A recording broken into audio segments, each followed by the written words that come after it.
moduan gaur egingo da datuen presentazioa. Baina, dagoeneko berandu goazen moduan eta esan diate oso zorrotza izateko denporekin, egingo duguna da hitza eman eta hasierako ekitaldia oraintxe egingo dugu eta Nerea Melgoza berdintasun, justizia eta gizarte politiken sailburuak emango du harrera hitzaldia.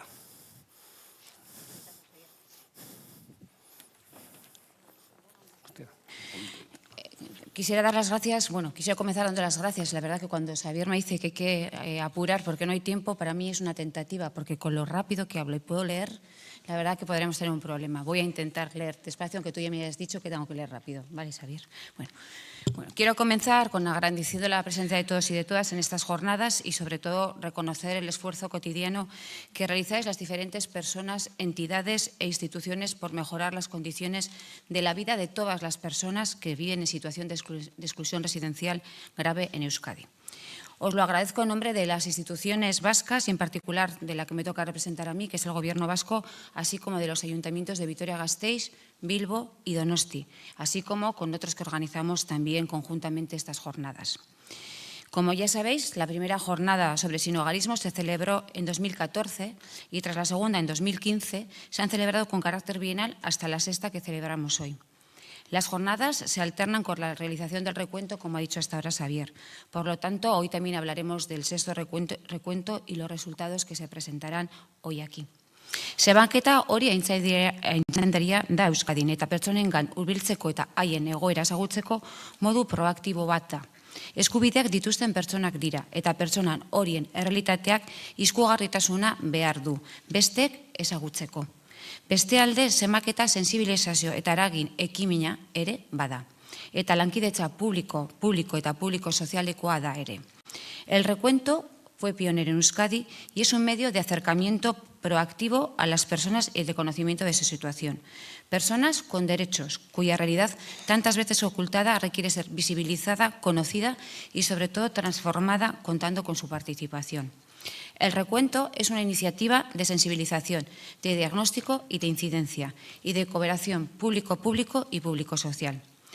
Queremos agradecer el compromiso de los 23 ayuntamientos participantes en esta última edición del recuento, de las organizaciones del tercer sector social de Euskadi y de cada persona profesional y voluntaria.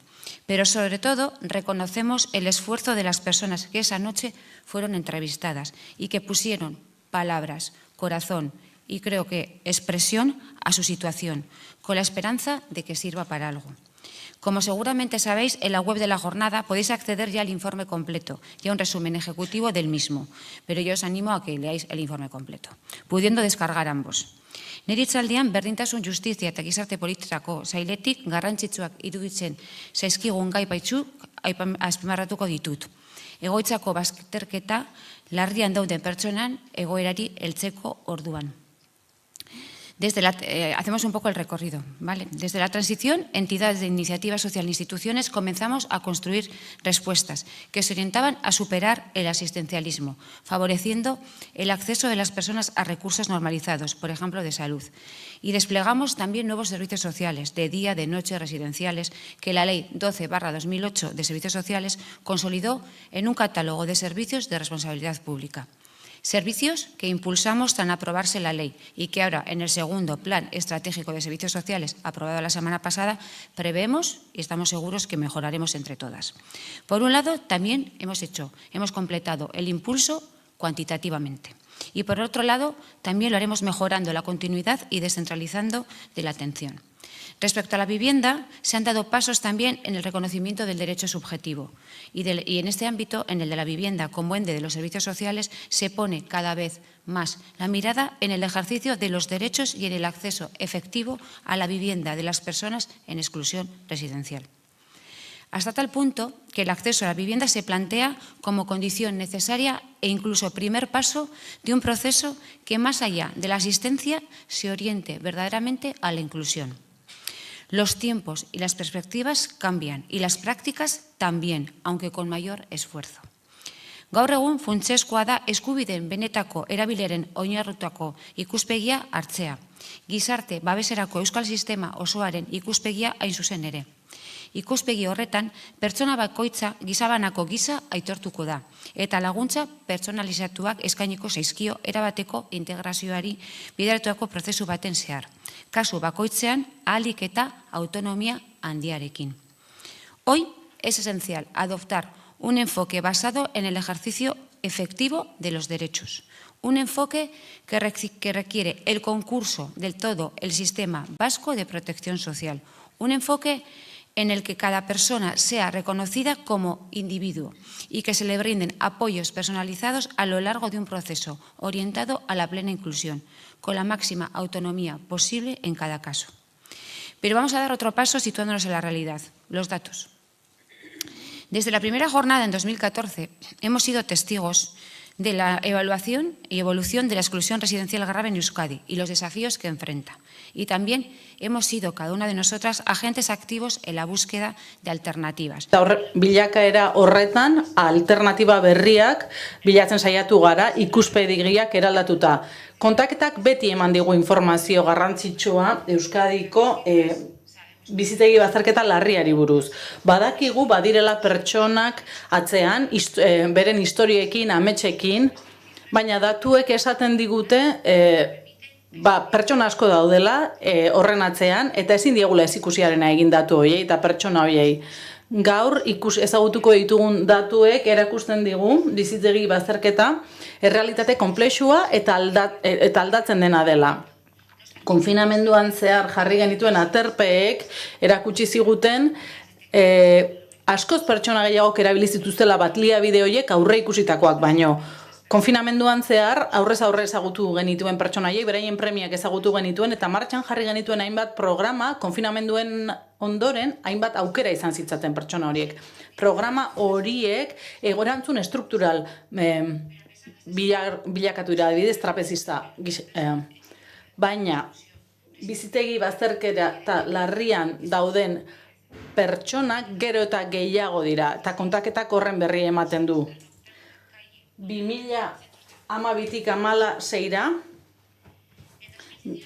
hazi eginda aterpetxeetan dauden pertsonen kopurua.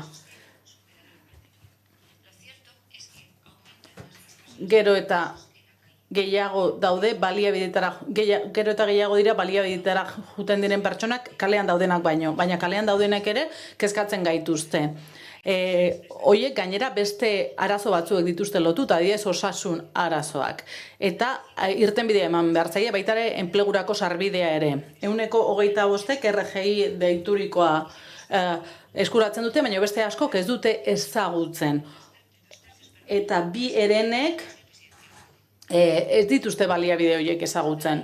Txostenak erakusten du kalean diren emakumeen egoera muturrekoa dela eta ezinbestekoa dela baliabide espezifikoak bultzatzea emakume horientzat.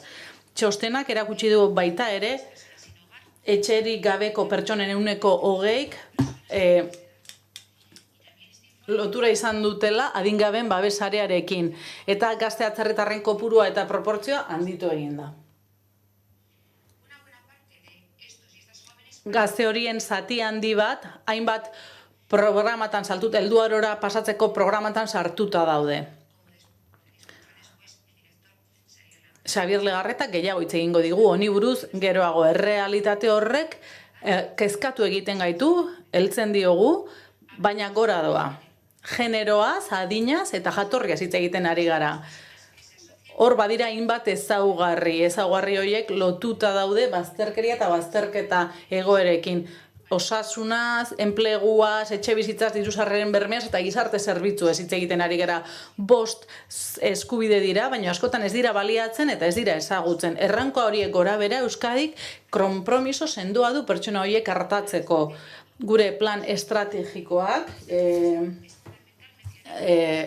ezin dugu aipatu gabe utzi bizitegi bazterketa larrian aurkako estrategia. Horrek erakusten du euskal gizartearekin dugun konpromisoa eta lortu nahi duguna da eredu publikoa eta komunitarioa pertsonak zaintzeko, pertsona guztientzat Eta pertsona guztientzat, baina bereziki arrisku larrian dauden pertsonentzat. Konpromiso bat, bazterketarekin, mendetasunarekin, eta eraldaketa hori ezinbestekoa da, eta nahi dugu gizarte babeseko beste eredu bat lortu, babes publiko handiagoa izango duena, lege alde izango duena, eta oraindik ere bere ibilbide egin behar duena, eta ahalegin handia eskatuko diguna. Ezinbestekoa da kooperazio publiko-soziala eta batera lan egitea, erakundeek, elkarteek, gure arreta integratuagoa eta eraginkorragoa izan dadin. Eta egin behar dugu horretarako Euskal Herriko gizarte zerbitzuen sistema egokitu eta gure gero eta gehiago aldatzen diren egoerei moldatu. Hainbat erronka sozial ditugu aurrean, adibidez zahartzea, Euskal gizartearen zahartzea, berdintasuna eta gizarte kohesioa Gainera, plan honek komunitarioa den horren garrantzia azpimarratzen du eta aitortzen du babesaren garapena eta kapital soziala indartzea ezinbestekoa dela pertsona horiek laneratzeko, gizarteratzeko eta ongizatea lortzeko. Inbertsioa 1.991 milioi euro urteko ditu aurre ikusita. Eta 5 helburu estrategiko autonomia pertsonala sustatzea, gizarteratzea, zainketaren oreka lortzea, 4 kudeaketa integratu artikulatzea, eta 5 genero ikuspegia ezartzea. Zeharkako genero ikuspegia. Bazterketari eta gizarteratzeari dagokionez, planaren helburua da arreta sarea indartzea eta bultzatzea eta hobeto artikulatzea. Gastua areagotzen du eta beste kudeaketa aukera malguagoak aztertzen ditu lehenengo eta bigarren mailako arreta integratzeko komunitatean eta sarea deszentralizatzeko lurraldean. Euskal Herrian, Euskadin, estaldura tasa handiena dugu estatu osoan, etxerik gabeko pertsonentzako arretari dagokionez. 1000 biztanleko 4 pertsonatik bat hartatzen dugu. Bigarren plan estrategikoa, gizarte zerbitzuen bigarren plan estrategikoen aurreikuspenen barruan, dago plaza gehiago lortzea eguneko zentroetan, eta bazterkeria egoerako gizarte esku hartzeko zerbitzuaren erabiltzaileak areagotzea. 2019ko kontaketa oinarri hartuta, planak ia 200 plaza berri aurre ikusten ditu 2025erako eta ia 800 2030erako. Hemen areagotu egingo dira baita ere erakundeen ekarpenak. Baina horrek guztiak ikuspegi bat, enfoke bat behar du, ze ezin dugu zifretan bakarrik geratu. Bizitegi bazterketa larriari dagokionez ez da nahikoa gizarte zerbitzuen arreta. Ari gara bizitegi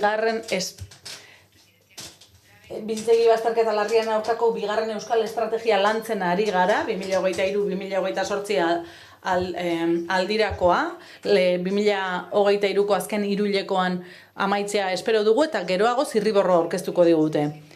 Begoitza bazterkeria larriko egoerak prebenitu eta murrizteko bigarren euskal estrategiaz ari gara.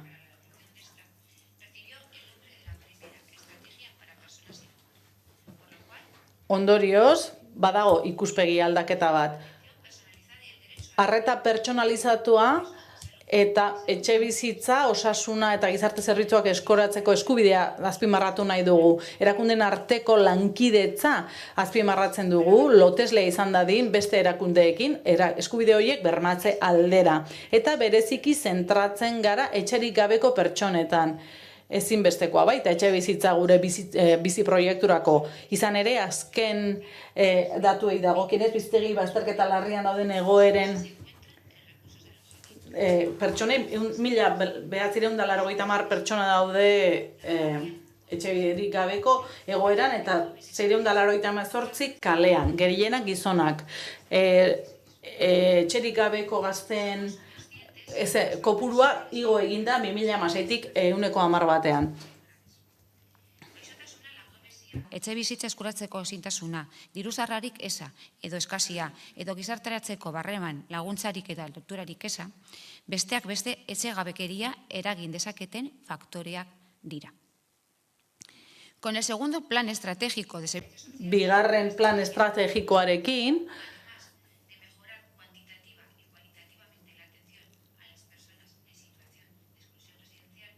bizitegi bazterkeria egoeran diren pertsonen egoera hobetzeaz gain, nahi ditugu politikan aldaketak eragin. Etxeko politikatik hasi eta bizitegi bazterkeria larria eragiten duten faktoretan eragiten duten politiketara igaro nahi dugu. Arrazoin bidean aurrera egin nahi dugu, haien eraldaketa alabitauz. Kaletik bertatik 5 eskubide gauzatu nahi ditugu, osasuna, enplegua, diru-sarreren bermea, etxe bizitza eta gizarte zerbitzuak. Arreta politikatik abiatu jendeari bere bizi proiektua bultzatzeko eta gizarteratzeko helburuak kaso baikoitzean ahalik eta autonomia handiarekin lortzeko baliabide propioak izatea alabituko dituen politikatara igaro nahi dugu. Decía que queríamos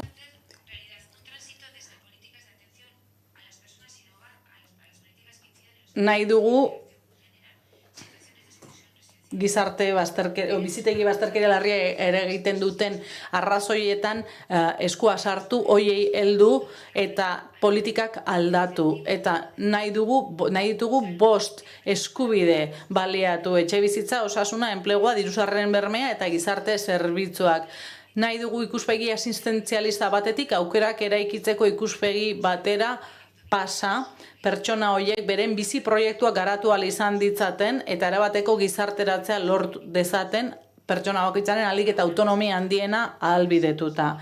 Beraz, pertsonak dira eskubideak dituzte eta loturak dituzte. Eta arlo honetan egin diren aurrerabideen ezaugarri garrantzitsuenak da asistentzialismotik beste eskubide ikuspegi batera pasatzea.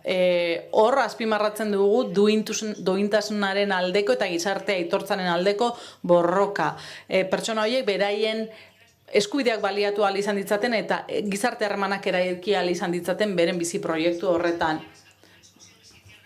Bizitegi bazterketa larriaren aurkako bigarren euskal estrategiak nahi du bizitegirako bazterketa prebenitu eta murriztu, 5 eskubideak baliatzea ahalbidetu, arreta baliabideen kalitatea hobetu, eta helburu horiekin bigarren estrategiaren zirriborroak gaur aurkeztuko dugunak 21 neurri zehatz aurkezten ditu. Neurri horien helburua da etxe bizitzarako eskubidea bermatu, etxegabetzeak saiestu eta baita ere gelak eskaini etxerik gabeko pertsonei. Alternatiba komunitarioak eraiki nahi ditugu, ze etxe bat, 4 horma baino eta zabai bat baino askoz gehiago da. Etxe bat da segurtasun, nortasun eta pertenentzia espazio bat. Etxe bat da gure bizitza eraikitzen dugun lekua, gure babes lekua, eta nahi izan ez gero gure familiak hazteko lekua. Ezin dugu onartu 21. mendean pertsona eskubide hori baliatu ezin duten pertsonak egotea. Duintasunik ez duten duintasunarako eskubidea ez dutenak. Guk nahi dugu gazteei lagundu helduarorako pasabide horretan eta horretarako hobetu egin behar dira diru-sarreren, enpleguaren, osasunaren eta etxebizitzaren zerbitzuak hobetu. Neurriak hartu behar dira partaidetza ekonomikoa, soziala, ekonomikoa eta kulturala bermatzeko pertsona horiei eta beraien segurtasuna eta ongizatea bultzatu biktimismoa saiestuta. Nahi dugu haiei buruzko aurreiritziak gainditu baita ere. Eta estrategiak erdigunean jartzen du baita ere genero ikuspegia. Jarduketa lerro horien helburua da berdintasun planak sortzea eta erakunde sozialetan emakumeen presentzia areagotzea eta hainbat konpromiso hartzea adibidez bizitegi bazterkeria larrian dauden dauden emakumeentzako baliabideak espezialak edo bereziak sortzea, zaurgarriagoak bait gara emakumeak bazterkeria horren aurrean. Emakumeek hainbat oztopori egin behar izaten diegu aurre, eskubide asko ukatzen dizkute, eta etxebizitzarako sarbidea horietako bada. Estrategia berri honek erakundeen konpromisoa behar du, eta sailen konpromisoa, transizio politika hori egia bilakatzeko. Transizio politika horren oinarria izango da eskubideen ikuspegia eta proiektu traktoreen tan oinarrituko da. Aurrerago ikusiko dugu erakundek nola zer ekarpen egin dute. Proiektu traktore horien helburua da eraldaketa jarraitua, iraunkorra eta eraldatzailea sortzea. Azken finean, nahi dugu pertsona horien bizitza hobetu eta eraldatu eta hainbat prozesu aktibatu kaletik atera daitazen eta gizarteratze bide bat jarrai dezaten edo has dezaten. Eta adierazleen arabera ebaluatuko dira emaitza guztiak. Pertsona horiek aintzat hartu behar ditugu. Partaidetza. Partaidetza denbora luzez landu dugu, elkarrizketa zibil horretan. Sozialari buruzko 2016etan legetan ikusi genuen. Legearen arabera hartzaileak zuzenean eta ordezkatzen dituen erakundeen bidez dagozkien politiketan parte hartzeko duten eskubidea da. Decía que la participación ya está recogida en la ley 6 Euskadi, porque el derecho de las personas destinatarias a participar en las políticas que les afectan en todas sus fases, directamente y a través de las organizaciones que les representan.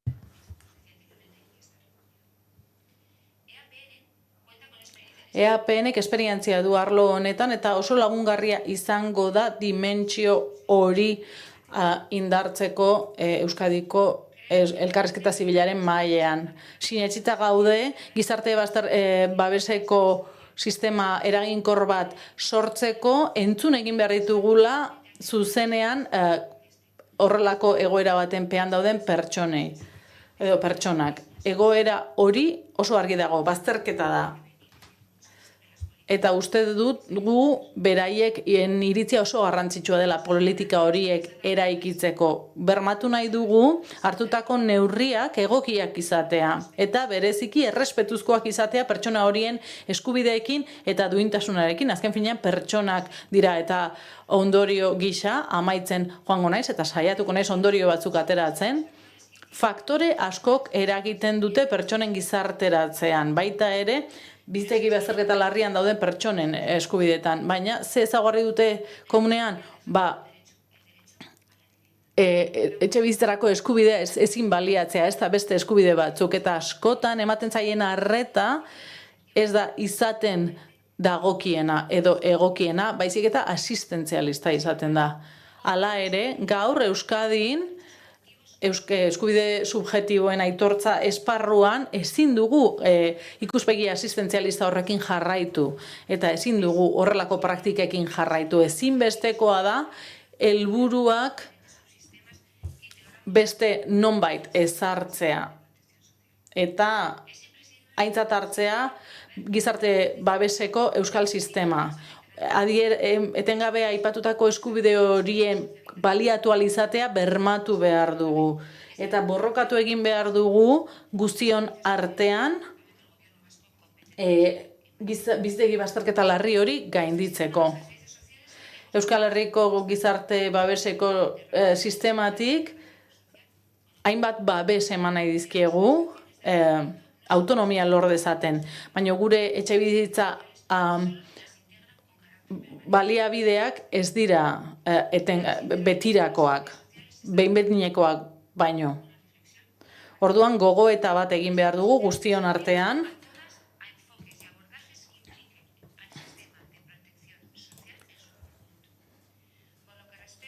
Beraz, bizitegi bazterketa larriak pertsonengan duen eraginari dagokionez, gizarte etxe bizitza politiketan eta gizarte babeseko sailarekin lan egin behar dugu. 23-28 bizitegi bazterketa larrien aurkako estrategia bide bat izan behar dugun bultza hori lortzeko.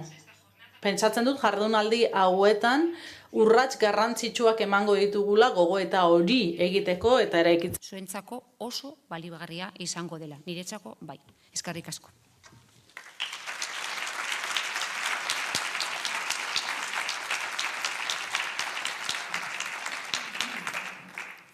Eskerrik asko, Nerea Melgoza, sailburua, eta orduan denporaz esan dizuda moduan, oso estu ibiliko garen moduan, hurrengo saioa izango da mesa de experiencias, avances en la planificación de las políticas contra la exclusión residencial,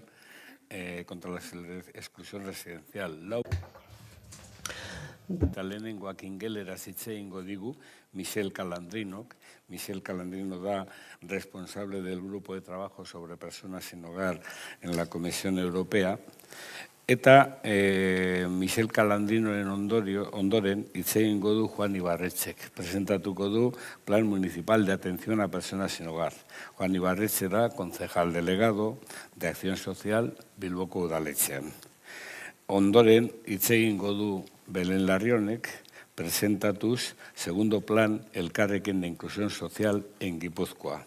Belén Larrion, zuzendari orokorra da haurtzaroaren protekzioan eta gizarteratzean, Gipuzkoako diputazioan.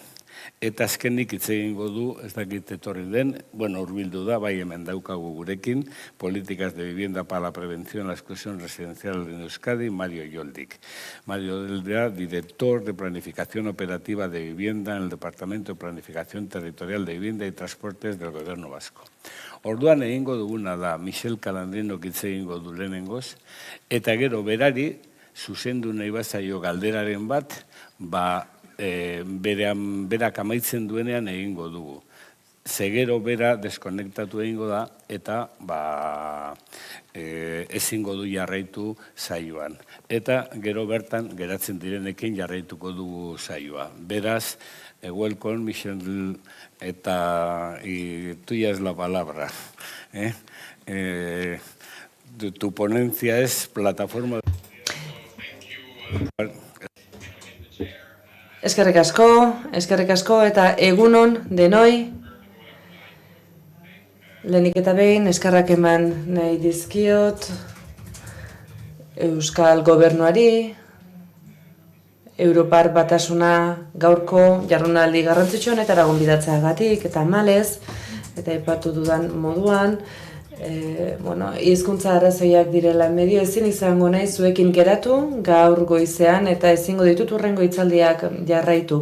Beraz, nire aurkezpenaren ondoren inolako zalantzarik balego, zuen eskura egongo naiz. Bestetik, ezin izan dut lehen aurkezpen hori jarraitu, ez dut aukerarik izan, baina seguru nago aurkezpen labur horretan oso gauza garrantzitsuak esan direla, eta aurkezpen oso mamitsua izan dela, eta guk orain berriki hartu dugun planarekin lotura zuzenak daudela zuek hor egin duzuen plan horretan Euskal Gobernuak, Eusko Jaurlaritzak eraman duen gobernu horretan. Orain, pantaila nagusian diapositibak jartzeko eskatuko dizuet. Aukerarik badago, jada aurkeztu naute, Mikel Calandrino naiz, eta bertan, etxerik gabeko pertsonei buruzko lantalde baten arduradu naiz, Europar Batasunean. Ikusten dut hor, aurkezpena duzuela, saiatuko naiz handitzen.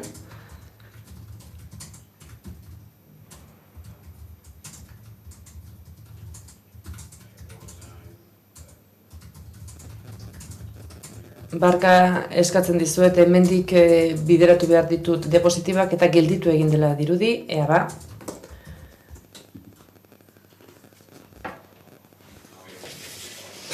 Behar bada edukia ez duzu oso argi ikusten, nik hemen oso ongi ikusten dut, baina hor ez dakit pantaila ikusteko aukerarik duzuen, espero dut baiet. Zein eduki landuko dugu nire aurkezpen honetan, lehenik eta behin bertako politikak aztertuko ditugu eta Europako markoa zein den adieraziko dizuet, ondoren bertako erronka eta adierazli nagusiak epatuko ditut, da nola neurtzen dugu guk bazterkeria gure proiektu eta programen bidez. Ondoren etxe gabe izatearen kausak aztertuko ditugu, eta gero horiei erantzuna emateko zein politika aplikatzen ditugun landuko dut. Europar Batasunak eskaintzen duen markoari dagokionez, guk onartzen dugu etxegabetasuna dela gizarteko bazterkeriaren edo pobreziaren forma larrienetako bat, eta egia da modu ezberdinean gertatzen dela Europan zehar, eta ez Europan bakarrik, tamalez ikusten dugu Europako tendentzia handitzen ari dela, eta honen azpian badaude kostu handiak daude, gizarte, ekonomia eta norbanakoen kasu handiak daude, eta egia da etxegabetze edo etxerik gabekoen kasu gehienak ezkutuan geratzen direla, ez dira datuetara iristen eta hori gero azalduko dut. Horrez gain, etxerik gabeko pertsonen kasuan daukagun erronkarik nagusienetako bat da, ez daukagula definiziorik, ez dago definizio zehatz eta onarturik Europa mailan kasu hauetarako. Eta beraz, gure estatistiketan lanean ari gara egoera hauek aztertzen eta kasu hauek aztertu ahal izateko nazio mailako estatistikei erreparatu behar diegu. Eta hor, 2022an argitaratutako estatistikeken arabera, 20.000 pertsonatik gora daude etxerik gabeko kasuan, eta horrez gain, 24% handitu da hori azken urteetan, azken erroldei begiratzen baldin badiogu, 2012ko azken erroldari begiratzen baldin badiogu. Aipatu dut ez dagoela definizio formal eta aitorturik, baina klasifikazio bat erabiltzen da, Europa mailan ethos kategoria erabiltzen da, eta hor 4 kategoria daude, batetik daude sabeirik gabeko pertsona horiek, kalean launei berdutenek, etxerik gabekoak, bestetik alojamentu segururik ez duten pertsonak ere badaude, beren etxeak ez dituzlako beharrainoko baldintza betetzen, eta bestetik badaude etxerik gabe daudenak edo egoerarik gabe. Normalean, 3 kategorietan zentratzen gara, etxe gabetasuna aipatzen dugunean, hau da, sabeirik gabeko pertsonak izan ohi dira, edota etxerik gabekoak, edota leku intseguruetan edo segurtasunik gabeko lekuretan bizi direnak, baina ez genituzke ahaztu behar direla beste hainbat pertsona instituzioen baitan bizi direnak, baina ez dutenak bizi baldintza egokirik, edota beren familia edota lagunekin bizi behar izaten dutenak. Eta Espainian irailaren 13an esate baterako Abilesen ekitaldi bat antolatu da, eta bertan sinatu zen akordio bat non erabaki zen bertako profesionalizazio bat indartzea, eta etxerik gabeko pertsona horiei etxe bat eskaintzeko aukera sinatu zen, batez ere kartzelatik ateratzen diren pertsonentzako, edota denbora luze bat ospitaletan egon behar duten pertsona horietako. Etxegabetasuna, beraz, estatuak berak daukan konpetentzia batan, baina Europa mailan 2 politika nagusi dauzkagu horri aurre egiteko.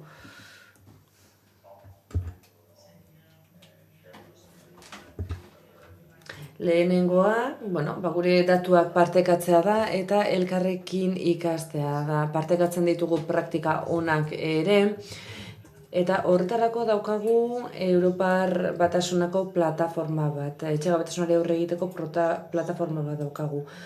Horrez gain, bazterketa kasuak ere monitorizatu egiten dira azken 10 urtetan, eta Europako seihilekoa ere hor daukagu, prozesu bat daukagu, Europar mailan datu horiek aztertu ahal izateko. Horrez gain, Europako funtsak ere hor daude, ESF Plusa horietako bat da, eta hor barne hartzen dira, garai batean, beste funts batzuk erabiltzen zirenak, eta funts hauen bidez gaur egun etxerik gabeko pertsonei babesa eman ahaltzaie euren oinarrizko beharrizana kontuan hartuta, batez ere elikadura, esate baterako, edota beste laguntza material batzuk. Orain ERDF funtsa daukagu, ESDF funtsaren barruan sartzen da. Izan ere, sinergia hobea lortu nahi dugu bazterkeria kasuan dauden pertsonentzako eta ikuspuntu integratuago batetik egin nahi dugu. Horrez gain, alokairuak onartzeko diru laguntzak eskaintzen dira, etxerik gabeko pertsonei eskaintzen zaien estrategia integratu horien barruan.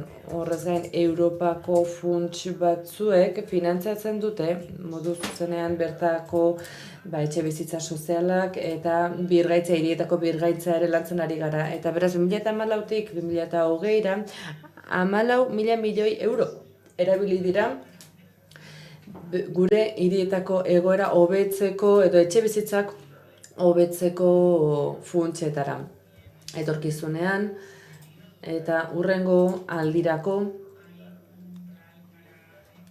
atalase bat gehitu dugu bertako hirien garapenean inbertitzeko, eta atalase honek inbertsio horiek 5.8an handiagotuko ditu. Horrez gain badauzkagu berreskuratze eta erresilientziarako funtsak ere, momentuz 5,1 milioi euro inbertitzen dira eta bideratzen dira eta planak egituratzen ditugu bertako azpiegitura sozialak indartu ahal izateko. Eta badaukagu Invest EU funtsa ere, funtsa hauek erabili ohi dira, etxe bizitza soziala babesteko eta indartzeko.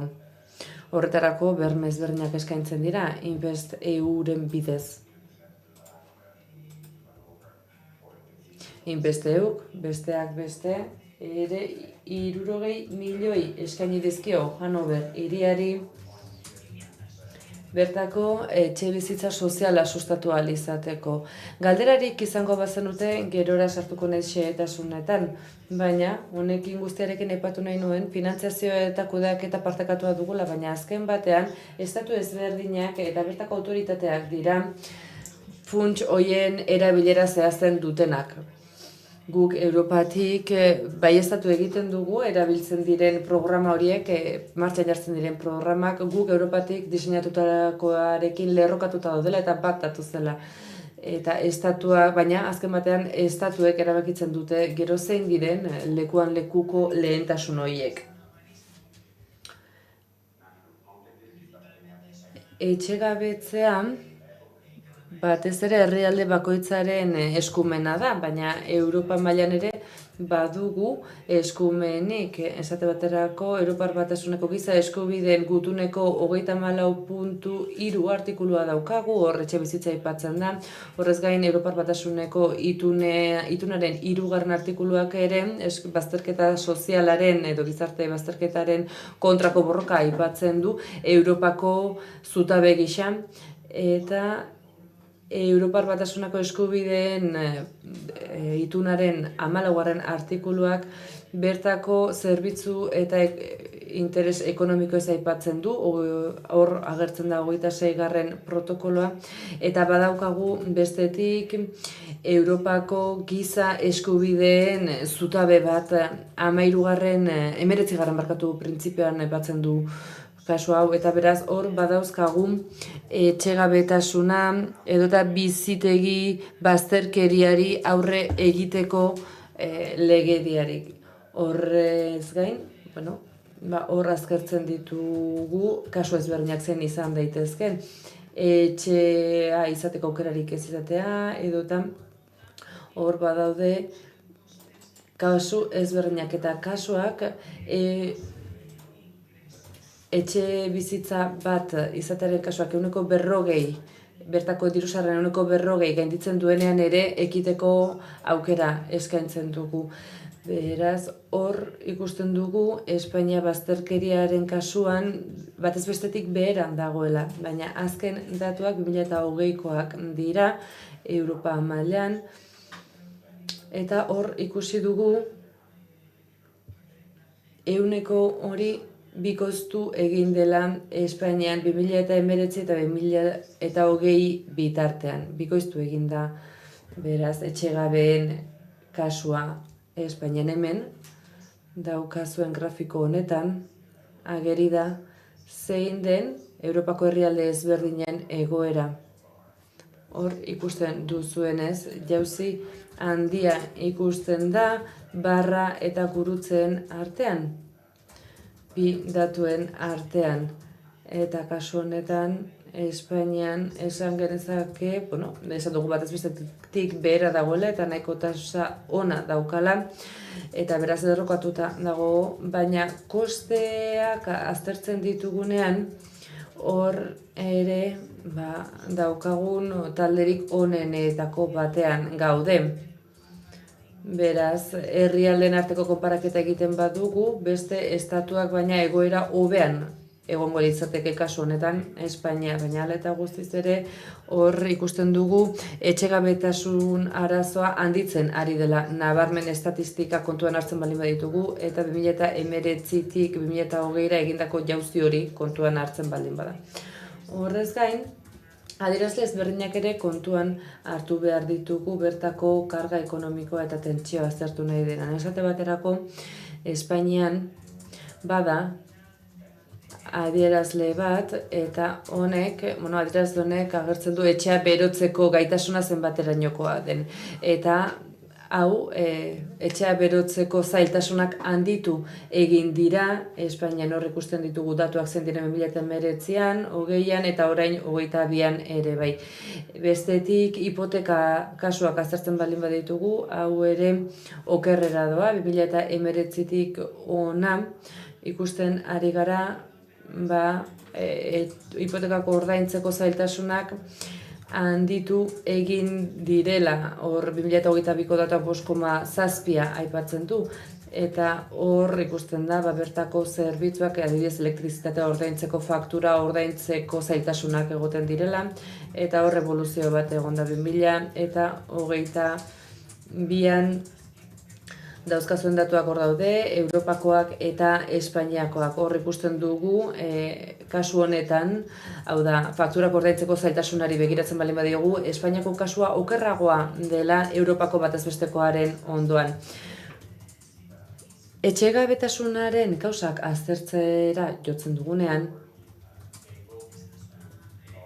hor taula horretan ikusten duzuenez, informazioa bildu dugu, kausa horiek argitu ahal izateko, eta hemen azpimarratu nahi nuke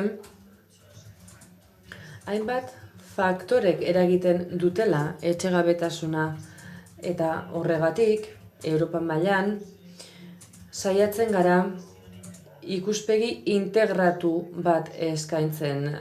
Esan genezake pobrezia estrukturala daukagula, baldin eta pobrezia eta langabezia nabarmentzen badira faktore gisa.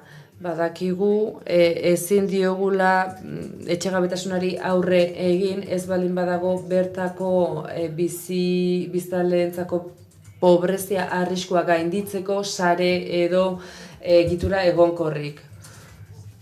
Horrez gain, etxe bizitza merkatua ere kontuan hartu behar da, hor estrategia ezberdinak behar dira. Gero badira beste mekanismo instituzionalagoak, esate baterako hor badaude etxea alokatzeko sistemak, eta sarritan alokairu sozialen ez dira behar adina etxe bizitza eskaintzen, edota etxe bizitza hauen esleipena ez ditu etxe bizitzauen ehuneko 100 betetzen, edota hor badira etxegabetze kasuak ere, edota lege sistemak ere. Hemen adibide bat eman nahi nuke, COVID garaian esate baterako ikusi genuen nola murriztu ziren kasu hauek etxegabetzeak saihesteko jarri ziren neurriak kontuan hartzen baditugu. Epidemiak neurri batzuk hartzera behartu gintuen, eta honek etxegabetasuna pixka bat gutxitu egin zuen, eta erreakzio positibo bat egon zen, baina tamalez, pandemiaren faserik larriena gainditu ondoren, neurri horiek, indarrean jarritako neurri horiek, kendu egin dira, indargabetu egin dira, eta beraz, etxegabetasun zifrak handituz joan dira ordutik ona. Horrez gain, badaude pertsonen zaurgarritasun maila ezberdinak, eta egoera psikosozial larrian dauden pertsonak hemen osasun sistemak eragin beharko luke, eta osasun zerbitzua eskaini beharko litzaieke, eta badakigu oso sistema hauek arazo hauei aurre egin behar dietela eta erronka handiak dituztela. Horrez gain, baditugu gutxiengoetan bizi diren pertsonak eta diskriminazioa bizi duten pertsonak edo biztanleak ere estatu ezberdinetan honelako kasuak daude, eta ikusten ari gara azken urteetan gero eta adin txikiko gehiago jotzen dutela etxegabetasun zerbitzuetara edo etxegabetasunari aurre egiteko. Eta guk Europako plataformatik politika integratu hauek jarri nahi ditugu abian prisma guztiari erantzun ahal izateko. Hau ikusten ari gara eta honen aurka ari gara. 3 interbentzio fase ezberdinetan egiten dugu gure esku hartzea. Lehenik, prebentzio politikak behar ditugu, etxegabetasuna hobetzeko eta bertako zerbitzuak, etxe bizitza aukerak, indartu ahal izateko bertako gizarte zerbitzuak erregulatzeko eta etxegabetze horiek erregulatu ahal izateko, baina behin etxegabetze kasuan gauden momentuan zerbitzuak behar ditugu, guk etxegabetasun egoeran ematen dugun denbora ahalik eta laburrena izan dadin. Horrez gain, irtenbideak aztertzen ditugunean, ikusten dugu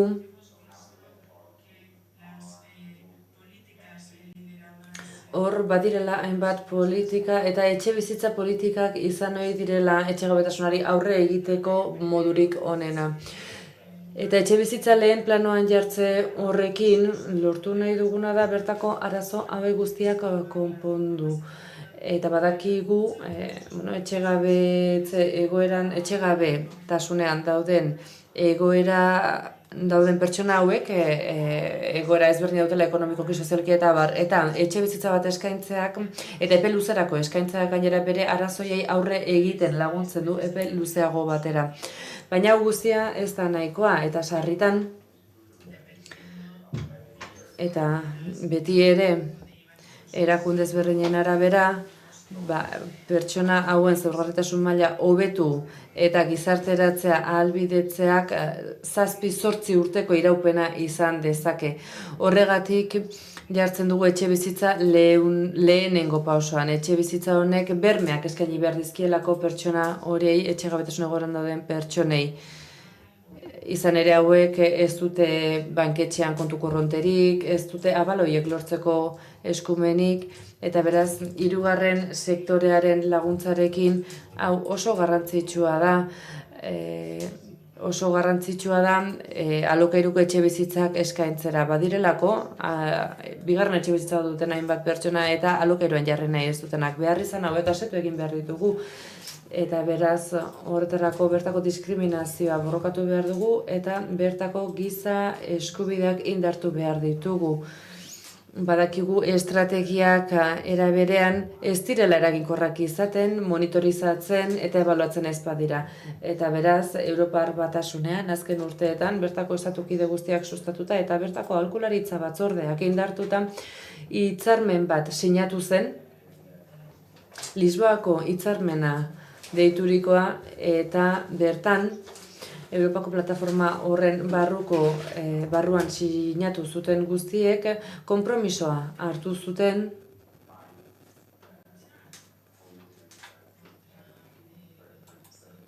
etxegabetasunaren kontrako borrokari ekiteko. Horrela, tasa horiek eta ehuneko horiek murriztu ahal izateko. Hemen dauzkazue hor helburu ezberdinak 2030erako helburuak dira, batez ere, eta lehentasuna da, saberik gabe inor ez uztean. Eta era berean, politika ezberdinen bidez, hori sustatu nahi da. Egia da, ezin dela guztia kontrolatu eta ez garela hainbat pertsonetara iristen.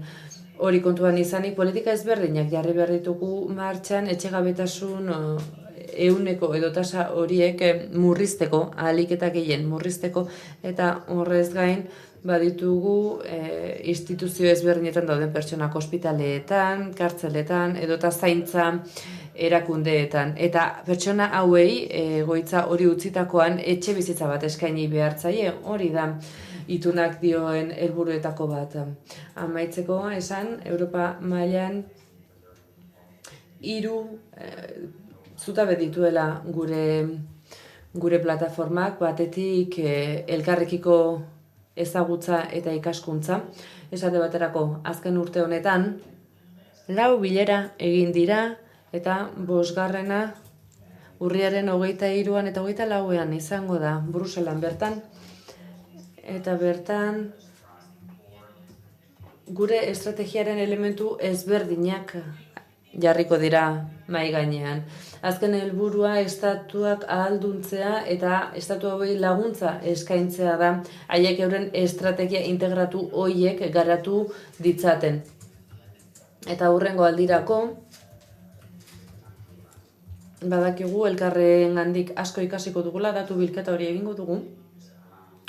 Eta horri esker, lehiaketa bat jarriko dugu martxan diru laguntza bat eskaintzeko. Haren bidez, gizarte zibileko erakundeak lagundu nahi ditugu. Izan ere, hauek izan daitezken, eremu ezberdinetan hobekien eragin dezaketen erakundeak, eta badakigu pertsona hauengandik gertuen dauden erakundeak izan ohi direla eta zuzeneko laguntza eskaintzen dietela. Horrez gain, aukera gehiago ere eskaini nahi ditugu etxegabetasunaren kontra borrokatzeko hiri ezberdinekin lan egiten dugu. Horretarako lantalde bat osatu dugu hiri ezberdinetan, eta lantalde hau Europar Batasunak eta Europako Garapen Bankuak jarri dute martxan, bertako eskari eta eskaintza kontuan hartu eta batu ahal izateko proiektu batean. Proiektu horren bidez ondoren ekimen ezberdinak abian jartzeko, ekintza ezberdinak abian jartzeko, etxegabetasunari aurre egiteko, eta azkenik monitorizazioa indartu nahi dugu. Etxegabetasunari aurre egiteko jakin egin behar dugu, argazki hori atera behar dugu, zer gertatzen den jakin behar dugu, eta hor proiektu bat dago, azaroan abiaraziko da, proiektu pilotua 3 milioikoa izan zen, eta Europar Parlamentuaren proiektu pilotu bat izan zen, eta oso garrantzitsua izan daiteke behar bada zuentzat. Ez dakite hemen Garnekian oso ongi ikusten den, baina hor lotura bat duzuen, eta lotura horren bidez lizitazio zuzen bat egiten da gizarte praktika berritzaileentzako, bertako gizarte etxegabetasunaren kontra egiteko, eta uste dut 40 milioiko funtsa duela. Honek agertzen du zenbaterainoko garrantzia ematen zaion Europatik etxegabetasunari.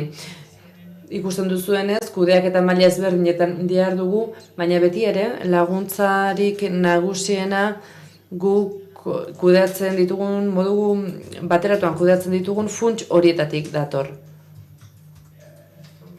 Aurretik aipatu ditugu, InvestEU eta gainerako funtsak esate baterako. Eskerrik asko, zuen arretagatik hemen azken gardenki honetan dauzkazue eskaini dizuedan informazioaren iturri guztiak, Eurostateko datuak erabili ditut, esate baterako, besteik hor badago bizitegi bazterkeriaren 8.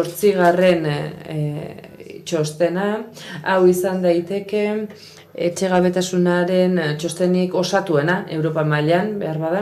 Eta gero badago, Eurofundek argitaratzen duen beste txosten bat ere eskuragarri ez dagoen etxe bizitzaren inguruan. Eskerrik asko zuen arretagatik eta orain inolako galderarik balego atsegin handiz erantzungo dizuet. Otherwise, I wish you all the best for the rest of the proceeding for this conference and also for the implementation. Honen haupa dizuet.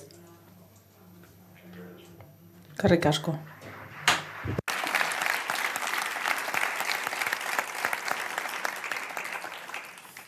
Muchas gracias, Michel. Y tendríamos la posibilidad de hacer un par de preguntas. Orain, pare bat galdera egiteko aukera dugu, ez dakit norbaitek interesa duen, norbaitek nahi dio galdera bat Michel Calandrin hori? Espero dezagun, galderak ahalik eta laburrenak izatea goiz osoan zehar. Ez ditzagun gure azalpenak egiteko erabili minutu hauek, ez? Denborak ies egiten du eta atzeratuta gabiltza, beraz. Hemendik ez dute ez zer ikusten. Bai, hemen norbaitek esku altxa du.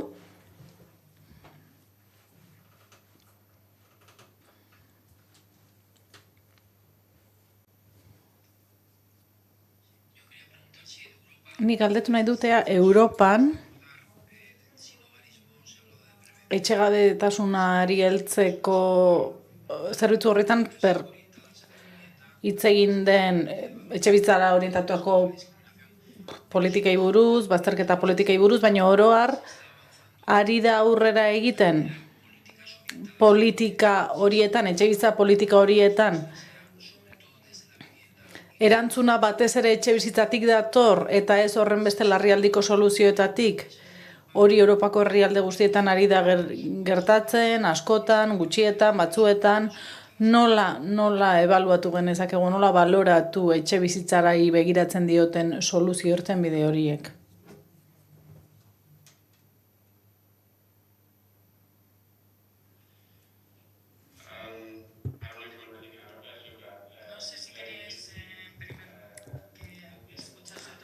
Ez dakit beste galdera batzuk entzutea nahi zenuten, baina etxegabetasunaren gaia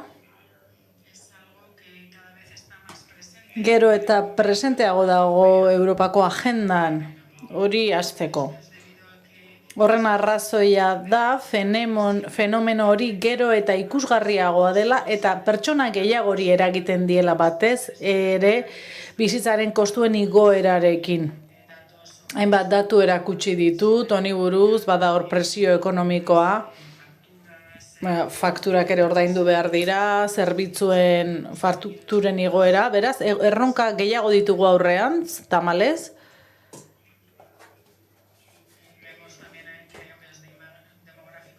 Aldaketa demografiko asko ari gara jasaten, migrazioarekin, egoera ekonomikoarekin loturikoak, presio ekonomikoarekin, pandemia ondoko egoerarekin, horrek aldaketa demografikoak eragin ditu. Gerrak ere bai, Ukrainiako gerrak beraz elementu asko daude hor atzean eta horrek okerrago jartzen du gure egoera, baina erantzun politikoa gero eta handiagoa da. Plataformari esker gero eta estatukide gehiago ari dira politikak ezartzen, abian jartzen eta gure printzipioak oinarri hartzen politika horietan. Gainera, aintzat hartzen badugu nola ari den Europako dirua erabiltzen estatukideen artean, ikusiko dugu gero eta inbertsio handiagoa egiten dela etxebizitzaren arloan. Beraz, erronka handiak ditugu aurrean, esan bezala, etxe gabetzearen areagotzearekin, ze tasa horiek gora doaz estatu kide guztietan, baina aldi berean fenomenoa hobeto ulertzen dugu eta gure erakunden konpromisoan gero eta handiagoa da estatuen aldetik eta Europako Batzordearen aldetik. Beste galdera bat ere badago publikoan,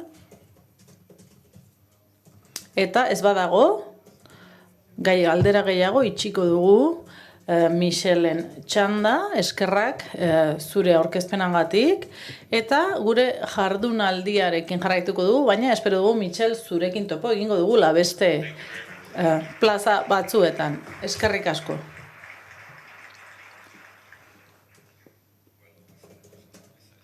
Orain, esperientzia mailari ekingo diogu, bizitegi bazterkeriaren aurkako politiken plangintzan egindako aurrerapenak. Hori du izen,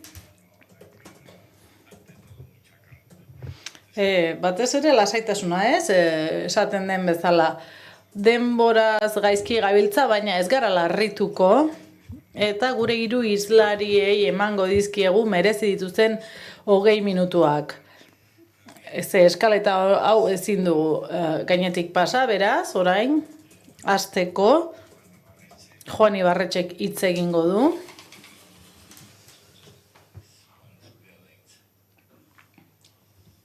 Gizarte ekintzako zinegotzi ordezkaria.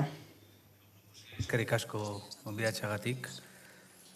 Bueno, se nos pedía, ¿no? Desde esta...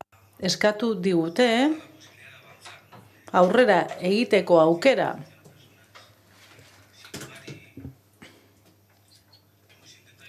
Eta gu saiatu gara, udal plana egiten ari gara, egite fasean ari gara, baina diagnostikatu izan dugu zergatik zen beharrezkoa plan berri bat egitea Bilbon. Zer lortu nahi genuen plan berriarei esker?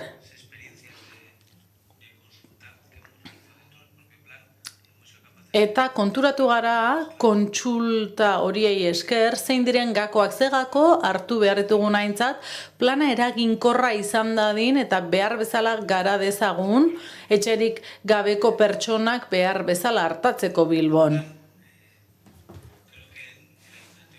Bilboko udalak kezka badu eta lanean ari da, kezka historikoa eta lan historikoa etxerik gabeko pertsonak hartatzeari dagokionez. Hiriburu bat gara eta hori zama bat da guretzat.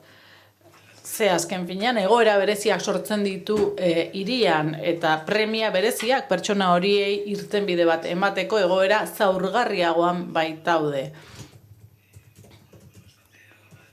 Eta denbora luzez bizi baitira egoera zaurgarri horretan. Plana diseinatzeko garaian konturatu gara ondo identifikatu behar direla pertsona horiek. Eta hobeto ari gara identifikatzen. Eta datuak egia esan atsegabetzeko modukoak dira. Lehenengo datuen arabera, hartatu gabeko pertsonei dagokienez 161 pertsona zeuden, hartatu gabe kalean, eta datua, esan bezala, atsekabetzeko modukoa da, 500 pertsona inguru daude egoera horretan. Orduan, oso argi dago zergatikan zen beharrezkoa plan berri bat egitea. Eskaera gero eta handiagoa delako eta harretarako premia ere gero eta handiagoa delako. Ze udalerriak hala eskatzen du. Gainera, aztertu behar genuen, berriz ere diagnostikatu behar genuen egoera. Batzuetan premia berri ez hitz egiten dugu, baina batzuetan ez gaude oso ziur premia berriak diren edo hartatu beharreko kolektiboak hasi egin diren. Bada hor gizatalde bat, konturatu gara, gazte magrebiarrak asko direla eta zerbitzua asko eskatzen dituztela. duela 10-12 urte, eskatzen ari zen kolektibo hau, ez? Nolabait gizarteratzea, enplegurako trebakuntza ematen genion, eta Peñaskalen konturatu ginen erantzunak integralagoa izan behartzuela, ze funts bat sortu behar izan genuen, funts solidario bat elkartearen barruan, pertsona horien oinarrizko premiak hartatzeko. Beraz, berria da, egoera berria da. Ez zaigu iruditzen migrazioa fenomeno berria denik, baina bai arreta gehiago eskatzen duela eta behar duela, eta horregatik eman beharreko erantzuna aldatu egin behar dugu. Aldian baloratu behar dugu zerbitzuak zer egiten ari diren, nola egiten ari diren, eta identifikatu behar ditugu etorkizunera begira zerbitzu horiek hobetzeko gakoak. Eta horretarako plan berri bat egiteak eraginkorrago izaten lagun diezaguke. Fase honetan abordaje partekatu ez hitz egin behar dugu askotan, ikusten dugu udal kompetentzia dela, baina hortik bakarrik heltzea zaila da iruditzen zaigu, heldu behar zaiola beste eremu batzuetatik baita ere. Eta erakundeen artean hartatu beharreko zerbait dela gizartearekin batera. Eta zergati horren barruan, identifikatu behar ditugu etorkizuneko ekintzak egoera horiek hartatzeko, egoera horiek aldakorrak dira, eskaera aldatu egiten da, arreta mota aldatu egiten da. Batez ere nahi badugu arreta hori eraginkorra izatea, eta gero eta denbora gutxiago, edo ahalik eta denbora gutxien egotea baliabideetan, ez? Mitxelek zioen bezala, eta ahalik eta azkarrin izan daitezen autonomo beraien bizitzan. Eta zertarako?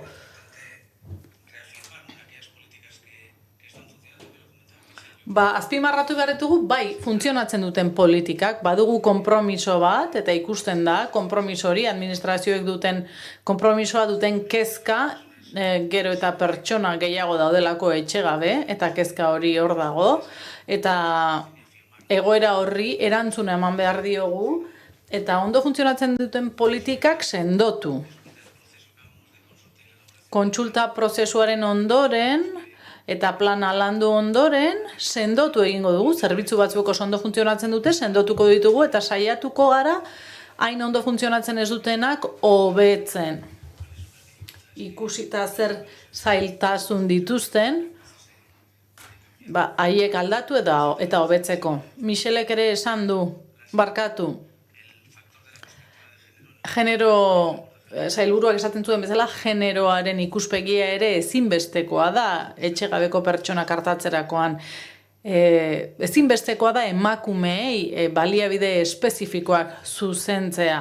Behintzat Bilbon horrela uste dugu, Bilboko udalak hala uste du. Horre ere aurrera egin behar dugu. Esperientzia, pandemiak erakutsitako esperientzia horret, pandemian jakin genuen zertzen, hirugarren sektorearekin lan egitea, eta ikusi dugu lotura horiek beharrezkoak direla administrazioaren eta hirugarren sektorearen artean, egoera zail horiei aurre egiteko, eta lotura horretan aurrera egiteak ere eman diezazkiguke emaitza ederrak, emaitza handiak, eman ditu pandemia ondoren, eta iruditzen zait berritzaileak izan behar dugula baterako interbentzio horretan. Hau da, etxegabetasuna udal kompetentziatik bakarrikan heltzen badiogu horri, oso gaitasun mugatua izango dugu, beraz, begirada ireki behar dugu, eta adostu behar dugu elkarrekin lan egiteko modua. Eta gero eta gehiago behintzat Bilbon, komunitatearen rola ere aldatu behar dugu etxegabetasunari dagokionez. Ikusi behar dugu Bilbon, beti ikusten ditugula, kalean pertsonak hor bizi direnak, eta ikusi behar dugu nola heldu gizartea sensiblea izan dadin, arreta horrekin eta begirada horrekin begirada, askotan esaten dugu, gehiago datorrela, kendu diezagutela kezka bat, xenofobiatik gehiago. Ez da izaten horren beste pertsona hoiekiko kezka. Udal planaren metodologia, prozesuan abian jarri genuen metodologiaren barruan, iruditzen zaigu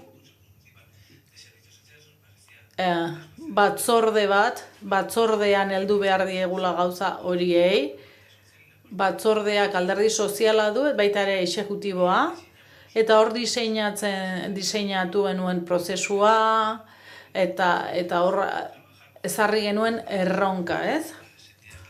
Orduan, 3. sektoreko erakundeekin lotu behar dugu, elkarrekin lan egin behar dugu, etxegabetasunaren fenomenoari aurre egiteko. Gizarte zerbitzuetako profesionalen partaidetza ere eskatu dugu. Ez naiz ni izan. Ordezkari politiko guztiekin ere hitz egin dugu, udaleko ordezkariekin, batez ere plan horretan denok sar gaitezen eta batera heldu diezaiogun erronkari. Segure helburua lortze aldera, ahalik eta ahalegin handienak edo gehienak batu behar ditugu. EAPN sareariekin batera, edo ari esker, jaso dugu dauden baliabidei buruzko iritziak, erabiltzaileen aldetik, ze zailtasun dituzten, ze hobekuntza egingo lituzketen, ze gabezia dauden sisteman.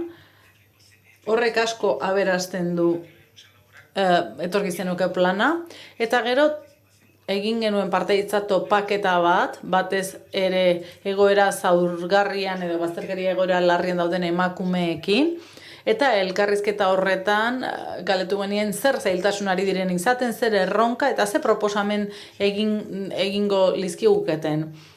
Oso garrantzitsua da hori guztia azterketa horren barruan, eta gero heltzeko gakoei dagokienez ere.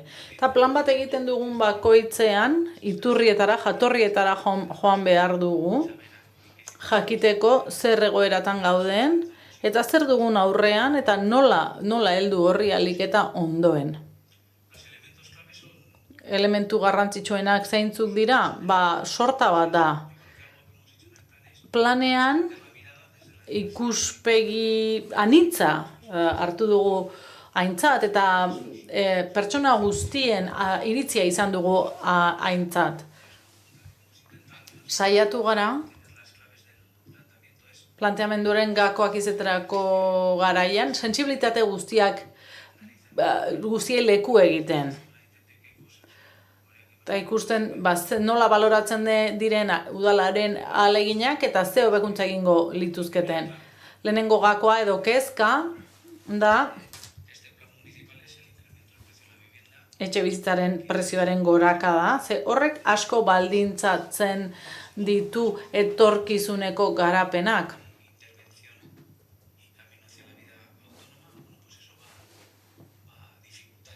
Horrek zaildu egingo du prozesua, interestasekin eta etxebizitza eskaintza faltarekin. Horrek asko baldintzatzen ditu prozesuak eta arreta espazioak.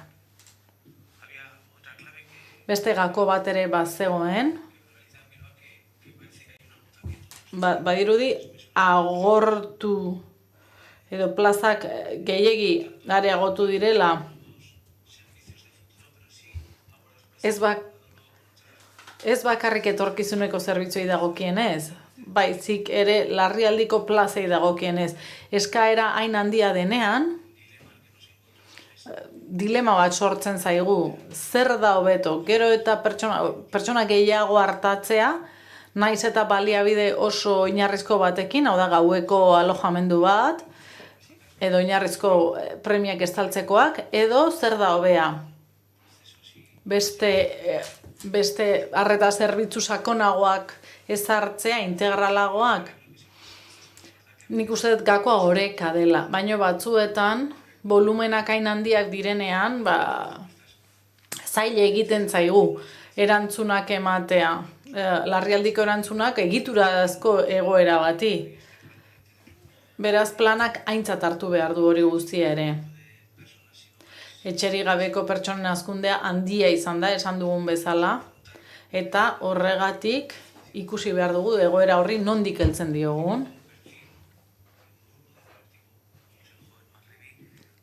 Esan dugun bezala, gazte magrebiarren kasuan, argi dago beste erantzun bat eman behar diogula.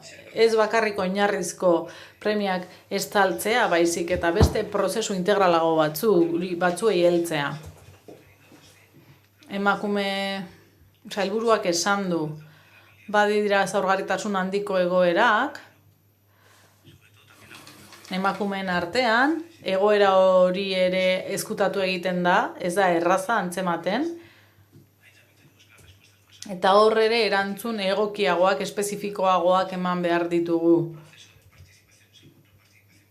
Hala esan ziguten emakumeekin izan genuen partaidetazko topaketa horretan. Profilak ere aldatzen doaz, egoera berriak sortzen dira. Ez dakit, lehen esan bezala, berriak diren edo prevalentzia handiagoa duten, baina bada hor buruko nahasmenduak, etxegabetutako pertsonak, hori guztia garrantzitsua izaten ari da Bilbon, ze arreta eskaera gero eta gehiago, gero eta handiagoak dira, beraz, adi egon behar dugu, eta erantzun egoki eman behar diegu pertsona eta talde horiei, ze benetan behar dituzte zerbitzu desberdinak.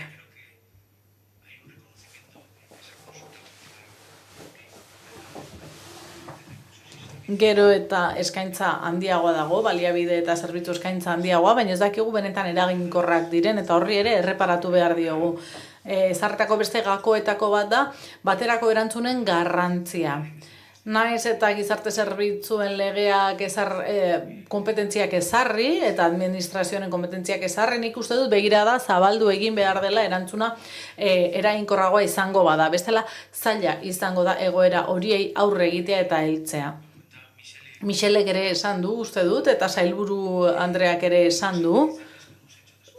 Zer ikasi dugu pandemiaren ondoren? Gauza asko, eta gauza oso garrantzitsuak ikasi ditugu plan berri bati heltze aldera. Egoera interesgarriak sortu dira, gauza asko ikasi ditugu, hirugarren sektorearekin lotura estuagoak ezarri ditugu, eta nik uste dut hori etorkizunera begira oso garrantzitsua dela. Bada kezka bat, behintzat Bilboko udalean bada kezka bat, eta batzuetan konturatzen gara ze zaila den erantzun integral bat ematea, azpisistema asko ditugulako. Bazterkeria larriko egoera batzuei dagokienez, erantzun bateratuak eman beharrean, erantzun bateratuak ematea etorkizuna da, ez? Eta ez pertsona ezarritako kanal guztietatik igarotzea. Horrek bidera ezina egiten duelako askotan prozesua.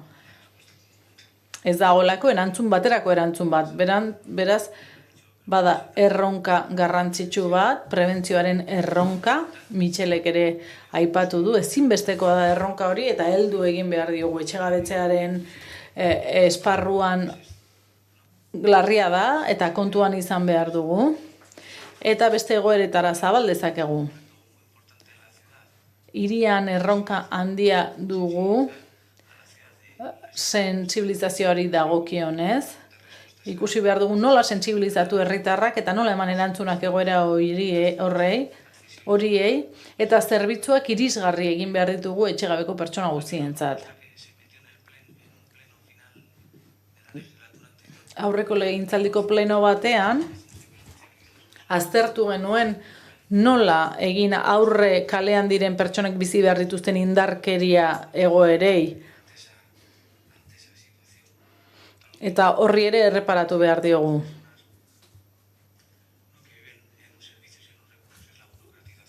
Baliabideetan diren pertsonek askotan azpimarratu dute burokratizazioa. Eta horri aurre egin behar diogu erantzun arinagoak eta eraginkorragoak emateko. Eta Michelek esan bezala, berritu egin behar dugu, berritzaileak izan behar dugu, aurrera egin behar dugu, eta erantzun berriak eman.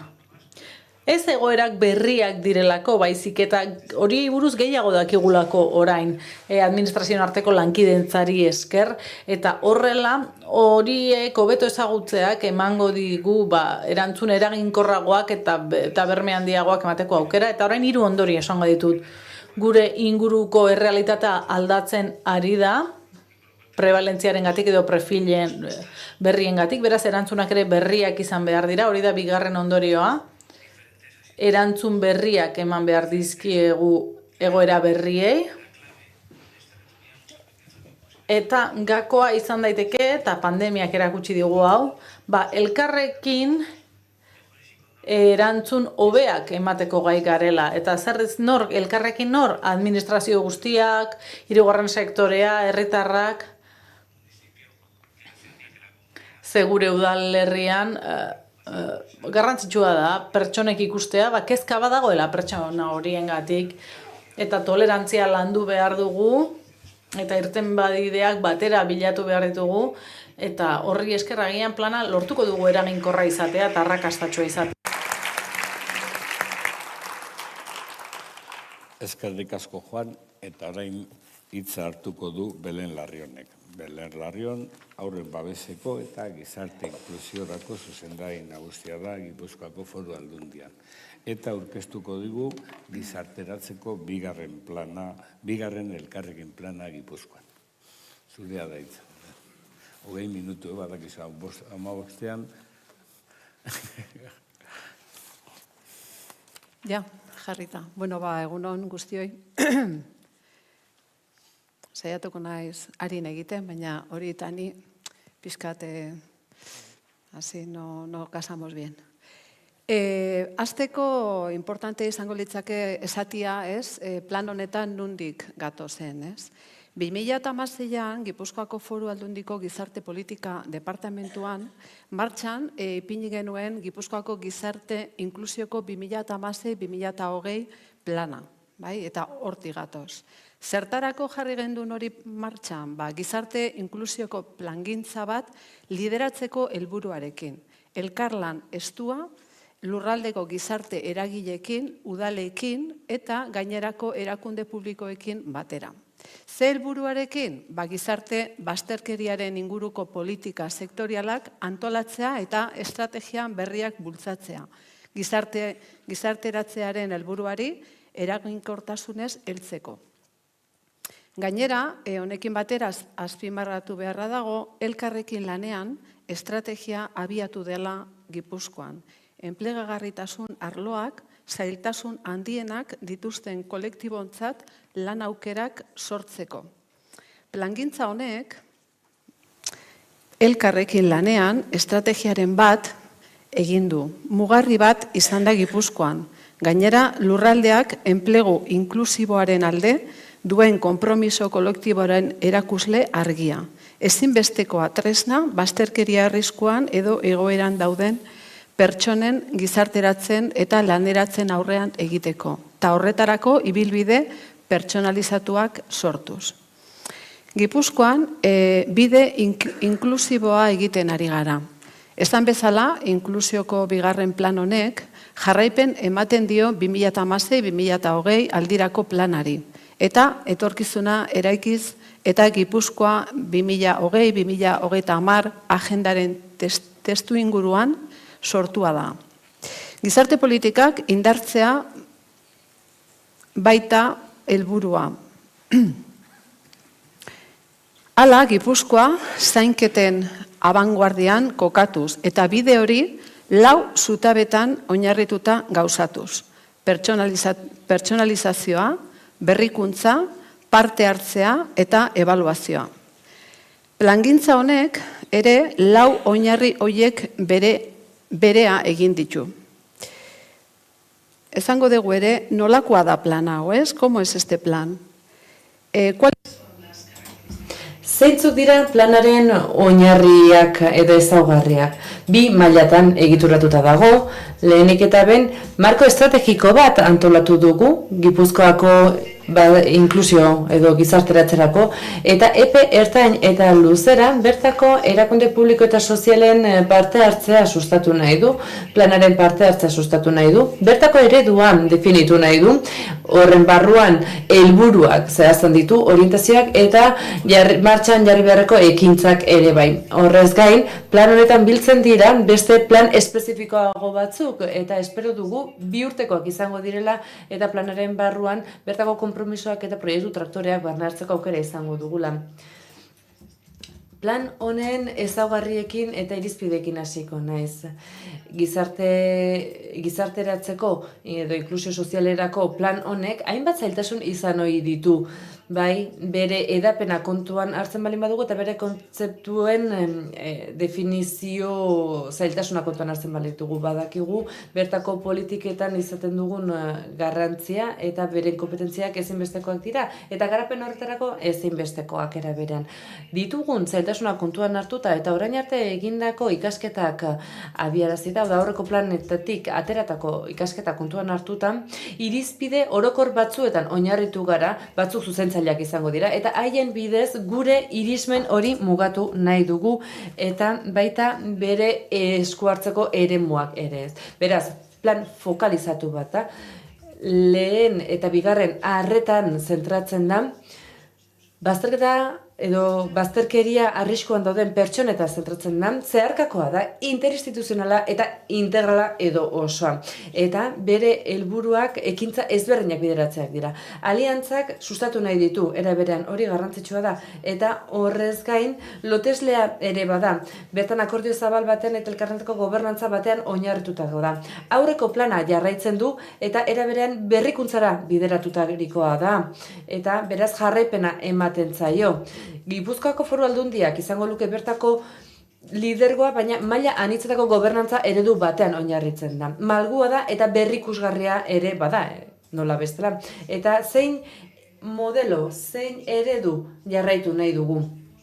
Gure arreta eredua zein izango den definitu nahian, pertsonalizatutako zerbitzuak eta arretak eskaini nahi ditugu, bertako profilak eta beharren estratifikazioaren konplexutasunara ere hartatu nahi dugu, eta lurralde ikuspegi eta tokiko eta eskualdeko arreta sareen sustapena izan nahi dugu. Hau da, has gaitezen hasieratik, zerbitzuen eta arretaren pertsonalizatu nahi dugu, eta beraz zerbitzu horiek pertsonalizatu egingo ditugu, bazterketa arriskuan dauden pertsona horiengan zentratu nahi dugu, eta hori izango da gure planaren ardatz nagusietako bat. Eta ondorengo baloretan oinarritzen gara, duintasuna, eskubideak, integralitatea edo osotasuna, genero ikuspegia, intersekzionalitatea, eta baita komunitateari jarritako arretan ere. Eta bertako profilen estratifikazioa sustatu nahi dugu pertsonalizazioarekin batera. Hau da, pertsonalizazioaren bilaketa honek estratifikaziora garaman. Bertako profilak estratifikatu behar dira, eta bertako profil horien konplexutasuna ere kontuan hartu behar da. Izan ere, profilen eta behar izanen aniztasuna oso zabala da, eta bazterkeria kasuetan ere kontuan hartu behar da. Izan ere, bertako eskumenak ere sarritan multidimensionalak izan hori dira, eta zailtasuna izaten dute bertako tresna hauek argitasunez erabiltzeko, eta ez dakigu sarritan zein eraikilek hartu behar duen kasuan kasuko profileko kasua hartatu behar izateko. Egia da, Euskadi momentuan daukagun araudia eta gizarte zerbitzuetako araudi honek laguntzen duela, bertan ezinbestekoa diren gaia kontuan hartzen, legea hor daukagu, baina era berean beste mekanismo batzuk ere martxan jarri behar dira aurrera egin ahal izateko, irtenbidea topatu ahal izateko, eta bertako funtzioak eta partekatutako erantzukizunak zein diren jakin ahal izateko.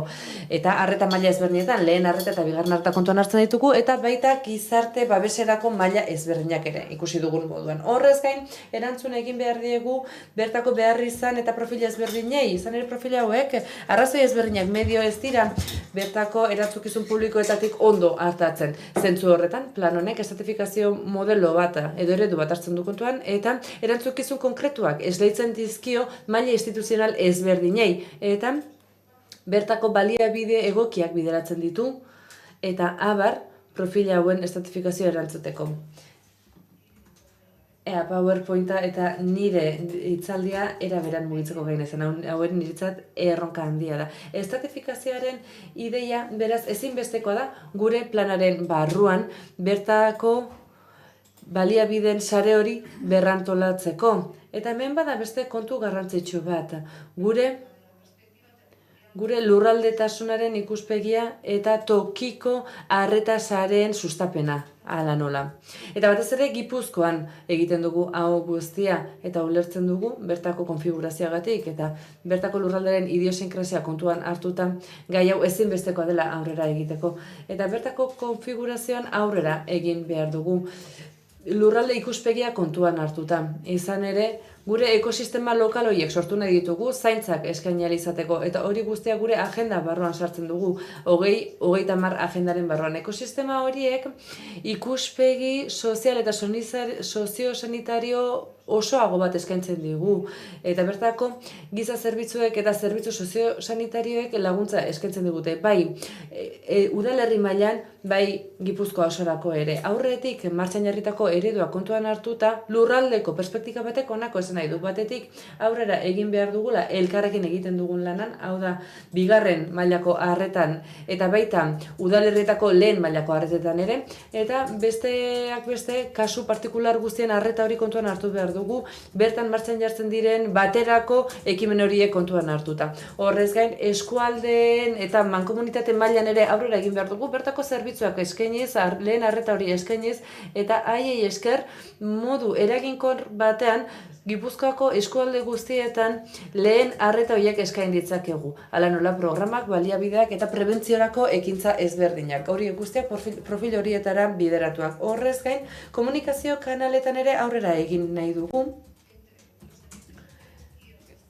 Giza zerbitzuetan eta gainerako babes problema guztietan, hala nola etxe bizitza, enplegua, dirusarren bermea eta baita orain berriki martxan jarri dugun elkarrekin lanean estrategiaren despliege horretan ere. Hau guztia oso lotuta dago bertako lan mailako aktibazioarekin eta eskualde mailako aktibazioarekin. Zeintzuk dira gure erronka nagusiak? Zein dira gure erronka nagusiak, ez? Plan honekin.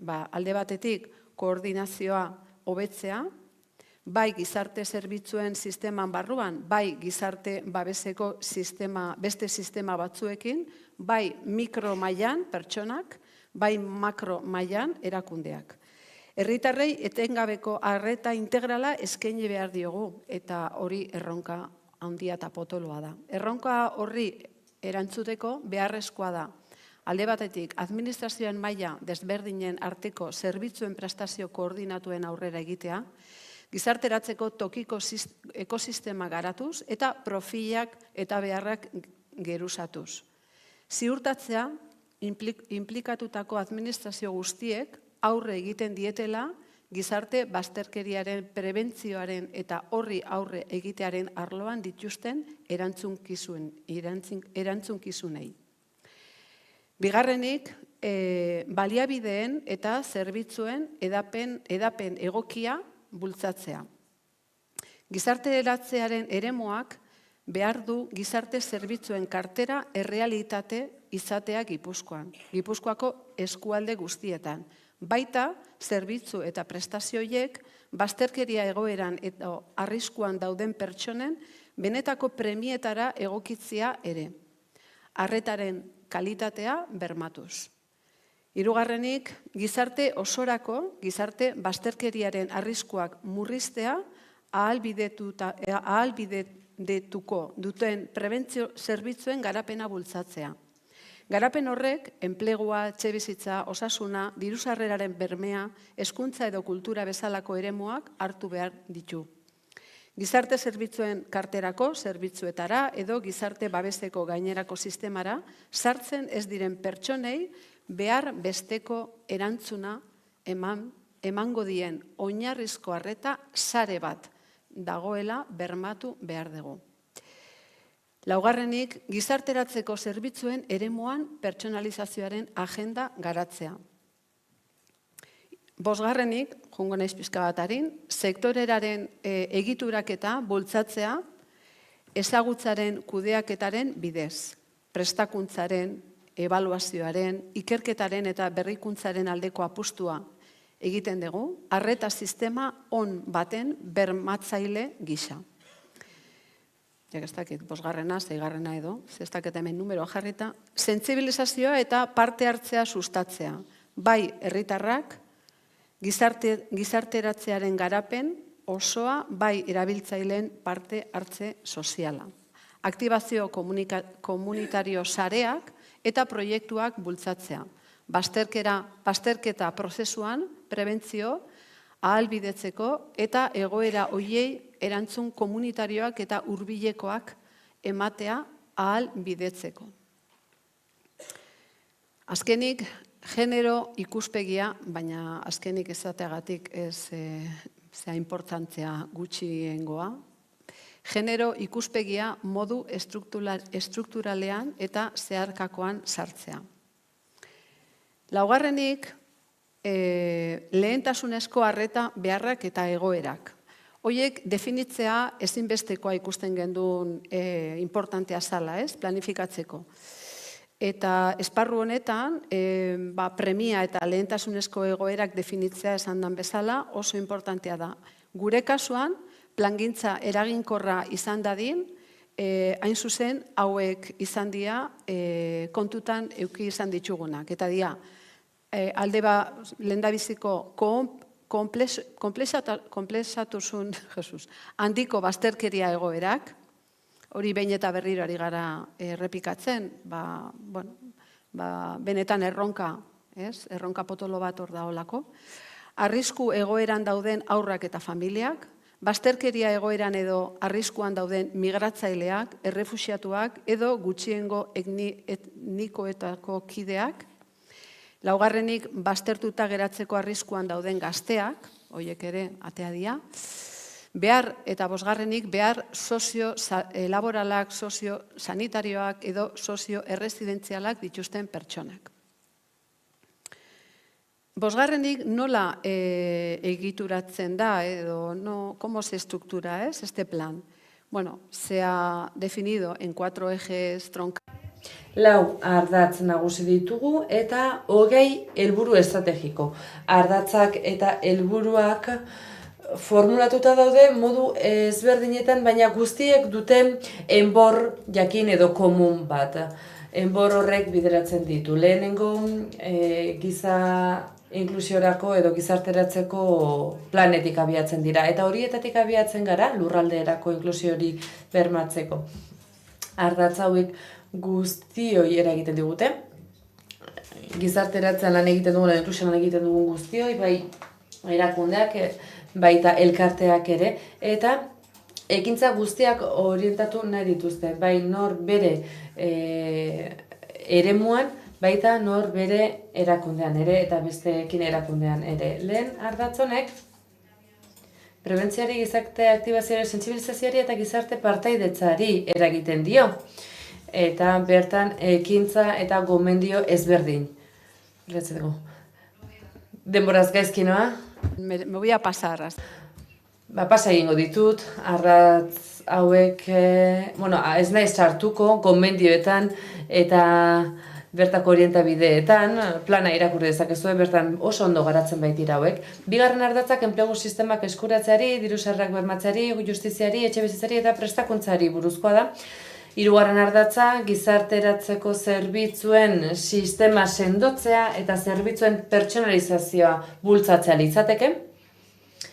Hemen, pixka bat gehiago luzatuko naiz, eta esango dizuet, gure karteran kontuan hartzen diren baliabideen bidez gure sistema sendotzen jarraitu nahi dugula, eta bertako zerbitzuen egokitzapena erabili nahi dugula, pertsonalizazioa sustatzeko eta sendotze horretan aurrera egiteko ahalik eta eredu bateragarriena izan dezakegun eta elkarlanean jarduteko kudeak izan dezakegu. Eta baita bertako lehen eta 2. mailako arretaren integrazioa. Horrela, bertako pertsonei eskaintzen zaien arreta hobetu ahal izateko, batez ere konplexutasun handiko arriskuei dagokionez.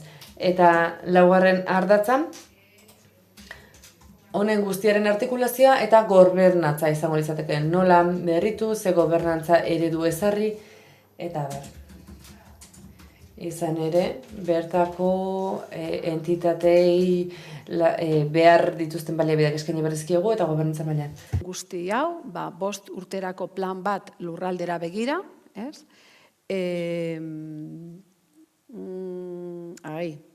Aurreko planean hasitako bidetik esan dezan bezala jarraituko dugu, daukagu 4 ardatzez, aipatutako 20 helburu eta 57 gomendio edo gidalerro biltzen ditugunak.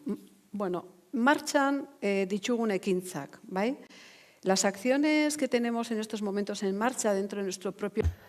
Martxan dauden gaiak edo ekimenak 59 ekimen dira. Hauek izan daitezke traktore diren neurriak edota lan kolaboratiboak. Eta, bueno, 3 guztiak kontuan hartzen ditugu. Bertako aktibazio komunitarioari dagokionez, lehen ardatzei dagokionez, momentu honetan 4 neurri ditugu, 2 berritzaileak dira eta bat traktoreari dagokionez garapen bat egin dugu gure Gipuzkoako Foru Aldundiko edo lurraldeko aplikazio guztiako arratsalean gehiago zehaztuko dut horretan eta neurri berritzaile gisa hor daukagu Bagara zentroan, hau buruko gaixotasun duten pertsonei zuzentzen zaie eta bertako tokiko beharrizan horiek asetzen saiatzen da eta baita bere insertzio edo laneratzea eta bertako pertsonak, bertako parte hartzaileak dira eta babesa izaten dute, profesionalen babesarea izaten dute. Horrez gain, badugu neurri berritzaile bat, bertako parte hartzea ahalduntzea eta autodeterminazioarekin zerikusian duena, aurretik ere lantzen ari ginera eta orain erakundearekin batera aurrera diharduguna eta bertako enplegu, justizia eta osasunari dagokionez 7 helburu estrategiko dauzkagu. Bertako neurri traktorea oinarrian habitat egitasmoa izango litzateke, lurraldean martxan jarri dugu, eta batez ere etxe bizitzan zentratzen da, bertako irisgarritasuna eskaintzen zaio bazterkeria kasuan edo egoeran dagoen pertsonei, eta gure sistemak kasu honetan behar den babes eta laguntza profesional osoa eskaintzen du ibilbide osoan zehar. Hemen badira bestetik beste hainbat proiektu berritzaile ere, kaleko arreta mugikorra edo KAM, izango litzateke horretako bat, kalean bizi diren pertsonen arreta psikosoziala eskaintzen duena, eta badago beste neurri bat ere, izan ere bertan elkarrekin laneanekin hainbat proiektu jartzen ditugu martxan. Hurrengo ardatzean, traktoreren proiektua errondo gure etxea izango litzateke, arratsaldean gehiago sakonduko dut honetan, eta horrez gain, bertako adierazleen aplikazioa jarri nahi dugu, giza zerbitzuen pertsonalizazio gida hori konfiguratzen ari gara, pertsonei arreta hobea eskaintzeko eta hemen badago neurri berritzaile bat, dagoeneko azken planetik martxan jarri duguna, bertan lantalde ibiltari bat eta zeharkakoa izango dugu, bertako erakundeekin batera jarduten duena, eta horrez gain osagarria den beste lan bat ere badakogu, bertako giza zerbitzuen eta lehen eta bigarren mailako arretaren artezkaitzen dugu. Eta azkenik, gure artikulazio eta gobernantzari dagokionez, bertarako mekanismo batzuk sustatzen ari gara, kasu honetan neurri traktore gisa konplexutasun handiko egoerak kudeatu nahi ditugu, horretarako koordinazio mailak finkatuz, eta honetan ere bada berrekin martxan jarri dugun ekimen berri bat. Oinarrizko formazioa eskaintzen ari gara inklusio sozialan behar duten pertsona eta profesional guztiei. Bueno, esandako guzti hau, bai edo bai, konpromiso baten barrun sartu egin behar dela, horretarako planaren ekintzen elkarlana aliantza maiuskulaz esandako irudikatzu egiten dugu, eta, bueno, baina oso justo gaudenez denboraz, bai aipatzea, bueno, eta bai igual jornada honetan, oso importantea da honetaz hitz egitea, eta da, bueno, señalar algunos datos que hemos extraído de una aproximación cualitativa pregunta.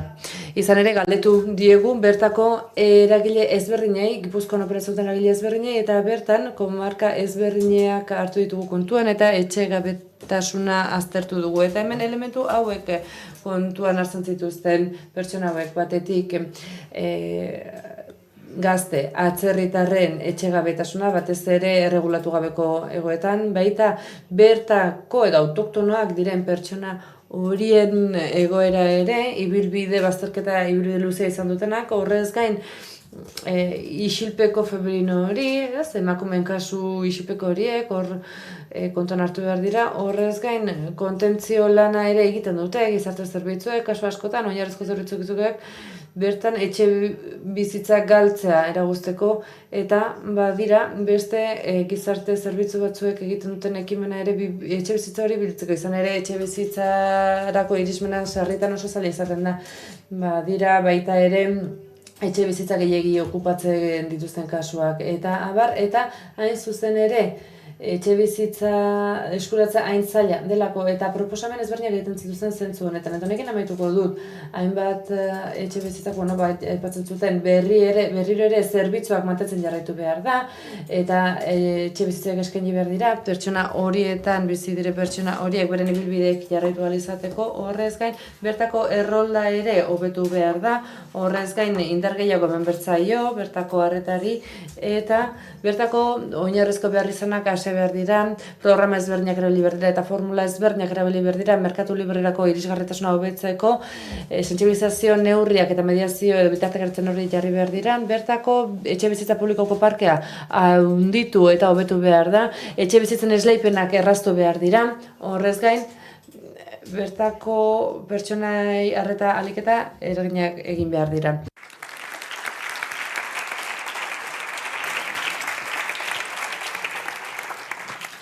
Eskerrik asko Belen, eta orain Mario Ioldik hitz egingo digu. Eta presentatuko duena da etxe bizitza politikak Euskadin bizitegi bazterketari aurrea hartzeko. Beraz, zurea da hitza, Mario. Eskerrik asko. Egun on den hori. Bueno, yo represento... Ni etxe bizitzaren sektoretik nator eta sarritan agertu da, egia da, denen behar izana eta nahi dela etxe bizitza bat izatea. Eta gure departamentutik lan handia egiten ari gara, baina argi dago ez ditugula behar izan guztiak ase betetzen. Izan ere, hainbat eskari jasotzen ditugu, eta naiz eta minimo batzuek bete guk egiten dugun horrek ez du nahikoa ematen. Gaur goizean ere aipatu da Europan, egia da, Europatik oso zuzentarau ederrak datuzela eta behar izan hori indartzen dute, bertako etxe bizitza pribatu eta publikoak habilitatzera behartzen gaituzte, Europatik, zuzentarau horren bidez, eta, badakigu etxe bizitza gure ongizate estatuaren 5. zutabere bihurtu dela, eta horren aldeko aldarri egiten dugu, eta hemen gaudenok ere espero dugu nahi horiek, behar izan horiek martxan jartzea eta kontuan hartzeko, eta bertako aurrekontuetan ere kontuan hartzea, baina zein da egoera tamalez, guk hurrengo urterako aurrekontuak konfiguratzen dihardugu, eta nik horretan parte hartzen dut, baina ikusten dugu, departamentu bakoitzari esleitzen zaion aurrekontua da bertako apreziazioaren edo ikuspegiaren araberakoa.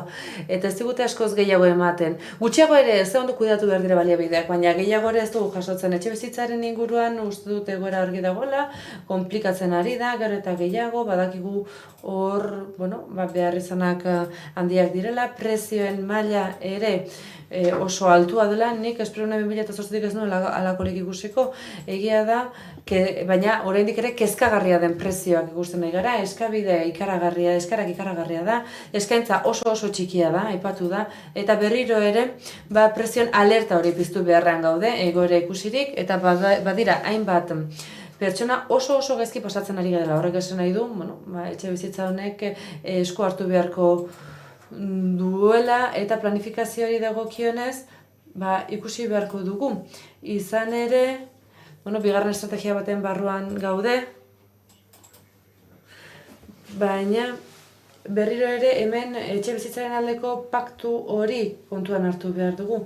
Izan ere, ikusi beharko dugu ze egoera daukaten autonomia erkidegoek izan ere oso esklusiboa da. Eta hor ez dakigu zer gertatzen da. Eta bakoitzak arrazoi ezberdinengatik motivazio ezberdina izan dezake. Gure kasuan zer egiten ari gara, beste inork egiten ez duen egiten saiatzen ari gara. Eta, hemen ikusten dugu, planifikazio estrategiko bat egiten ari gara. Sektoreko eragile ezberdinekin, 90 eragile ekonomikoerekin sinatu dugu plan hau. Eta bertan, gure etxe bizitza politika zehaztu nahi dugu datozen 15 urteetarako. Arin esateko. Bertako arrainak biderkatzen saiatzen ari gara. Eta guk honen bidez, egiten dugu mirari hori. Eta hemendik aurrera bikoiztu egin behar dugu gure etxe bizitzen parkea. Eta egia da estatuko bigarren handiena dela hemen Euskadin duguna, harrigarria dirudien arre. Eta horrez gain, bikortu egin behar dugu bertako birgaitza ere, errehabilitazioa ere hobetu egin behar dugu etxe bizitza horiek. Eta gainera gure helburu horiek bikoiztzera behartuta gaude, baina aurrekontua ez da bikoizten, eta hau izango da, etorkizunean izango dugun erronketako bat. Hau da, gure helburuak eta hitz potolo horiek azkenean aurrekontuetara itzuli behar dira. Eta hori ikusiko dugu. Etxe bizitzaren legea ere, excepzio bat da, autonomia erkidegoen artean, eta hori, rare abiz hori, da kasu honetan eta goizan ikusten dugu, eta ikusi dugu gaur goizan, 6 urteren ondoren, lortu dugula atzo sinatu genuen dekretua, eta dekretu honek etxe bizitzaren eskubide subjektibo hori azpimarratzen du, eta berriro ere rare abiz bat bihurtzen gara. Ez dago beste autonomia erkidegoerik etxe bizitzan eskubide hori aplikatzen duen, eskubide subjektiboa aplikatzen duten. Hau da, guk zuzenen esleitzen dizkiegu etxe bizitza eskubide duten pertsonei etxe bizitza horiek. Hori ez du beste inork egiten. Antzeko ezer egiten saiatzen dira Nafarroako erkidegoan, Nafarroan, bertan ikusten dute, bertako zergak analizatuta, pertsona horiek zenbait, baldintza betetzen zuten pertsonen alokairua bideratzen saiatzen dira, eta ez du beste inork egiten, ulertzen dut oso zaila delako. Eta, aipatu egiberko dut, gero aukerarik badago, sakonduko dugu gai honetan. Guk daukagu eskumena honetan, bai? Eta hala eta guztiz ere, kompetentzia hau, eskumen hau partekatuta dago. Bertako udalekin eta bertako foru aldundiekin, bertako fiskaletatearekin. Eta guk, etxebiden dauzkagun pertsona horiek, gure erregistan dauzkagun pertsona horiek, baldintza ekonomiko oso baxuak dituzte. Eta hain zuzen ere, hemen ere aipatu den moduan, kalean bizi diren pertsona horietatik zertxebait gorago dauden, baina oso diru-sarrera baxuak dituzte, errenta baxuak daude, eta gure politika hau errenta ertainetara bideratzen da, baina ez gara haien ganera iristen. Sistemak kale egiten digu hainbat kasutan, eta beraz politika alternatibo batzuk jarri ditugu martxan, ahalik eta pertsonak haien ganera iristeko, baina hemen gure bezeroek duten batez besteko errenta 200 eurokoa da hilabetean. Hau da, 16.000 etxe bizitzatik gora dauzkagu, Eusko Jaurlaritzako eskumenetan, eta beren errenta oso baxua da. Eta gu kontemplatzen dugun errenta 13.000 eurokoa da urtean. Beraz, ikusten ari gara, 24.000 euroko pertsonak ere badira etxe bizitza erosi nahian daudenak. Eta ikusten ari gara guztira 140.000 pertsonak eskatzen digutela etxe bizitza bat, modu batean edo besteak. Eta oposizioko alderdiak honei itxaron zerrenda deitzen dio, eta bai, zentzu batean, tamalgarria denaren hori horrela da. Poblazioaren 6ak behar du etxe bizitza bat, eta pentsatuko duzu behar bada gure etxekorarak ez ditugula egiten? Egiten ditugu, ahalik eta hobekien gainera. 2.000 kontratu esleitzen ditugu batez beste, eta hor rotazio bat egiten da gure etxe bizitza parke horretan.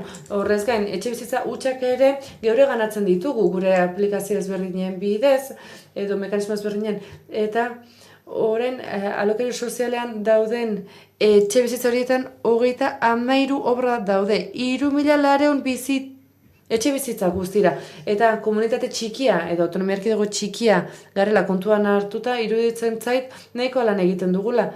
Eta laster, Madriliko komunitatearen ondoren alokairu sozialen etxebizitzak gehien eskaintzen dugun bigarren komunitatea edo autonomia erkidegoa izango gara. Eta gure etxebizitzek ezin dira parekatu Madrilgo etxebizitzekin. Baina, zer egiten dugu? Aipatu dugun guztia.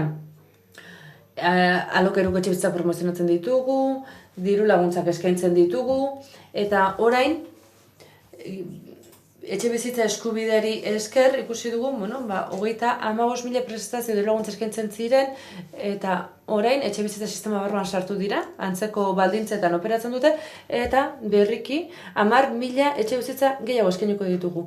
Dagoeneko 2.800-ek baldin badute eskubide hori areagotzen saiatuko gara, eta egia da zifra hauek harrigarriak direla.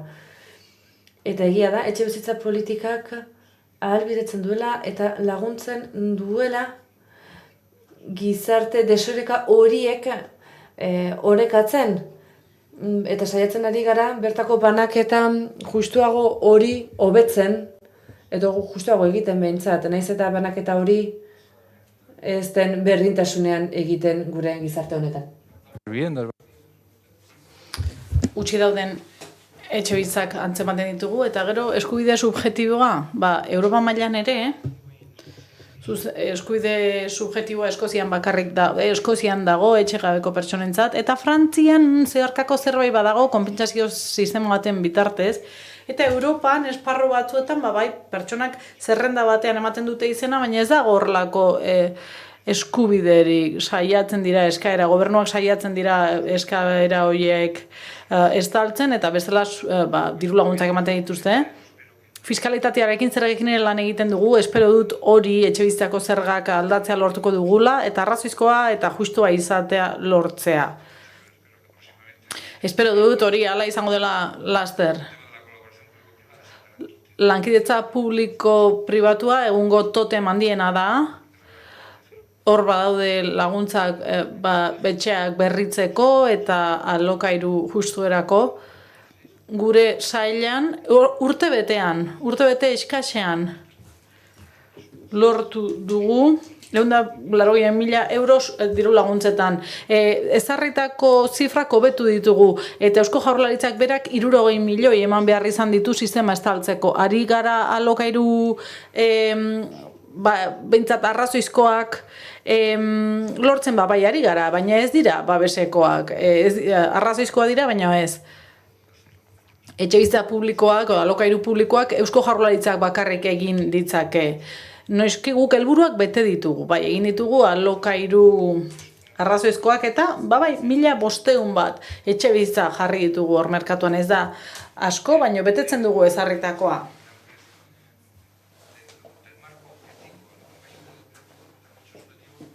Eskubide subjektiboaren dekretuak eraginak ditu gizarte bazterkerian diren taldeen gainean, adibidez, gero esango dut, baina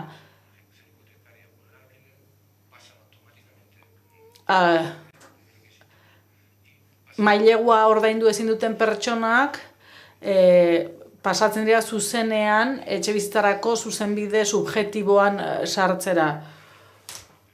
Peperen gobernuak legea, bere garaian legean hori jasota zegoen, Peperek errekurtsoa jarri zion, atzera bota zuten, baina orain dekretuaren bitartez sartuko da seguruenik, salbuespen erregimenak, eta RGIarekin egiten dugun parekatzeak erraztu egingo die etxebizitza bat lortzeko aukera etxerik gabeko pertsonei, baina politikak behar ditugu etxebizitza lehen estiko dituenak, baina ez bakarra, etxebizitza bakarrik kontuan hartuko dutenak, gauza gehiago hartu behar dituzte politikak.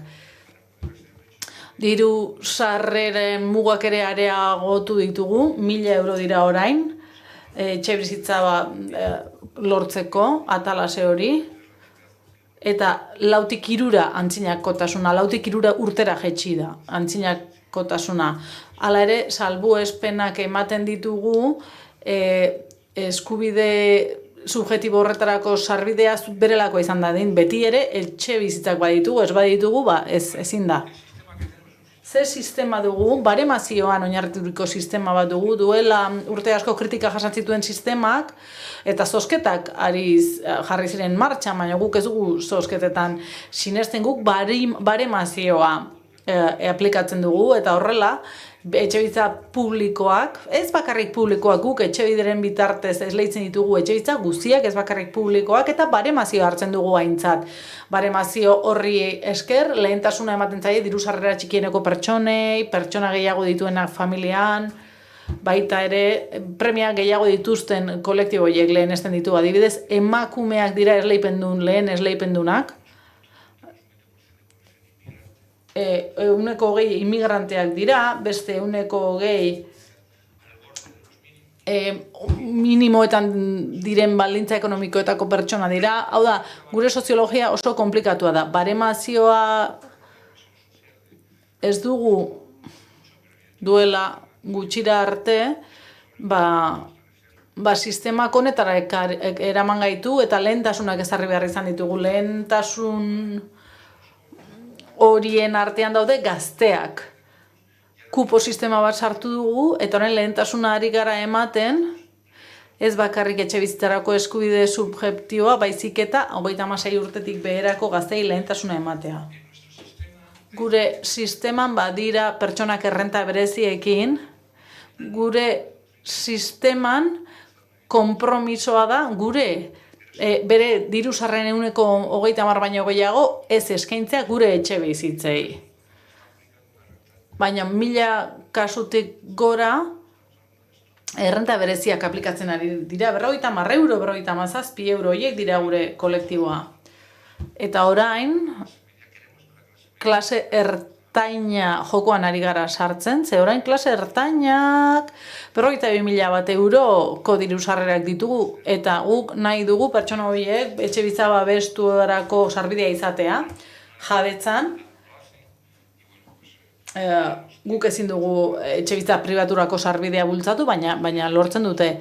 Eta saiatzen gara, cohousing eta horrelako kooperatiben bitartez ere, espero dut esperientzia berri hauek ezartzea, eta batek arrakasta izango du, eta espero dut horiek ere jokoan sartzea, eta horien bitartez aukerak eman ditugu, alternatibak sortu nahi ditugu klase ertainentzat, diru sarrera handiagoak dituztenentzat. Baina badakigu gure bezero nagusiek etxebizitza soziala behar dutela, alokairu soziala behar dute, hori da ordain dezaketena.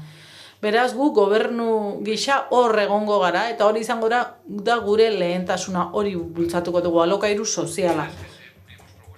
Ze neurri sartu nahi ditugu, bigarren estrategia honetan etxebizitzari dagokionez, lehenengo etxegabetzeak saiesteko neurriak indartu.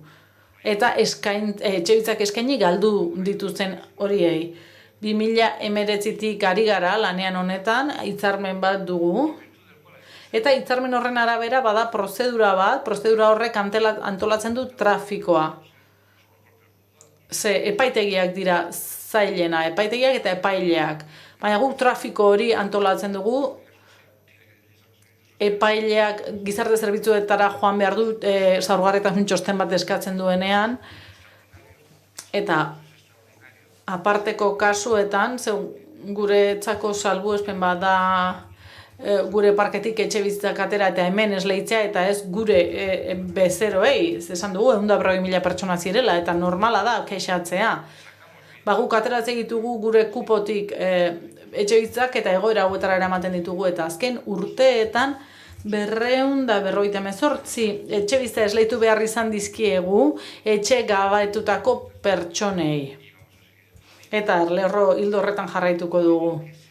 Hitzarmen hau indartu eginda, etxebizitzarako eskubidea ezartzen duen estatu legeak gauza interesgarri batzuk aurkezten ditu. Behartu gaitu mediazio eta kontziliazio sistemak indartzera,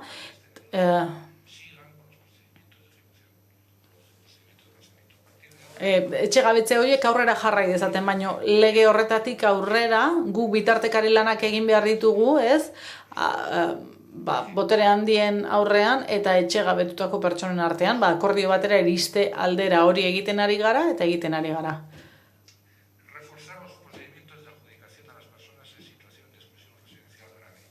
bizitegi bazterketa larriko egoeran diren pertsonen etxegabetzeak kudeatzeko programak sortu.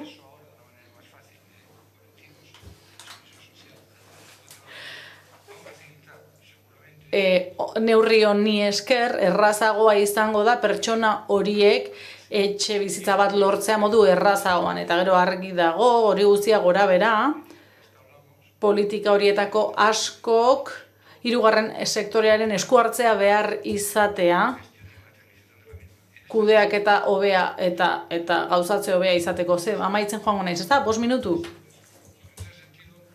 Zentzu horretan, 175 etxe bizitza lagatu dizkiogu hirugarren sektoreko entitatei hainbat gauzatarako. Immigrazioa, pertsonen etxegabetzeak, esperientzia horiek danak hor daude eta hirugarren sektoreko taldei etxebizitzak lagatzen dizkiogu gehienez 5 urtez proiektua betetzen den edo ez gora bera. Kasu batzuetan proiektuak ez dira ondo ateratzen eta kendu egiten dizkiegu. Eta noski esku hartze hildo hori indartu nahi dugu eta horrek ahalegin handia eskatzen du. Eta gu ez gara adituak. Baina nahi dugu lehentasunak ezartzea, ez? Eta proiektu jakin batzuei lehentasuna ematea.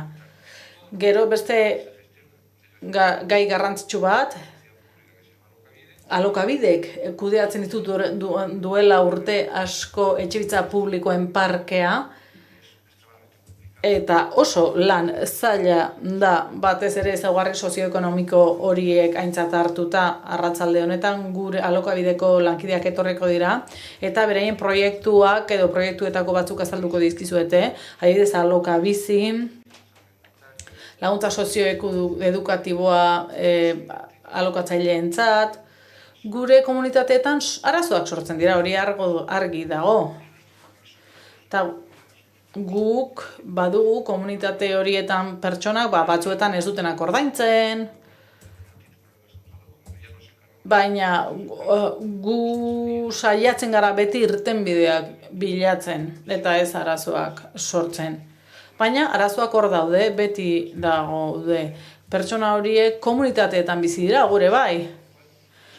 Orduan komunitateetan arazoak sortzen dira eta arazo horiei heldu egin behar zaie. Eta batzuetan erabaki gogorrak hartu behar dira, ze beste jokoan dago parke publikoaren bideragarritasuna.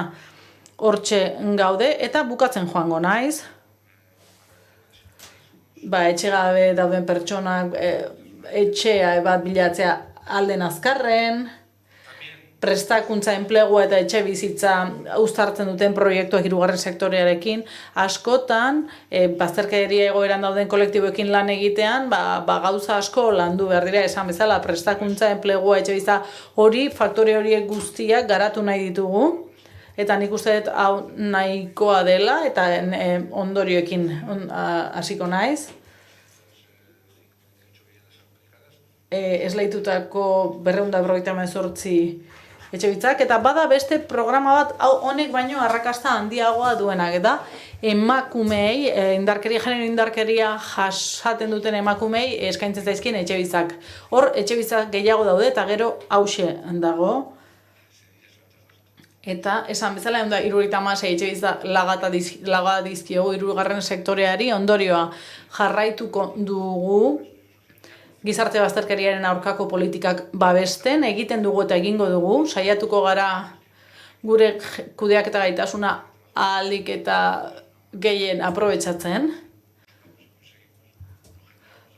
Baina askotan, irtenbide bat bilatzen dugunean, beste bi arazo sortzen zaizkigu, inor ez dagelako pozik eratzen, gu saiatuko gara, itxaropen guztiekin betetzen, baina ezin zaigu ezinezkoa dena eskatu, ze ez dugu nahikoa bitarteko, baina ematen badizkigute, ezinezko hori egin ahal izateko baliabideak, etxebizitza sailak egingo du. Eskerrik asko. Mila asko.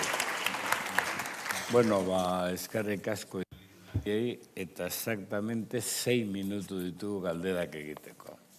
Orduan norbaitek galdera bat egin nahi badu, egin dezala, baina lehen esan bezala, galdera izan dadila. Orduan, hortik daude mikrofonarekin, norbaitek egin gura badu edo zein islariri, oraintxe da momentua. Edo bestela bagoaz atzeden aldira, eta bueltatzen gara 12:04. Ordu erdiko atzerapena daramagu, beraz, atzeden aldira.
Uste dut gaudenekin hasiko dugula eta horrela besteak ere hurbiltzen joango dira.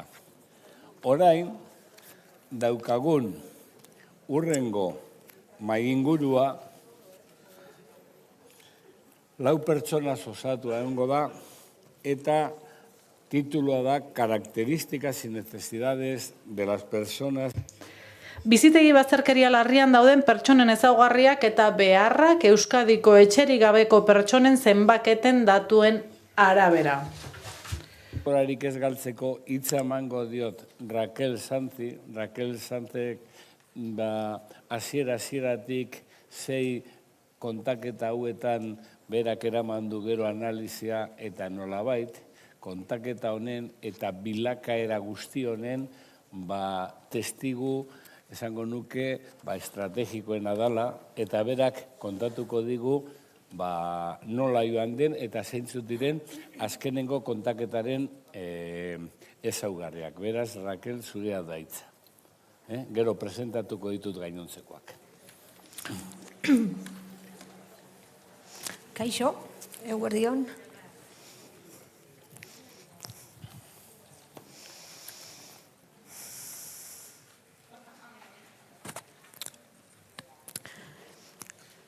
Quisiera aprovechar esta presentación. Aurkezpen hau aprobetxatu nahi dut, badakigu 15-20 minutu inguru irango duela, ez naiz gehiegi luzatuko, baina azken kontaketaren edo zenbaketaren emaitzak aurkeztuko dizuet. Baina emaitzak hemen aurretik balorazio orokorrago bat egin nahi dut informazio sistema honen inguruan. Denbora aurrera egin ahala sendotu eginda sistema hau, oinarri oso garrantzitsua du, eta da hain zuzen erakundeen arteko hitzarmena, babes handia du,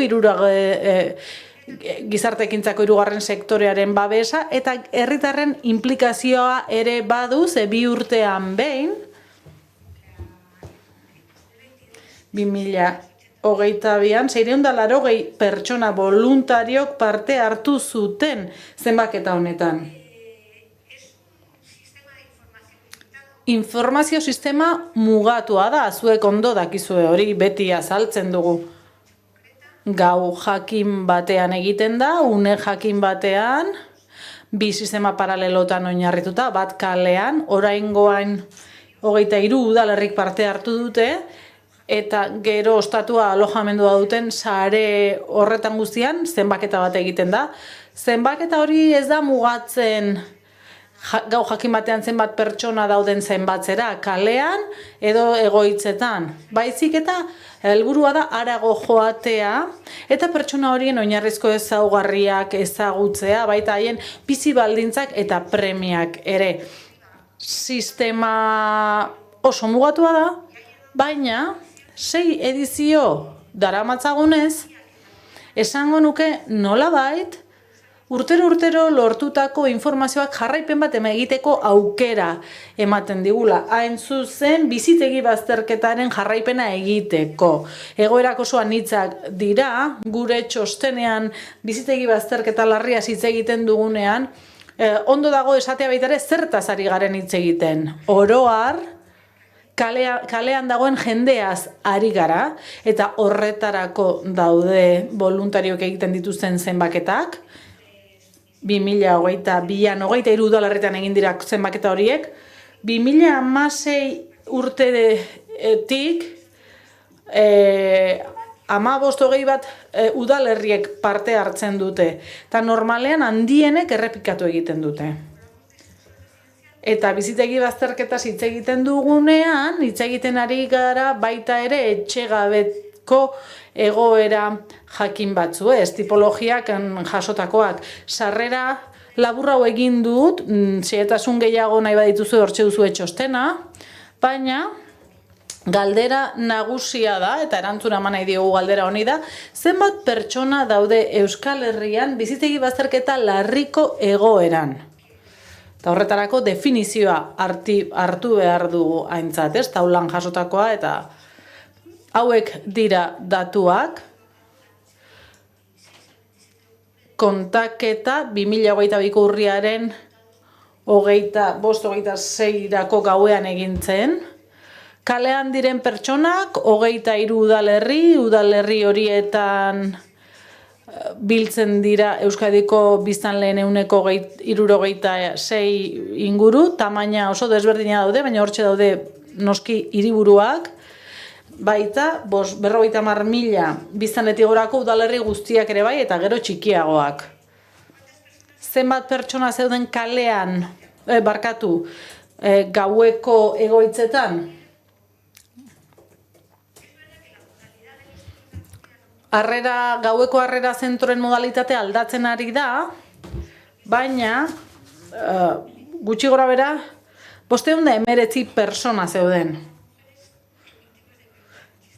Indarkeria matxistaren biktima diren emakumeentzako baliabideak 212 pertsona. Ari gara esaten baliabide horietan dauden emakumeak eta beraien familiak. Eta gero, nahiko zabal biltzen dugu alojamendua duten baliabide guztien sarea. Baita ere, etxerik gabeko pertsonak artatzeko baliabideak eta gizarte bazterkeria egoeran dauden pertsonak artatzeko zentroak. Orduan, ari gara biltzen dekretuan sartutako egoitzak eta zerbitzuak, baina baita ere beste baliabide batzuk. Baliabide pribatuak, hau da, ituna ez dutenak, baina eta finantzazio publikoa izan arren, egin batean, pribatuak direnak. Eta horren osagarri baita ere, gutxiago izan arren, daude, bertan sartuta, alojamendua duten beste baliabide batzuk. Ez direnak Euskadiko gizarte zerbitzuen sistemakoak, baina nolabait erkidegoen finantzaketa dutenak. Batez ere migratzaileentzat. 3.380. Baina ez gara zifra horretan geratuko, ikusiko dugu zer esan nahi duen. Horrek bilakaeraren ikuspegitik. Baina lehenago zentratuko naiz,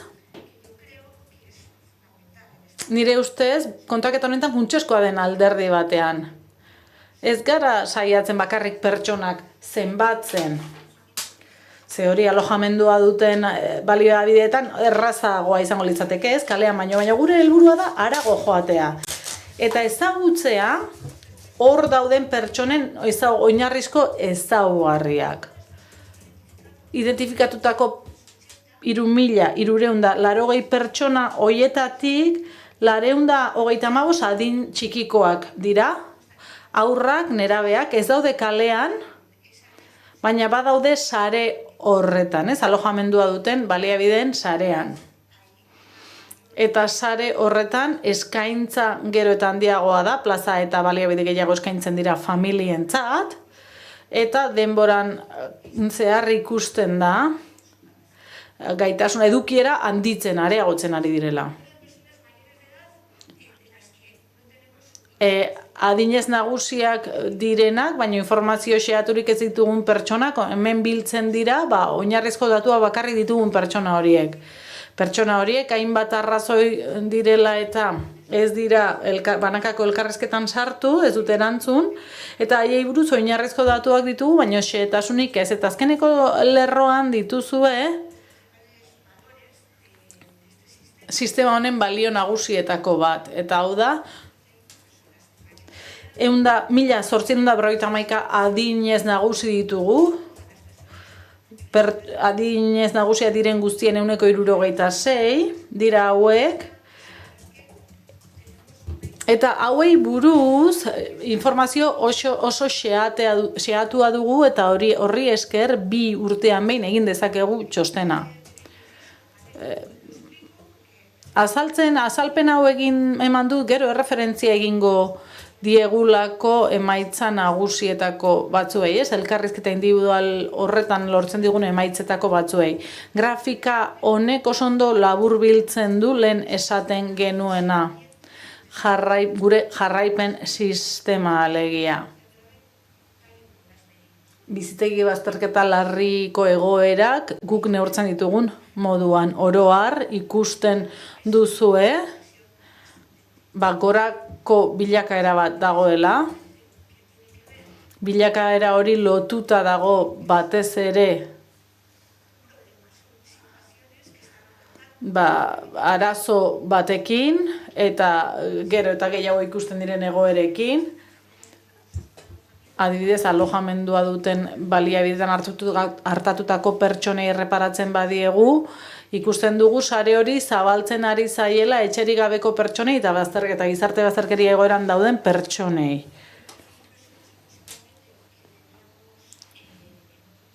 Beste 2012an 1.000 pertsona inguru genituen alojamendu duen baliabideetan, eta orain ia 2.000.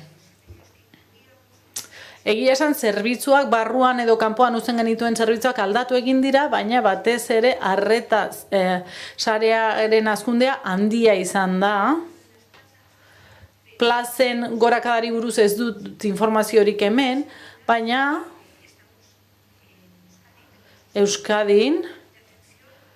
Euskadiko arreta sistemak gainditu egiten du estatuko beste edozein erkidegoetako edozein sistema. Baina goazen kalean diren pertsonen datura. Pertsona hauei buruzko datua, lehen esaten izuen, udalerri kopurua aldatzen joaten da. Baina 2016tik 23, 25 udalerrik parte hartu dute. Eta grafiko honetan ikusten dugu gorakada bat.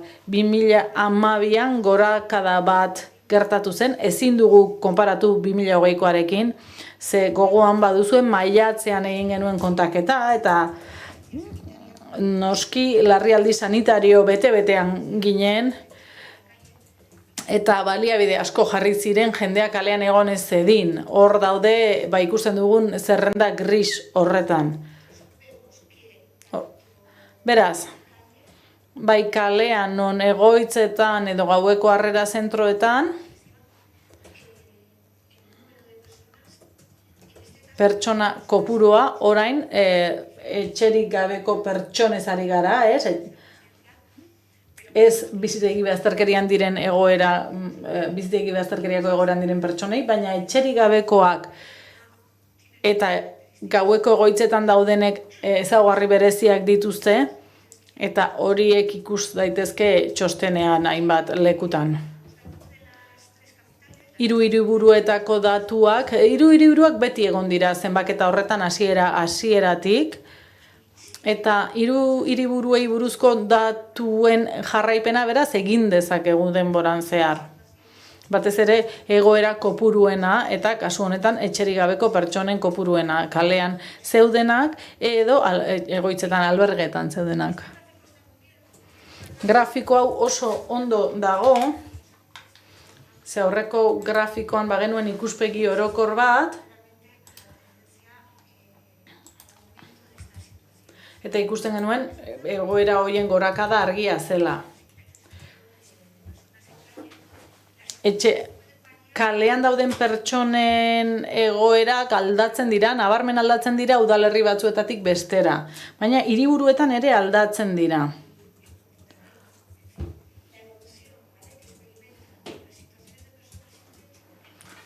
Gasteizko etxerik gabeko pertsonen bilakaera nolabait egonkorra izan da denboran zehar.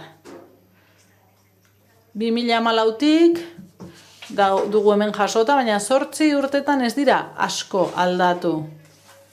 Donostiaren kasuan, gorakada pixka bat handiagoa izan da, 2016tik, eta gaina lerro hori nahiko zuzena da. Hau da, etengabe handitzen da.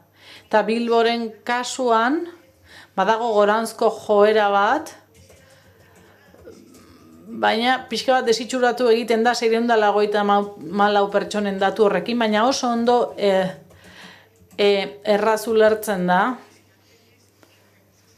ze COVID-arekin lotuta dago. Bilbok baliabide asko jarri zituen kalean ziren pertsonentzat garai hartan, eta horregatik dugu koska hori hor. Baina zalantza da, gune horietara, aterpe horietara joan ziren pertsona horiek kalean ziren pertsonak ziren, asko bai, ze galdetu egin genien eta baietz esan zuten, baina gertaliteke egotea zati bat,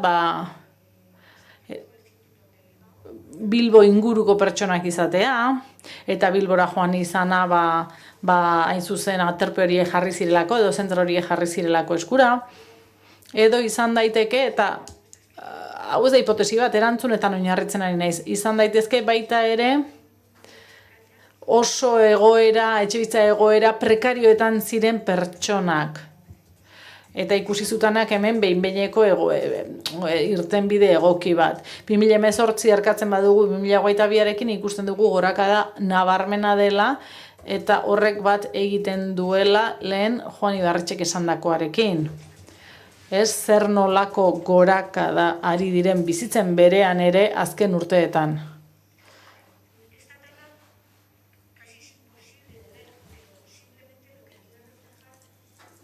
Taula honek nahi du islatu aldagarritasuna kalean diren pertsonen inzidentziari dagokionez.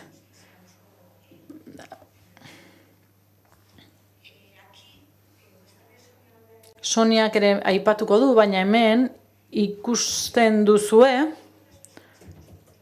kalean aurkitu ditugun pertsona guzti horietatik, 648, 23 udalerritan, gehienak gizonak zirela, eta 37 emakume bakarrik identifikatu ahal izan ditugula. Eta 37 emakume horietatik gehienak Bilbon zeudela 9 eta Donostian 15. Honi buruz ere hitz egin nahiko nuke aurrerago. Baina besterik gabe egoeren aniztasunari buruz hitz egin nahi nizuen. Grafiko hau nahiko oso egiazkoa, ezin dira udalerrien arteko egoerak erkatu edo konparatu, baina ikustezazuen parte hartutako 23 udalerrietatik batzuek inzidentzia altua dute, biztanleriarekin konparatuta, eta beste batzuek ez daukate horrelako inolako egoerarik.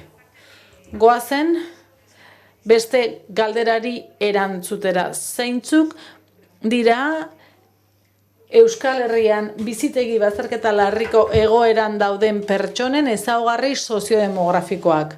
3.380 pertsona identifikatu horietatik, ez dut asko luzatu nahi, baina zenbaketak egiten ditugunean oso oinarrizko informazioa biltzen dugu, sexua, adina eta jatorria, eta hori pertsona guztiekin egiten dugu, baita adingabekoekin ere, adin txikikoekin ere, eta gero, haien esku uzten dugu erabakitzea Eta horretarako baimena eman behar dute, hori, elkarrizketa individual hori. Ondorio nagusiak.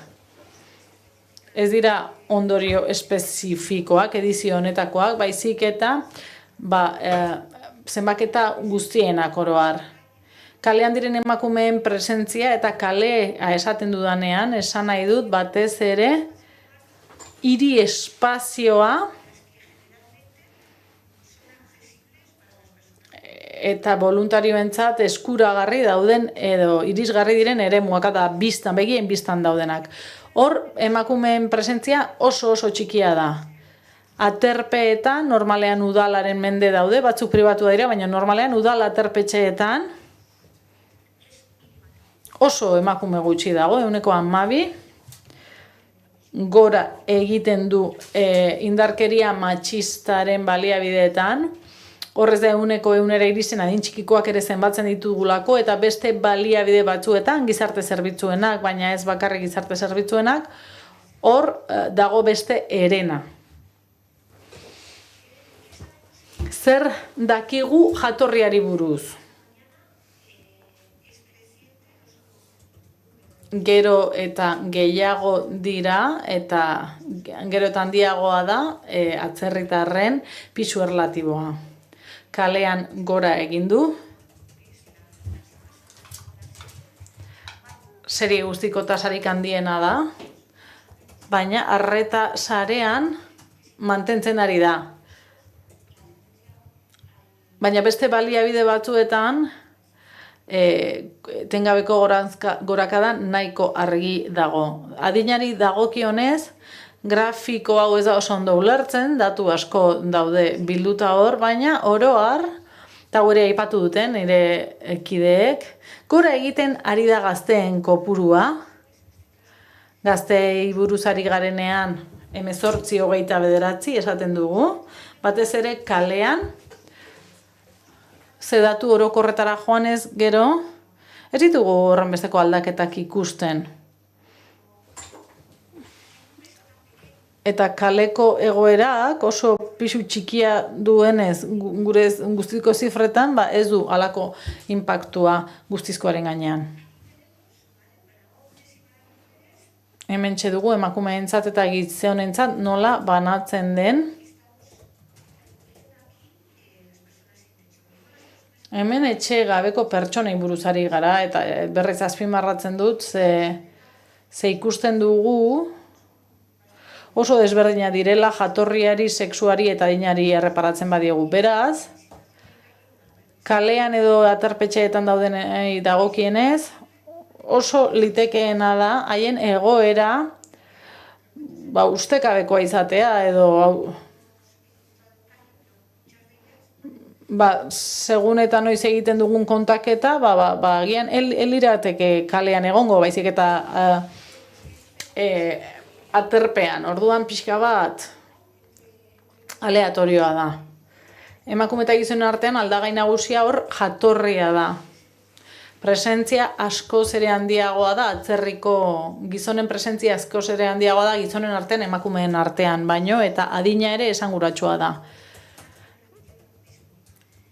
Honek guztiak leku berera garamatza.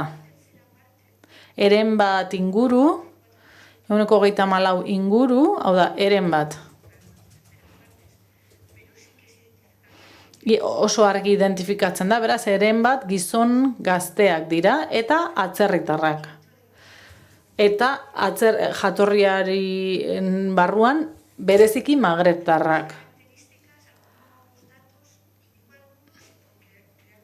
Hemen datu batzuk ikusiko ditugu, datu eta joera batzuk, informazio asko dugu, txostenetan jasotzen dugu, baina gauza batzuk oso ondo aztertu gabe gera daitezke, eta ez nuke, eta ez dut okasioa galdu nahi, eta nahi dut adierazu, nahi dut esan hemen, datu baseak ditugula 2012-tik, ustiatu egin behar ditugula, eta erakunde guztien eskura daudela. Zenbaketan parte hartzen duten erakunde guztien eskura. Etxegabetasunaren iraupena.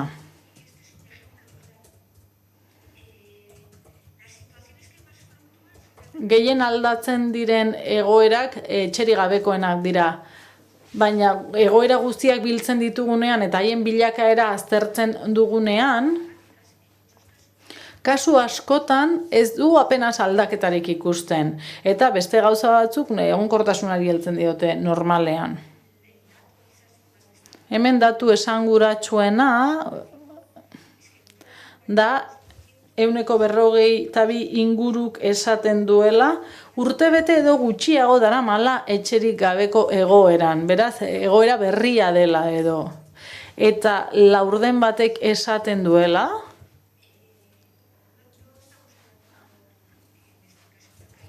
kasu honetan ez garari esaten kalean dauden pertsonak, baizik eta etxe bizitarik ez duten pertsonak. Eta hor laurden batek darama 6 urte edo gehiago, beraz kroniko izateko zantzuak ematen dituzte egoera horiek. Etxerik gabe geratu aurretik, eta datu hauek prebentzioari begira oso garrantzitsua dira. Zer esaten digu jendeak, edo zer esaten digute etxerik gabe geratu aurretik zeuden egoerari buruz? Oro har, kalean dauden pertsonei, aterpetxeetan dauden pertsonei, eta beste balioetan daudenei egiten diegu. Eta hemen datu garrantzitsu batzuk azpimarratu ditut. Eta lerroetan antolatu ditut balio, eta lerro bakoitzeko baliorik handien azpimarratu dut. Egia esan, datu hauek gauza asko esaten dituzte, ezin dutenak aztertu, baina interesgarriak dira. Baina bereizi behar dugu, normalean egoera oso desberdinez ari gara, baina lau talde hauek bereizi beharko genituzke. Adinaren aldagaia ere sarre genezake, baina hemen oro har ikusten duguna da, emakumea atzerritarra, horiek esaten dute etxe gabe geratu aurretik bere etxean ari zela bizitzen. Emakume ez atzerritarra pisu partekatuan. Gizon atzerritarra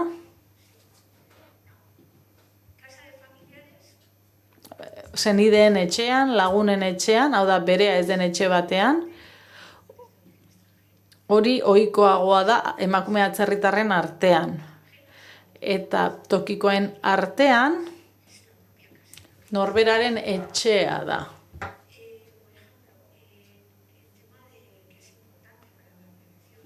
Prebentzioari begira,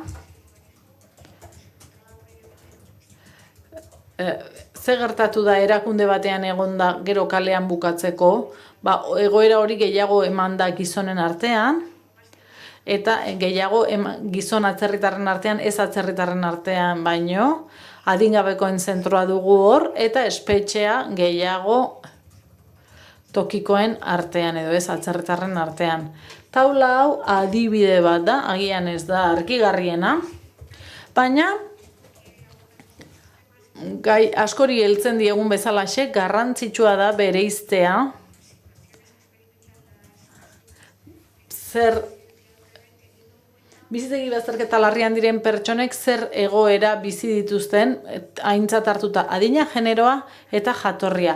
Taula hau ere oso garrantzitsua da eta lehen aipatu dudanari egiten dio erreferentzia. Faktorez, Michelek hitz egin du hasieran, egiturazko faktorez. Taula honetan etxegabetasunaren kausak erakusten dira. Hau da, eta pertsonen ikuspegia hartzen da aintzat. Hau da, pertsonen arabera zer arrazoik eraman dituzte egoera horretara, eta guztira 3, edo gehienez 3 egoera esan ditzakete.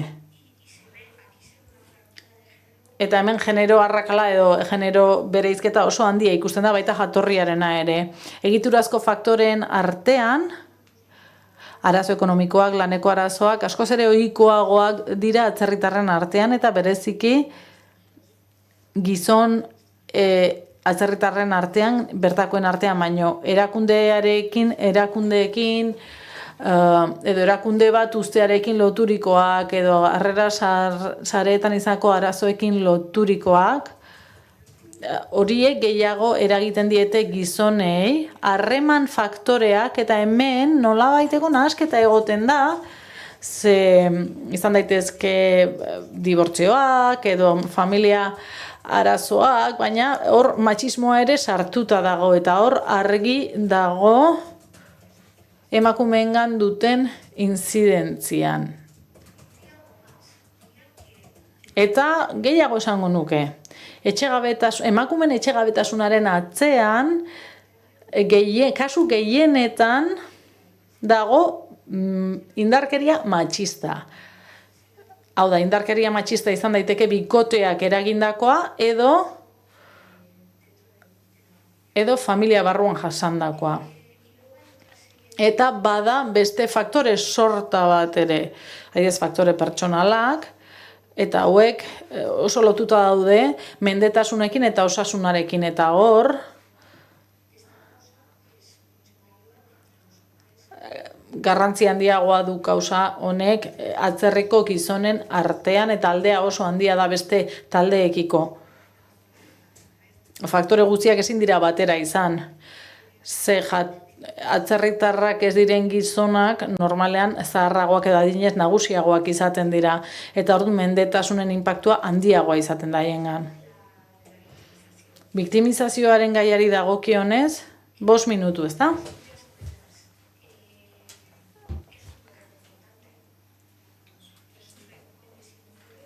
Gizonek eta emakumeek jasaten dute, baina erasoen inzidentzia desberdina da gizonengan eta emakumeengan. Gauza gehiago hemen. RGIaz hitz egin dugu, hauek dira emaitzak, kalea eta terpea estaldura oso txikia da, eta ia 30-era iristen da, gainerako gizarteratze baliabideetan. Oroar, beste grafiko honetan eta besteetan, badago pertzepzio positibo bat gizarte zerbitzuei dagokienez. Beraz, hariei buruzko iritzia da lagundu dietela, eta pertsonen egoeretan lagundu dutela gizarte zerbitzuek.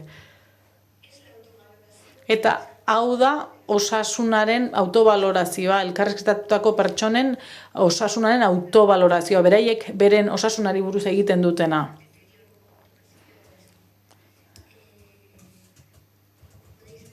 Ikusten duzuenez, datuak oro har hartzen ditugunean, gutxi gorabehera egonkortasunari eusten diote, baina hori ez da garrantzitsuena, hau da garrantzitsuena. Har ditzagun 25 eta 54 urte arteko pertsonak, bizitzegi bazterketa egoeran daudenak, eta biztanleriaren osokoarekin alderatuko ditugu. Eta aldea oso handia da, eta osasunaren narriadurak inpaktu handia du, eta izango du epe ertain eta luzera pertsonen bizitzan. Guk adintarte hori hartu dugu, horrez daude gazteak bakarrik, baina adintarte hori hartu dugu, baina horrek inpaktu handia izango du pertsona horien osasunean eta ongizatean. Gaixotasunak eta nahasmendu ohikoenak. Hor daude buruko gaixotasunak eta nahasmenduak, datuak ikusita, kalean eta aterpeetan txikiagoa da beste baliabideetan baino.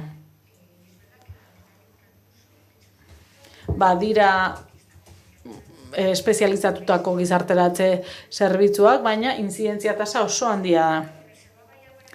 Grafiko hau 13erako gorde dut, grafiko hau tramposoa da. Atera dut, baina tramposoa da, trampatia da. Zergatik, honekin amaituko dut. Jendeari esaten diogu, ze balorazio egiten duten instalazioez, egoitzaz, baita ere profesionalengandik jasotako arretaz. Profesionalek balorazio handiagoa dute instalazioek baino, baina balorazioak oso altuak dira. Zergatik handa trampatia grafika, ondo pentsatuz gero, elkarrizketa individualetan, arduradunek egite dituzte elkarrizketa horiek, ez egoitzako arduradunek orduan galdetzen dutenean, eta nola baloratzen dituzu instalazioak? Bueno, agian hor kritikaren bat egingo dute, ezta? 26 inguru, esate dute ez daudela oso ondo aterpe horiek. Baina, beste baliabideetan, batez ere profesionalen arretari dagokien ez dena da perfektua, dena dago ondo. Horregatik, pixka bat txantxetan jarri dut hau, esateko, ez dugula ondo neurtzen erabiltzaileen postasuna, beste sistema batzuen bitartez egin beharko genuke, eta ez sistema honen bitartez, ze postasuna elementu oso garrantzitsua da, eta ematen digu arretaren kalitateari buruzko arrasto batzuk ematen dizkigu, eta horri buruz ere hitz egingo dugu jardunaldi hauetan. Eskerrik asko, oso pozik nago, hemen zenbaketetan parte hartu zuen pertsonetako asko zaudetelako hemen, eta eseri egingo naiz, baina eskerrak eman nahi nizkizuen, ze urtero ahalegin handi egiten duzue.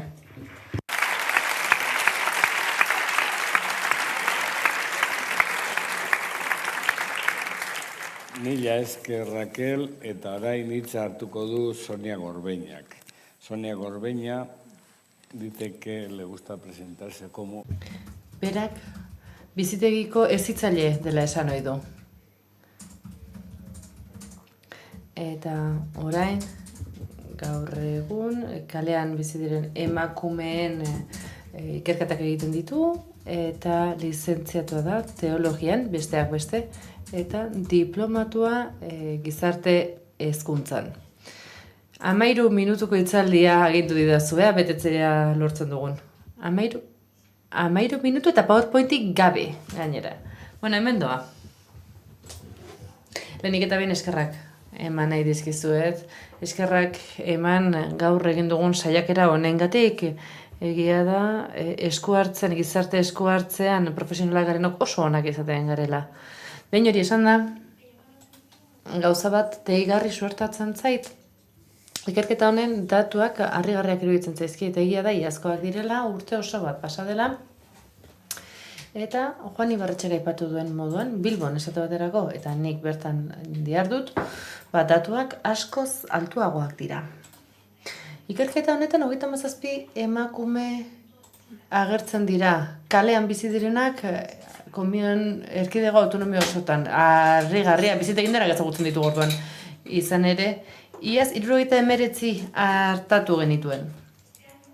Aurten, datu zehatzetara joanez, uztaila, abuztuan eta irailean 28 emakume.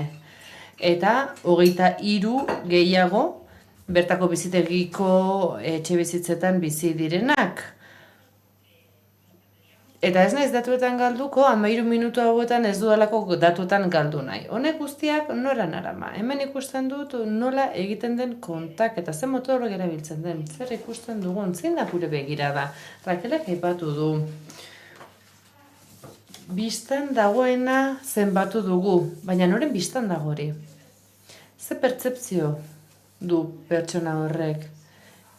Etxerik gabeko emakume bat kalean bizi dena, gaur egun nire estilokoa izan daiteke, ni bezala da jantzita, hemen poltsa bat izango du, bertan bere mugikorra eta pasaportea darama, eta eserita egon ohi da, etzan gabe, banku batean. Gaur egun, hauxe da, itxura, hauxe dauka etxerik gabeko emakume batek, eta kendu behar dugu burutik ideia hori, hau da, ez dira kalean, edo kaleko baldintzetan bizi,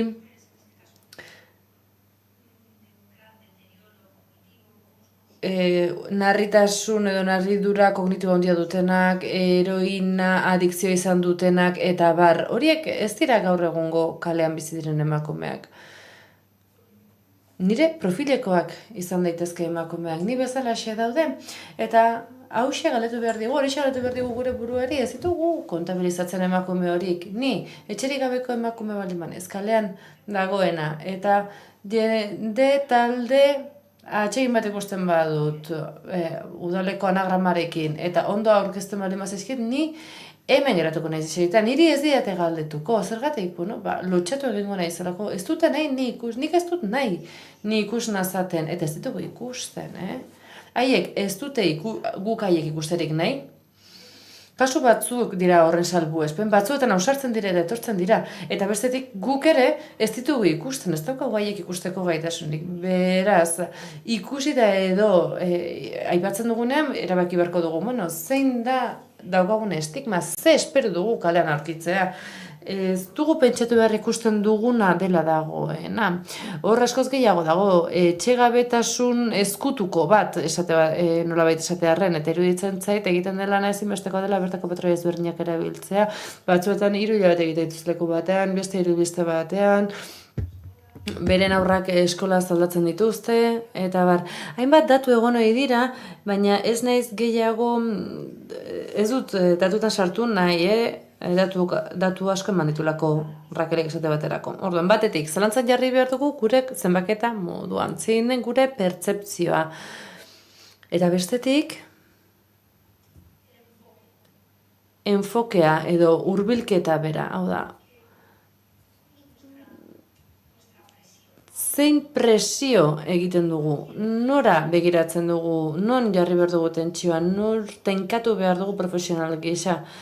Eta ez bakarrik gora begira, goikoak bai, mugitu behar ditugu, nola ez dut esango, politika soziala beharrezkoak dira, ongi egituratuta egon behar dute, lastima, etxe bizitza arduraduna ez egotea, hau entzuteko, baina nola ez dut esango presio hori egin behar dela gora, eta era berean etengabeko jardunean eta elkarrekin lan egin behar dugula gukor badakigu hor tapoi badaukagu.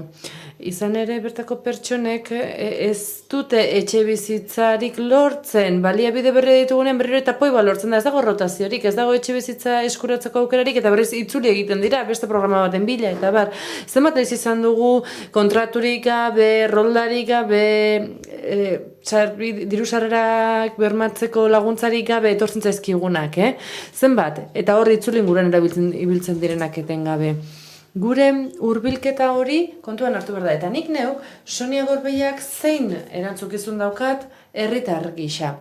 Zein erantzukizun gizarte hezitzaile gisa. Zenbateraino tentsionatzen ditut nire lankideak, zer ezberdintasun dakart, zer hobekuntza dakart nik, nire ordutegia, nik ez uzartan nire ordutegitik kanpo lan egin behar, baina nire lan ordutegi horretan zer egiten du, zer eztabaidatzen dut gauza ezberdinak egin izateko esango didazu. Bueno, ameslari hutsa naizela, bai nahiago dut ameslaria izan, eta ez agortuta edo nekatuta egon.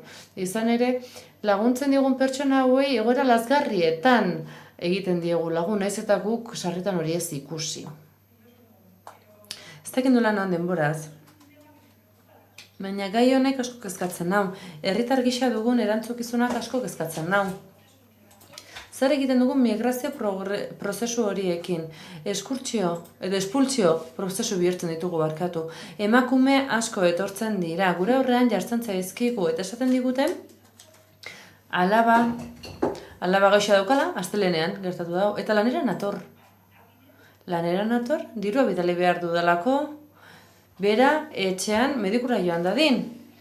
Nire asmoa, nire ama eta alaba ona ekartza da, ni lanera nator, eta nik esan nahi diot, ez duzu lanik egingo duzu beltzean, ekonomia beltz horretan, eta hori egiten dugu, Eta hori esan egin behar dugu, emakume horrek nire ama zaintzen egingo du lan, edo nire amona, edo nire seme-alabak. Hori izango da bere lanpostua, kontraturik gabe, eta bar. Hori da errealitatea. Eta hori ez dugu esaten, baina hori horrela da. Txapuitxatuko dugu, esaten dugu berak, ez da, lanera datorrela, ados. Lehen ere, aipatu dugu, nola datu gurutzaketa ezinbestekoa den, atzerritartasuneko datuekin, iruditzen zait hor programa bat dagoela eta bikaina da, baina norbaitek klik egin behar du, lan egin dezaten, orduan lan egiteko baimen eman, beste nola aterako dira bukle horretatik, nola aterako dira, noiz egingo dute lan, eta noiz usteko dute eskubideak dituzten pertsonak direla. Hori ez dute inoiz egingo, ez dutelako lan egiteko baldintzarik, orduan beltzalan egiten dute, ez daukate lokalurik, ez daukate nominarik, apalik ezin. migrazio prozesuak ez daitezela esklusio prozesu bihurtu, Baina 3 urte egiten dituzten arte ez dira kasu lotesteak. Exigentzia baxukoak baldin badira, ez dira lehen arretako baliabide horietan sartzen. Hori guztia berriro pentsatu beharko litzateke. Eta amaitzeko, zein da gure erronka? Esklusio edo bazterkeria zerbitzuetik atera behar da. Guk sortzen ditugun keto horietatik atera behar dugu. Ni, bazterketa egoeran dagoen emakumea izani, bazurekin nago, Raquel, biak berdin gaude eta biak zentro berera gatoz. Horretatik atera behar dugu. Gizarteratzea pentsatu behar dugu. Lan egiteko modu berriak behar ditugu. Adibide gisa eta amets gisa, iaz, bizite egin pandemiaren ondoren.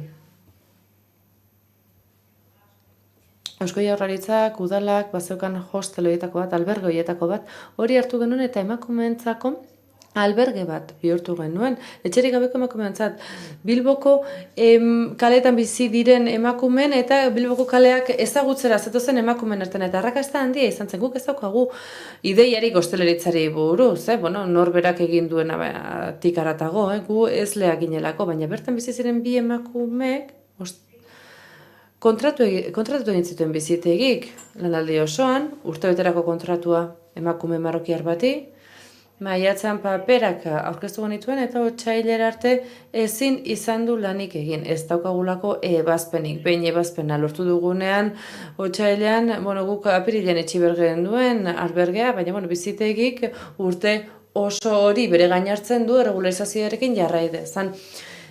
Emakume hauek beste emakumeen parekide sentitzen dira edo sentitu behar dute behintzat. Nik bizitegiren pixu batean, etxerik gabeko emakumeen etxe batean, zer esango diogu bata besteari, baina hostel horretan Alemaniako turista bat etor liteke, galdera bat egiten du, eta hor dagonak ez daki ondoan duena etxerik gabeko emakumea den, edo langilea den, edo etxeko langilea den, edo bernaiz eta ari adierazi diogun, proiektuaren berri eman diogun, eta berak galdetuko du, galdera egingo dio, edo nire lankideari, etxerik gabeko emakume bati, eta esplikatu egingo dio, nik ila moztu nahi dut, ni moztuko dizut, etxean dauzkat, gura izak, eta bestatek fritur batzuk eskaintzen ditu, eta bata beste izaten diote haizu. Etzetez gozatzera pijaman joan, hor turistak datuz eta. Gero gura zendu behar dugulako. Eta, ni ikaragarrizkitsuarekin nator, eta beste batek lagundu eta ben sartuko nau, ez gaitzaten ikusi, bestela, turistak etorri eta honek etopo egiten. Eta turista horiek egiten gaituzte txornia, behartzen gaituzte txornia izatera, ez nire espedientea. Beste nik zer esango diot nire ezitzaileari edo gizarte langileari. Behar dudana, ez diot esaten naizen guztia. Naizena normaltasun batek emango dit. Beraz, gure erronkak hori izan beharko luke.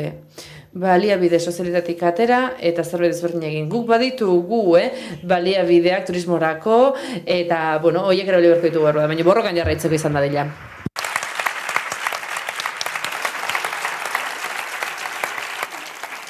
Mila esker eta orain perfectamente nikelau. Te diría que... Oso ongi, primera, minutu bat ere izango zenuke, ez da beha zabaltzeko, baina erabaki dugu ez da beha da oraingoz ezetz, hor utziko dugula. Eta zilo zuzendaria, Euskal Gobernuan, da berak duitza. Bale, ba. Orduan aurrera. Honengo talekina 15 minutu baino gitxi hau. Ni lehenik eta behin eskerrik asko antolatzaileei eta benetan migrazio eta asilo zuzendaritzatik placer bat da espazio hau eukitzea eta zeuekaz konpartitzea gure ikuspuntutik zelan ikusten dugu zen datu honek eta bebai azaldu zertan gabiltze zen gehu, ez? En mi intervención lo que voy a intentar... Nire esku hartze honetan, hitzaldi honetan datu batzuk ematen saiatuko naiz. Kontaketak eskaintzen dizkigun datu batzuk eskainiko dizkizuet. Horrez gain, migrazio eta asilo zuzendaritzatik proposamen batzuk ere egiten saiatuko naiz. Etorkizuneko zenbaketak nola egin eta etorkizuneko txostenak nola landu erabaki eta argitze aldera. Eta bestetik, espazio hau baliatu nahiko nuke beste ikuspegi hurbilketa bat txertatzeko. gure migrazio eta asilo zuzendaritzan honetan, ikuspegi honetan gabiltza lanean, eta PowerPoint honek bueno, nik bizitegi bazterkeria larritik adin nagusiko bizitzarako laguntza normalizatuak izango lirateke. Badakit titulua bera potoloa dela, baina asilo gaietan gabiltzanok hor diseinu horretan erdigunean jartzen dugu beti ere pertsonen eskubideen ikuspuntua. Batez ere, familia sarerik gabeko gazteen eskubideak jartzen ditugu erdigunean. Zenbaketari dagokionez, badakigu, atzerriko jatorrian duten pertsona kopurua haziz doala, eta 2017-2022 beren ehuneko 63 izatetik 78ra pasa zen. Eta beraz, Euskadin saberik gabeko pertsonen ehunekoa batez ere saberik gabeko atzerriko pertsonen gorakada horrek ekarri du. Horrez gain esaten da, pertsona horien 23%k ez duela osasun txartelik, eta zenbaketak adierazten du. Era berean, 30 urtetik berako gazteak, 25%tik 25%ra pasatzen direla, 2016 eta 2022 bitartean 3 hiriburuetako batuketa kontuan izanik. Pertsona horietako gehienak migratzaileak dira, baina zenbatketa honek ez ditu jatorri eta datuak gurutzatzen. Horrez gain, gure zenbaketaren arabera, bizitegi bazterkeriako egoeran dauden pertsonen 95% harremana mantentzen dute beren familieekin, eta familia sarerik gabeko pertsona hori aipatzen dugunean, xehetasun batzuk aipatu behar ditugu, afirmazio hori egiteko, eta bestetik esaten da, bizitegi bazterkerian dauden pertsonen 11%ak migratzaileei ematen zaien arreta sarean edo azeta zentroen erabiltzaile direla, eta ez dituela gure zapitzare horreko txostenetan ez dira sartzen, baina bai estatuko beste sistema batzuen baliabideetan. Hau da, Eusko Jaurlaritzak eskaintzen dituen sistemetan estatuko harrera sistemari laguntzeko ematen dion programa bertan. Eta bestetik, saberik gabeko kanpoko edo atzerriko pertsonen jatorriari dagokienez, gehienak Maroko eta Argeliatik datoz, eta 170 dira, 253 inguru dira.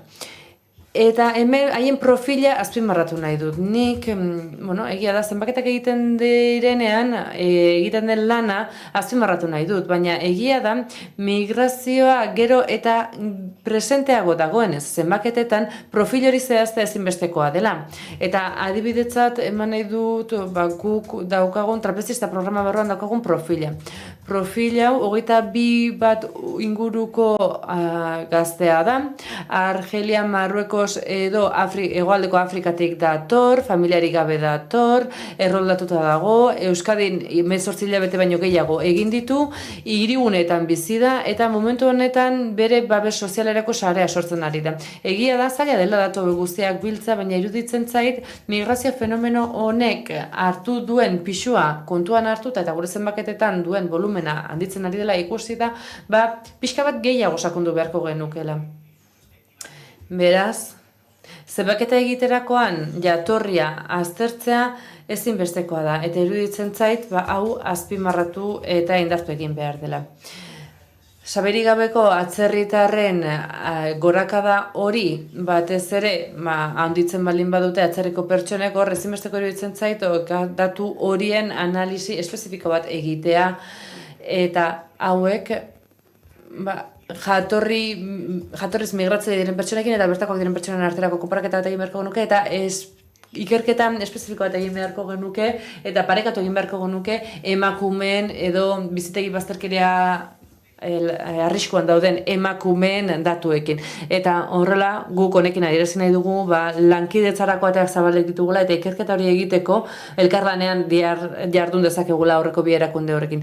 Bestetik, gure txostenak gehitzen ditu estatuko harrera sistemako zentroak eta bertako baliabideak, esate baterako trapezistak bera. Ikerketari dagokionez, ikerketak etos klasifikazioko 2 eta 3 klasifikazioei egiten die erreferentzia, horrez gain Larrain etxean edo Zuloaga Txikin Oñatin edo Tolosan dauden harrera zentroak gehitzen ditu edo aipatzen ditu, horrez gain Hilanderas proiektu ere esertzen du eta Berrizeko beste etxea ere bai, eta 2022an beste baliabide batzuk ere gehitu ziren, ala nola, COVID garaitik ona evoluzionatu dutenak lehen urratsak horien artean, eta kasu hau honetan, programa hau trapezistak irauli eta berriro ere trapezistak izena hartzera pasada. Eta azken batean honekin, estatuko harrera sistemaren baliabideak eta hori osatzen duten baliabide guztiak kontuan hartuta, azpimarratu behar dugu, ez luketela baliabide berak izan behar. Eta batzuk kontuan hartzen baldin badira, besteak ere kontuan hartu behar dira. Eta batzuk kontuan hartzen ez baitugu, besteak ere ez. Oreka bat bilatu behar dugu. Eta gainera, trapezistaken kasuan, askok ezagutuko duzue programa, helduarorako trantsito hor programa batan, eta bertan emantzipazio eskubidea barne hartzen da, hori gara aipatuko dugu, gazteen lege diren arabera, eta gazteen politika eta migrazioetan kontuan hartu behar da, eta ez gizarte politiken, gizarte zerbitzuen sistema barruan. Eta beraz, trapezistak eskaintzen dituen elkar bizitza aukerak ezberdinak dira, eta besteak besten alokairu egoitxe bizitza aukera ere barnean hartzen du. Beraz, hemen galdera egin nahi duke, trapezista programa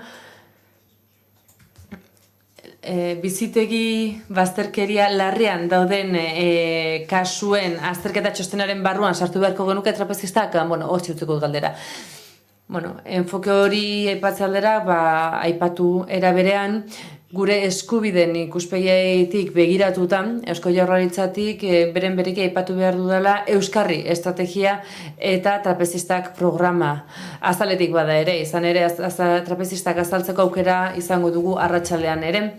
Baina, lehenik eta behin aipatu guk gure migrazio eta asilo zuzendaritza honetan lanean dihardugula gure tresnak artikulatzeko moduan. Artikulatu nahi ditugu tresnak eta babesak, eta ikusi nahi dugu nola egin dezaketen pertsona hauek helduarorako transito hori familiarik gabe. Saiatu ginen tresna horien diseinua zehazten eta lehenik eta behin ohartu ginen marko bat behar genuela. Marko bat hori baliatzeko, eta gure markoan gazteria legean topatu genuen, hori da gure esparrua, eta bere artikulu batean, 6. esparruan, pertsona gazte guztien eskubideak aipatzen ditu, eta hor ikusi genuen aukera bikaina genuela trapezistak programak txertatzeko.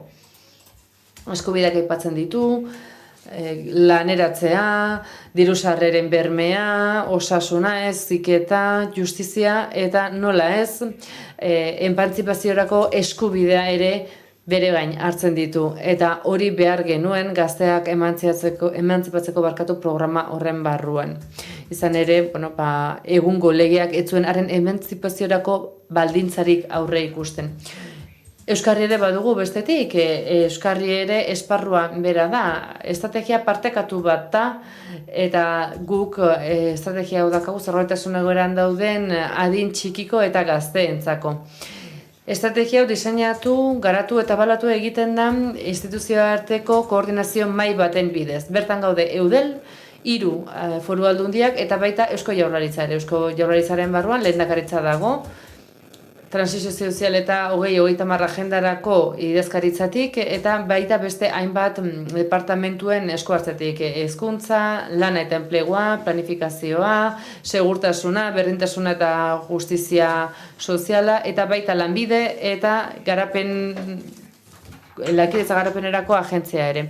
Lanbideren bidez abiatu zen hori, badakigu ondoren COVID-aren garaian hau gelitu egin zela 2021an, berriro ere ekin genion lanari, eta 2022tik aurrera hasi gara nolabait denbora hori pasa ondoren Euskarri estrategia bera garatzen. Mailak orain lan metodo bat dauka, bertako segimen edo jarraipen analisi eta ekintzen bulkada batekin, eta bertan lehentasunen agenda bat garatzen da, eta hau gerora aurkeztuko dizuet.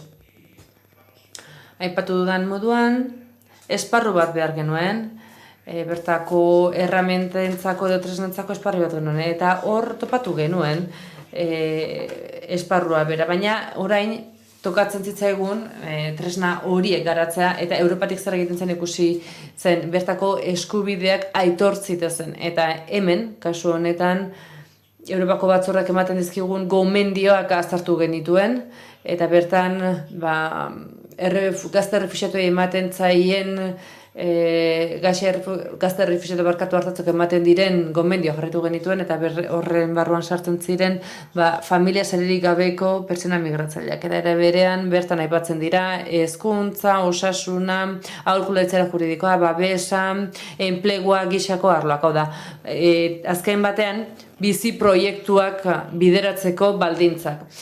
Hau guztia ikusirik trapezistak jarri genuen martxan, eta bertan eskubide horieken egikarizatzea aztertu nahi genuen. Horretarako lehenik eta behin erroldatu egin behar gara herritan, gero osasun txartera behar dugu, eta ondoren errotu bertako gizarte sare gozoan, eta horretarako gero lanerako baimena eman, laneratzean bideratu, eta gero bertako gizarte babeseko sisteman eta beginerako eskubideen sisteman txetatu. Amaitu noa, Xabier? Zein da honen guztiaren ondorioa? Bueno, bizitegi bazterkeria larrian dauden pertsonen egoera eta horretan migratzaileek duten eragina aztertzen baldin badugu ohartzen gara ezin dugula egoera lehengo betaurrekoekin aztertu. Egoera aldatzen ari da, orain kanpoko eragileak eta kanpoko faktoreak aldatuz doa, eta hori etengabe izan behar dugu kontuan. Ezin ditugu lehengo neurgailu berak erabili. Horrez gain, ulertzen dugu diagnostiko honen barruan sartu behar direla bai migrazio fluxu horien jatorria eta kopurua analisi metodo gisa, eta hor aztertzen ditugu eta jartzen dugu desplegatu eta babian jarri beharreko politikak kontuan hartu behar dute pertsona horiek trantsito moduan dauden edo hemen geratu eta bizitzeko asmoa duten, eta denak ez duelako balio. Migrazioaren fenomenoak ere alderdi ezberdinak ditu, eta migratzaile horren profila bata edo bestea izan, politika batzuk edo besteak beharko ditu, baliabide batzuk edo besteak erabiliko ditu, denak ez du balio denentzat. Eta eskubidei dagokionez hor jarri ditugu familia saririk gabeko gazteentzako politikak. Eta bertan txertatzen ditugu, eta ez gizarte sozialeko bazterkeria sarean. Bestetik kontuan hartu behar dugu hemen ezberdindu egin behar dela pertsona gazte horiek bazterkeria egoeran edo arriskuan ote dauden, baina ulertzen baldin badugu gizarte babesa dutela ez daudela arrisku horretan, eta beraz beste tratara bat eman behar zaiela. Txostenei dagokionez, lortutako datuen analisi espezifiko bat proposatzen dugu, jatorri migratzaile duten pertsonen kasuan, eta ikerketa bat egiteare proposatzen dugu, haien errealitatea hobeto ezagutzeko eta bizitegi arriskoarekin duten harreman hori edo lotura hori hobeto aztertzeko, eta berriro ere geure gura proposatzen dugu lankide gisa ikerketa hori aurrera eramateko. Eta bestetik trapezistak programa behar bada baztertu, eta baterako programa bat bideratu beharko genuke harrera etxeekin eta sistema horretan parte hartzen duten gainerako eragileekin.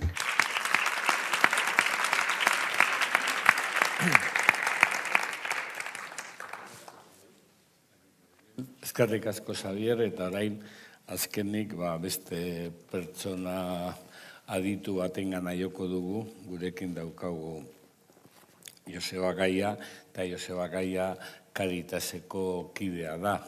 Azken urteotan etxe bizitzaren arduraduna da, baina esan genezak ere ia 20 urtez izan dela kontu guzti honen arduraduna, eta ezagutza benetan sakona duela. Beraz, Joseba, zurea da hitza. Mila esker. Zuten da, bai. Bueno, mila esker. Azteko, Soniak esan duen bezala, eskerrak eman, ni banengoen lehenengo errekontuan, bigarrenean, jardunaldietan, hemen bigarren aldia da, uste dut. Zer nahi dut, urte asko dira eta urte gutxi dira alde berdinean, baina gauza asko egin ditugu aurrerantza joateko, eta hemen egoteak ere badauka bere garrantzia. Agenda politikoan sartuta dago, politiko pilo bat eukiditu gaur hemen, eta badude gurekin ere, eta hortaz, nahiz eta olako argazkiak eta, azkenean egiten den ikerketa argazki bat da, eta ere horrela ulertu behar dugu, balorean ipini behar dugu lehenengo, existitzen delako, ¿vale? Además recuerdo una conversación con alguno que está por ahí, no voy a decir su nombre porque se reirá, en el que salíamos del Aqua de una reunión. Eta hemen gogoan dut nola etxerik gabeko pertsonen estrategiatik ateratzen ari ginen esatek genuen ze zaila dena, ze motela den, eta orduan esaten nuen, duela urte batzuk ez gonen pentsatu ere egingo hau existituko zenik, beraz hori ere kontuan hartu behar dugu etengabe. Nik gai ezberdinak aipatuko ditut, goi begirada bat eskainiko dut kontaketaren inguruan. Ez ditut datuak bere horretan aztertuko, datuak azterketa hori ematen dugu, argazki bat ematen dugu, ikerketak berak ere sesgu ugari ditu, batzuk identifikatuta dauzkagu, beste batzuk ezain beste, Xabierrek eta Soniak ere aipatu digute, eta eman digute egoera horren berri, aipatu dituzte sesgu horiek, eta esan digute, egoera horiek hor daudela, eta ez garela haien bila joan, baina argazki hori ez dakit metodologikoki momenturen batean gehitu ote daitezken beste elementu batzuk. Behar bada, hau zarkiria da, behar bada esango diate orain Instagramen gauzalak kalatu daitezkela, baina argazkia finkoa zenean, eta hor marko batean jartzen genuenean, hor ikuspegi ezberdinak zeuden, eta egia da, momentuan daukagun dinamika da zenbaketa egun batean egitea, eta, egiten da zenbaketa bat, gauez eta goizez esate baterako aterpetxeetan.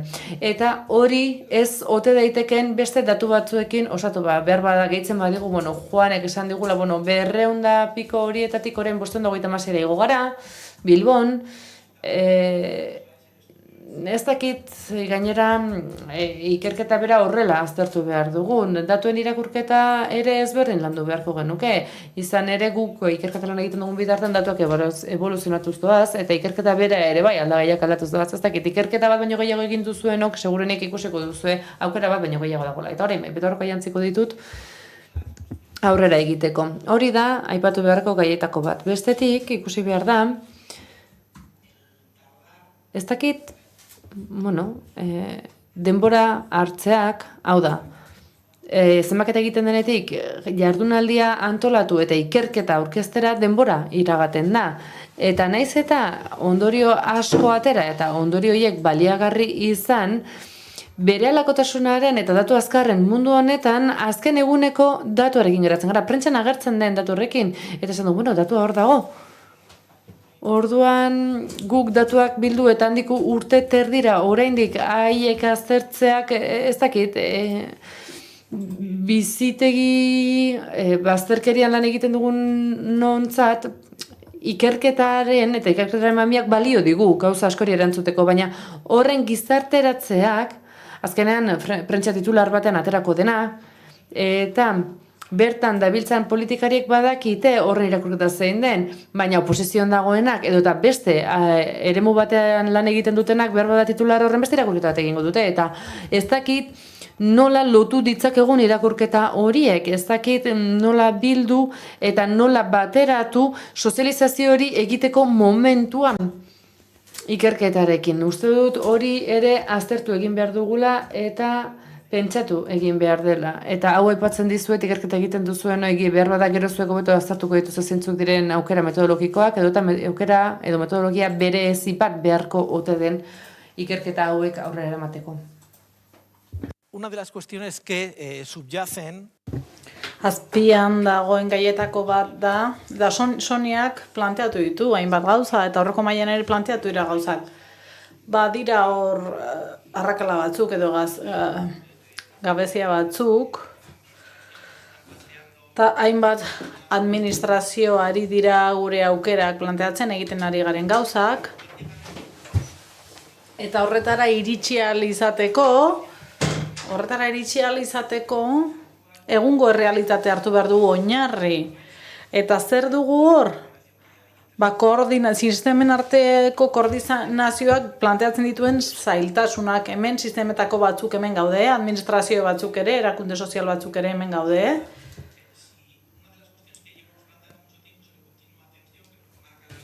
Baina legeak zergatikan ez dugu etengabeko arreta hori legeak ezartzen duena lortzen, ez? Badakit denborak horrela direla, baina zergatik ez dugu legea betetzen. Badu legeak jarraibide ederrak ematen dizkigu. Aldaketak, gizartearen aldaketak bultzatzen ditu, ez? Gauzak oso azkar aldatzen dira, eta ez gabiltza harin aldaketetara egokitzeko garaian. Orduan lan hori funtsezkoa da, baina sistemen arteko lana ere funtsezkoa da. Eskubideen enfokera edo ikuspegira bagoaz, gu pertsona osoak gara, ez gaude zatika eginak. Orduan zergatikan ez ditugu gauzak argi esaten, eta zergatikan ez ditugu gure zailtasunak aztertzen. Burokratizazioaz ere hitz egin digu Juan Ibarretxek, burokratizazio hori guk bizi dugu gure egunerokoan, baina guk laguntzen ditugun pertsonek askoz ere gehiago jasan behar izaten dute. Ze batzuetan administrazioak ezartzen dituen baldintzak martxan jarritako arauaren kontra dijoa, zera bat, adibidez, RGIen etenak, eta mozketa horiek, eten horiek liraketeke gertatu behar, pertsonaren egoera ondo aztertuz gero. Beraz, premia hor larriak daude, eta nik hemen ere ikusten dut 3 lurralde historikoak ez garela modu berean dugula berdin funtzionatzen. Oion bizi den pertsona batek edo Irunen bizi den pertsona batek edo Barakaldon bizi den pertsona batek ez dauka sarbide bera edo zerbitzuetarako eskuragarritasun bera. Orduan, gure herria eraiki nahi badugu, saiatu behar dugu, dagokion administraziotik, hemen bizi garen pertsonok eskubideak berdin baliatzen, hortan saiatu behar gara. Lurraldea gora bera. Orduan, legeak ezartzen du zerbitzuen maparen garapena, eta hori berdin eman beharko litzateke edozein lurraldetan, Euskadiko edozein lurraldetan. Gero badaukagu lurralde historikoen legea, administrazioak ere hor daude, baina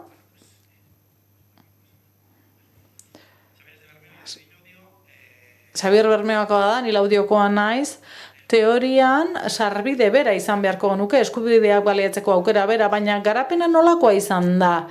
Erantzunak oso desberdinak dira eremu bakoitzean, eta horren arabera sarbidea hobea izango da edo okerragoa. Bizitegi bazterketa egoeran dauden pertsonei dagokienez, badira batzuk, parte hartzen dutenak, administrazio batzuek parte hartzen dute azterlan honetan, udaletxe batzuek parte hartu dute, beste batzuek ez, udal guztiak sartu beharko lirateke dinamika horretan buru dituzten alderdi politikoak gora bera.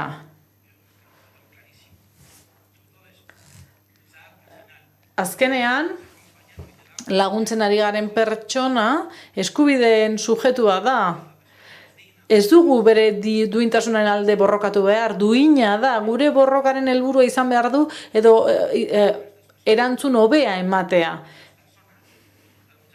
Pertsona horiei eta haien beharrei. Askotan gizarterakundetara edo oinarrezko gizarte zerbitzuetara iristen garenean, gure eskubideetako asko urratu dituzte aurretik. Eta hori guztia motxilan eramaten dugu. Orduan, premia horien atzean beti dago zerbait askoz ere potenteagoa. Horregatik, Xabierrekin bat nator, ikuspegi aldatu behar dugu, eskubideen ikuspegiak kontzienteagoa izan behar du, begibistakoagoa, eta Soniak ere esan du, hasi behar dugu ulertzen aurrean dugun pertsona ni bezalakoa dela, nire eskubide berberak dituela. Orduan, ikusi behar dugu nola egin bere eskubideak baliatu ahal izan ditzan. Beste gauza bada, legeak zer ezartzen duen leku bakoitzean, baina oso garrantzitsua da ikuspegi begirada hori. Ze horrekin ikusiko dugu erantzun asistentzialistek ez dutela lekurik 25 urtera daramatzagu hau esaten. Mesedez, bada garaia. ez gara ari hemen polbora asmatzen, egoerak oso zailak dira, larrialdiko egoerak egon dira hor, erabakiak azkar hartu behar izan ditugu, eta batzuetan erantzun azkarrak ematen ditugu, baina premia bakar bat estaltzen dugu, eta pertsona urrun geratzen zaigu, eta epertain luzeko begirada ere urrun geratzen da.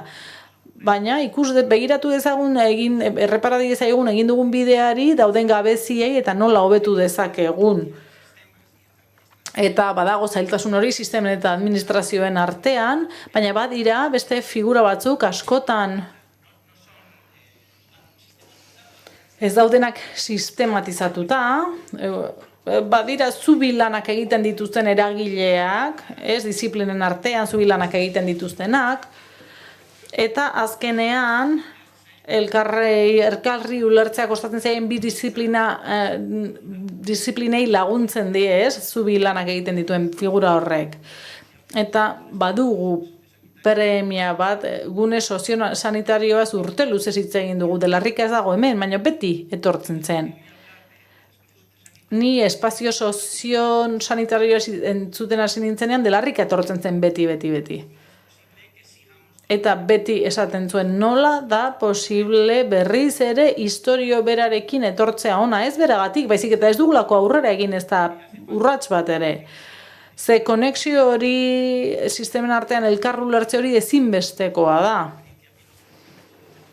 Eta esperientzia pilotu bezala ekarri izan du da behin eta berriz, aspaldi esperientzia pilotu izan zen hori.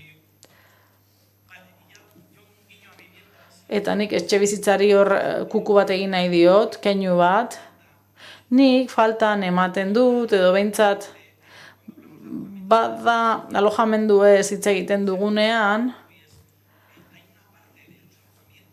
ostatun alojamenduen zati bat benetan ez dira gizarte alojamenduak edo etxe bizitzak. Ari gara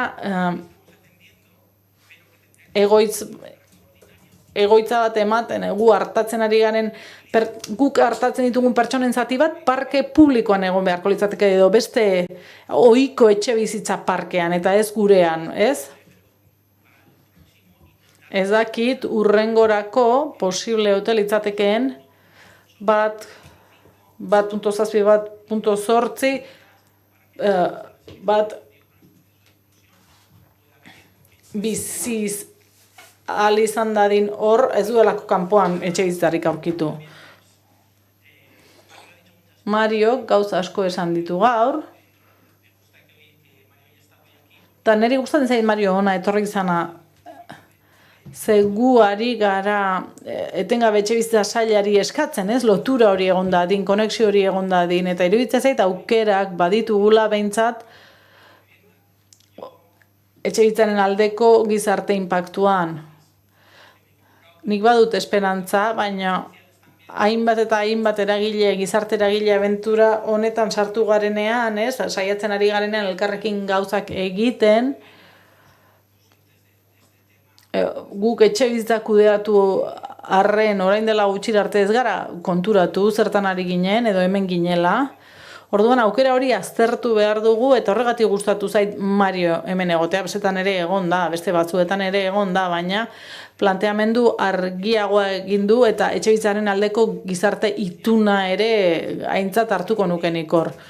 Ze horrek aukera emango digu sistemak konektatzeko, batzuetan oso egoera zehatzen bitartez konektatzen ditugunak, baina oso ondo ulertzen ez ditugunak. Hori da guztia, nire aldetik.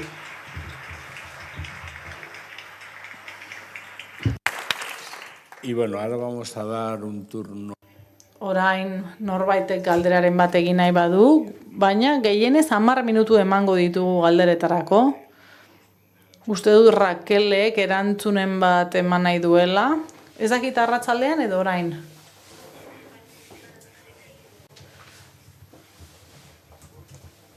Nik nahi nuen pixka bat jendeari parte hartzeko aukera eman. 10 minutos, un cuarto de hora. 10 minutu, 15 minutu, eta gero jakin dezazuela HD kafe hartu dugun lekuan nolabaiteko bazkaritxoa edo mokoru bat ere izango dela. Ze hori ere garrantzitsua da, ez? Horrek lagunduko dizuelako arreta jartzen. Luego pues pasaremos esto, bueno, pero en 10 minutos, un cuarto de hora de preguntas. Beraz, 10-15 minutu galderak egiteko hitzlarietako edo zeini. Hemen, mesedez.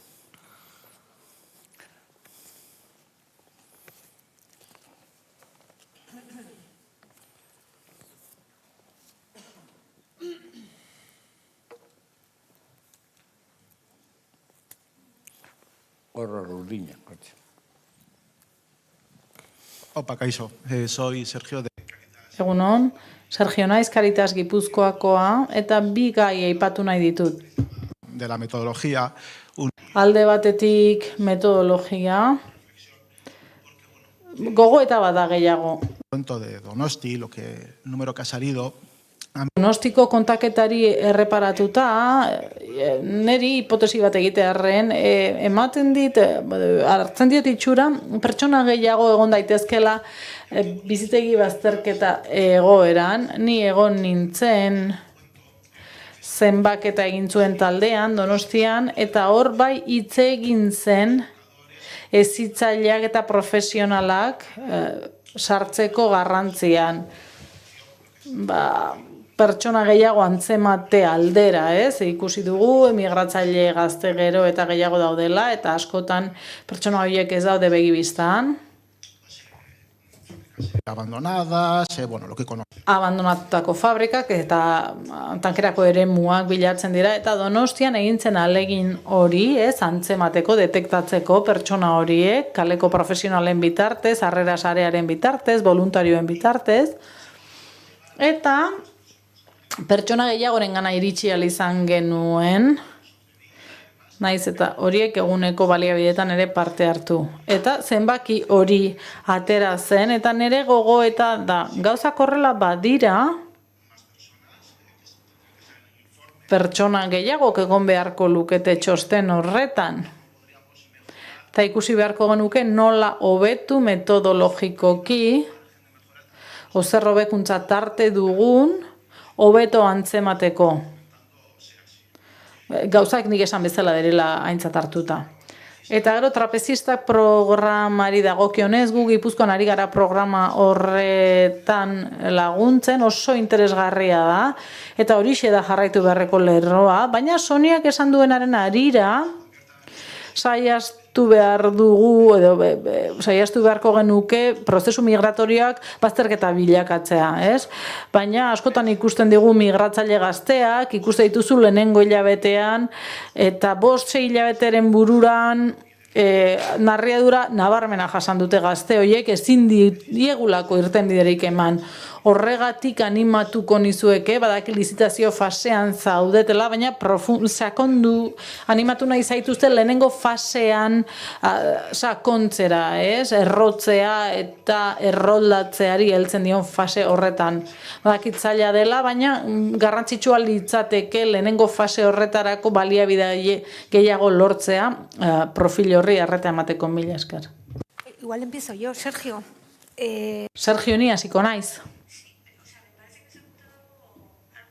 Egia esan oso iruzkin garrantzitsua edo interesgarria egin duzu. Urte hauetan ikusi dut, eta lotuta dago gizartearen osaeran edo kalean dauden pertsonen osaeran izandako aldaketekin, eta aldaketa oso handia izan da. Iruditzen zait, udalerri bakoitzako egoera oso desberdina, baina orokortzeko aukera ematen badidazue, iruditzen zait gero eta gutxiago aurkitzen ditugula kalean, ezagutzen ditugun begibistako leku horietan,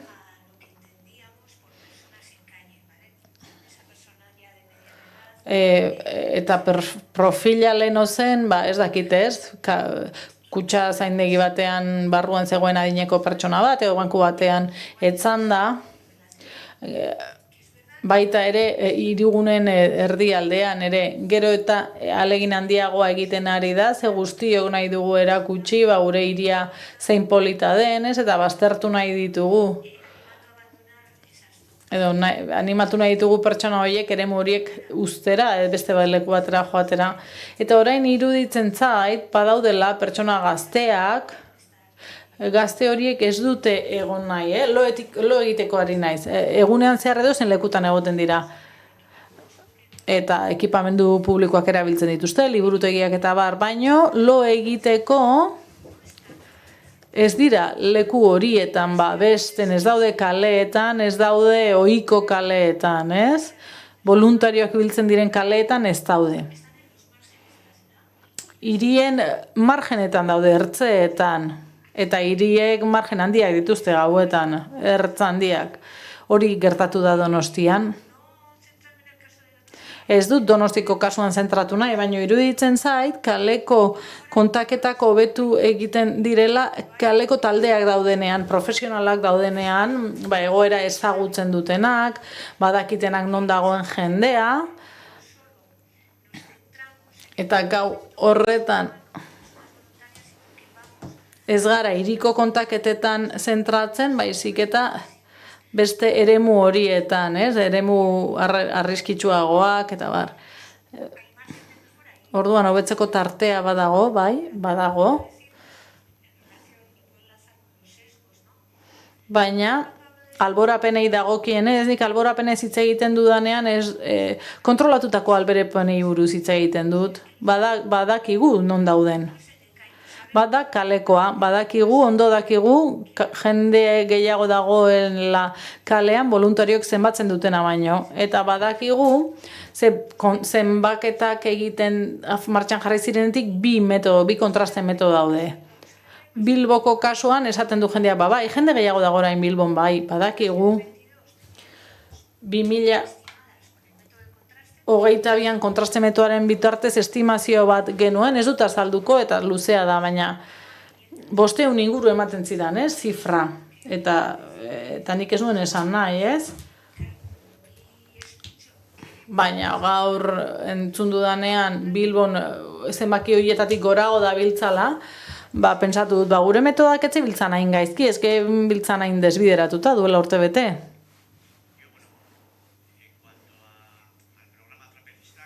Trapezistak programari dagokionez, uste dut arratsaldean izango dugula aukera trapezistak programari buruz hitz egiteko, baina adierazi bakarrik bere jatorrian, ondi datorren, lehen urratsak emandako aukeratik, eta programa hau batez ere oso finkatuta zegoen Bizkaian, Gipuzkoan ere sartu zen, uztailetik ere Araban ezarrita dago, eta proiektu honek zuzendaritzatik, apustu garbi egin dugu honen alde, eta proiektua indartzearen alde, eta Europako gizarte funtsek finantzatuko dituzte, eta apustu hortxe dago argia da, arratsalean izango dugu aukera, zehaztasun handiagoz aztertzeko, ikusteko zertan datzan, trapezistak programak, eta fasearen zer unetan gauden. Urte luze bat eman dugu, pilotajea asko ikasi dugu, bai erakundeek bai guk, administrazioak, baita programa koordinatu dutenek ere, prozesuan asko ikasi dugu, eta hor eraiki ditugu, gure ustez programa bikain bat izan daitekenaren zutabeak, oinarriak. Zenbaketa metodologiari dagokionez esan nahi nuen Bilbon kaleko taldeak eta beste profesional batzuek, bizitegik eta abarrek, udaleko teknikeriak ere ezagutze dute realitatea, jarraipena egiten dute, eta beraiek ere parte hartzen dute zenbaketan. Hemen beste galdera bat dugu, eta honekin sentitzen dut, baina amaitzen da galderen txanda. Piztu.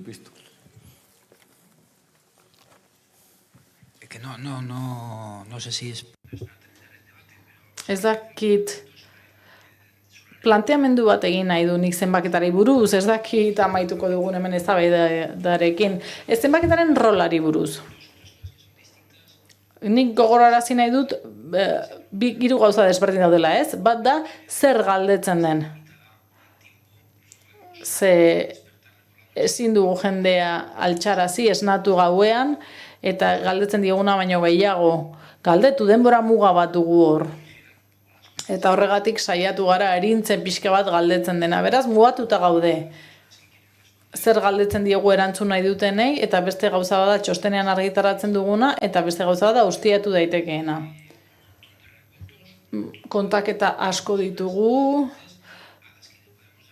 eta datu horiei erabilera handiago eman diezaiek eguze. Orain arte eman diegun erabilera, izan da, besterik gabe urteko txostenak aurkeztea, baina esango nuke, ez dugula inoiz, edo ez dugula ia erabili datu base hori. Eta datu base hori bakarra da Espainia osoan esango genuke, eta Europan ere oso gutxi ikusiko genuke horrelako datu base bat, ez? 6 kontaketekin, uste dut Europako oso eskualde gutxik izango dutela horrelako kontaketarik, eta Espainian inork ez du halako datu baserik. Orduan, gauza bada zer galdetzen dugun, beste gauza bada zer argitaratu daitekeen txostenean, segun nahi dugu irakurgarriak izatea eta ez entziklopedia bat izatea. Eta gero, ustiatzeko ze aukera ditugu. Eta gero, baita ere, zer beste ikuspegi edo azterketa. Nik uste dut ezin dugula hartu zenbaketa hori informazio gisa, ez? Gipuzkoan, Euskal Herrian, Euskadin etxerik gabe dauden pertsonei buruzko informazio iturri gisa.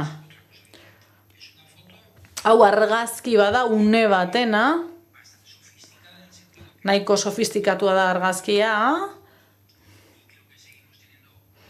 pertsonak zenbatzen ditugu, eta nik uste dut eztabaida ere horra handia dagoela, ze pertsonak zenbatu eta zein ez, baina pertsonak zenbatzen ditugu eta galderak egiten dizkiegu, baina asmatu ala ez, asmatu hortik haratago, Bilbon, zenbaketaren gauean 9 emakume zenbatu ziren, ez dira emakume guztiak, horiek dira gau horretan zenbatu ziren emakumeak. Hezitzaileek beren txostenak egiten dituztenean ere oso antzeko zenbakia ematen dute. Gau batean ez ditugu emakume guztiak zenbatuko, ez bizitegi tartatzen dituenak. Ez da posible denak gau horretan bertan egotea kalean, ze batzuk Euskaletik aldeginak egongo dira, beste batzuk baliabideetan egongo dira. Baina batzuetan iruditzen zait, zenbaketatik ez dakit ona ala txarra den, baina espektatiba handiegiak ditugu, zenbaketan, eta zenbaketak ezin ditu eman gauza horiek guztiak. Hori pentsatuta zegoen, datu gutxi genituen garaietarako. Argazki bat jasotzen du, soina bartua, baina benetan beste gauza batzuk, beste informazio batzuetatik hartu beharko genituzke, gizarte zerbitzuen erabiltzaileek emandako informazioetatik. Txemak ezin zaitu zuzendu. No podemos interpretar. Ezin dugu interpretatu, ez dugulako entzuten. Es que tengo unos poderes ahí que... Nik botereak ditut. Honekin amaitutzat emango dugu mai ingurua, eskerrak emango dizkiegu parte hartzailei eta nik aholkutxo bat. Mesedez, orain ez utzi inork zenbaketa egiteari. Gero ondo egoten, informazio hori primerakoa da. Gero osatu daiteke, baina oso baliagarria da.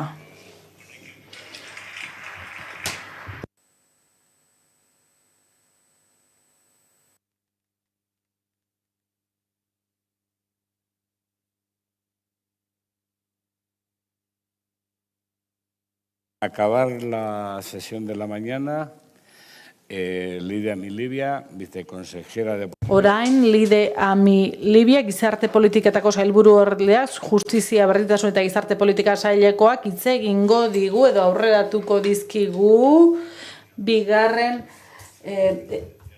bizitegi bazterketa larriaren aurkako bigarren Euskalen estrategiari buruz. Duela, César. Zer señalatu baduzu. Bueno, zurea da hitzaldide. Lehenik eta behin, eguardion, eta benetan eskerrik asko gure deialdiari erantzuteagaitik, jardunaldi hontan egoteagaitik, eta nik uste dut oso jardunaldi intensoa izaten ari dela, gauza asko horten direla, nik dauzkadan gauza asko ere aurretikan aipatuak izan dira, eta horregaitik nik uste dut dan ordua izan da, pixkat azkar ere joango naiz. Nire helburua da, bizitegi bazterketa larriaren aurkako bigarren euskal estrategia aurkeztea, baina aurkeztea oinarriak, nik ez dakit gauzak behar diren bezala esan behar dira, ez? Daukagu borradore bat, prestatua, borradore hori egon izan da, hainbat entidadeekin eta lantaldea sortu zen eta galdetegi bat ere bialdu zen eta aportazio ere guztiak jasota daude eta guain gaude fase baten baita ere kontrastea egiteko instituzio desberdinekin, ez?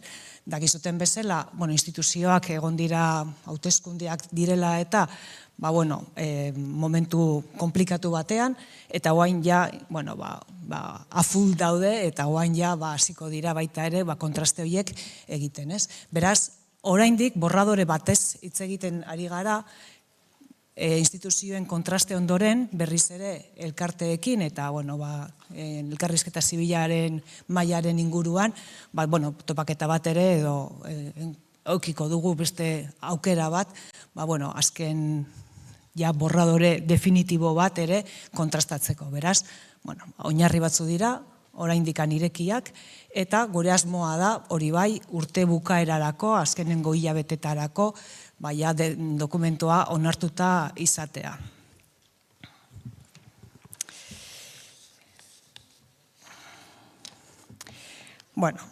El borrador...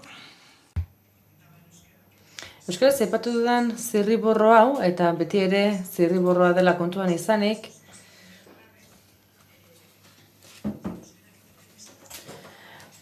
urte amaierarako onartu nahi da, alaxe adierazi dut euskaraz ere, lehenengoarekiko koherentzia mantentzen du, lehen zirriborroaren ebaluazioa egin genuen, estrategia horretatik ateratako ikaskuntzetik, ikasketetatik abiatu dugu bigarrena, eta ikusi ditugun zailtasunak edo hutsuneak betetzen saiatzen gara bigarren estrategia honekin.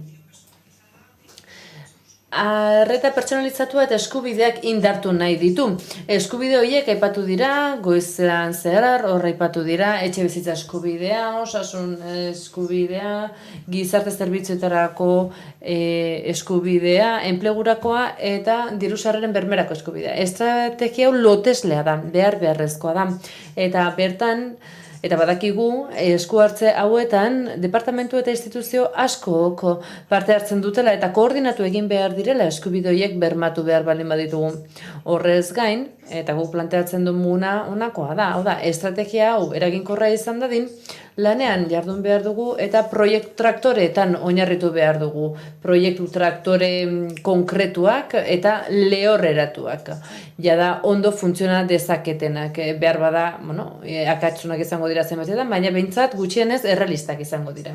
Zein dira bizitegi bazterketa larrian dauden pertsonak. Lehenik eta behin etxerik gabekoak hartu behar ditugu kontuan, haiek ezin baitute bizimodu autonomorik izan. Eta estrategia honek instituzioen ekintza lerrokatu nahi du gainerako eragile eta sektoreekin. Hau erraza da esaten, baina gero praktikara eramaten dugunean zailtasunak dakartza. Hala eta guztiz ere, guk pertsonen gizarteratze totala edo erabatekoa bilatu nahi baldin badugu, gure sistemen artean eskaini behar dugu honelakorik. Eta elkarren arteko koordinazio eta elkarru lertzea sustatu beharra daukagu. Hemengo bi diapositibak pasa egingo ditut, Rakeleko ondo azaldu dituelako diagnostikoak eta bertako datuak, eta beraz ez gara xetasunetan galduko berriro, orain hemen, hau bai, hemen komentatu nahi nuke hemen agertzen denak. Hau da, Euskadik zenbaterainoko esfortzua egiten du bere politika publikoetan bizitegi bazterketa larriari aurre egiteko.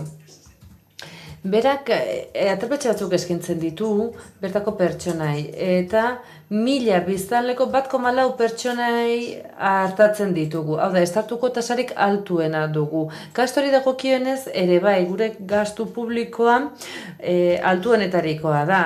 Euskadin 30 euro eskaintzen zaio gizarte zerbitzuen bidez pertsonari 7 estatuan. Eta gainera, etxerik gabeko pertsonen zentroak handitu egin dira. 41 milioi eskaintzen zitzaien aurrekontuan etxe hauei, eta 76 milioi 2020ra. Eta horri esker, noski, gizarte bazterketa arriskuan dauden pertsonei eskaintzen zaie, aurrera bideratzen da, eta beraz, bertako etxeak, aterpetxeak 130 handitu dira, eta 122 handitu da lehen arretarako etxe bizitzen kasuan. Zer esaten du lehen estrategia honen balorazioak? Hemen agertzen den moduan, ikusten dugu gizarte zerbitzuen ekintzei dagokionez, haiek direla lehen estrategian gehien garatu direnak. Eta hori da gure ikerketaren ondorio argienetako bat. Horrez gain, balioan jartzen dira, pandemia garaian jarri ziren neurriak ere. Eta hemen gogoan izango duzue, hemen zarentenako askok gogoratuko duzue, bai publiko lankidetzatik, bai publiko eta gizarte laguntzetatik eta izuri markoaren barnean, hainbat baliabide jarri zirela martxan zuzeneko arreta eskaintzeko, horien artean lehen urratsa eta aterpeak. Eta bestetik, beste hainbat programa, prebentzio programa azken sare indartzen esate baterako. Eta horrez gain, egindako ikasketetatik beste hainbat politika jarri ditugu martxan. Trapezistak programa da horren adibideetako bat, baina hasiera batean emergentzia larrialdi bati erantzun nahi izan zitzaion. Egoera larriei erantzun konkretuak eman nahi izitzaien, hori izan dago honen guztiaren jatorria. Guk egindako ebaluazioak eskaintzen dizkigun indargunei dagokionez, hor balioan jartzen dira, batetik,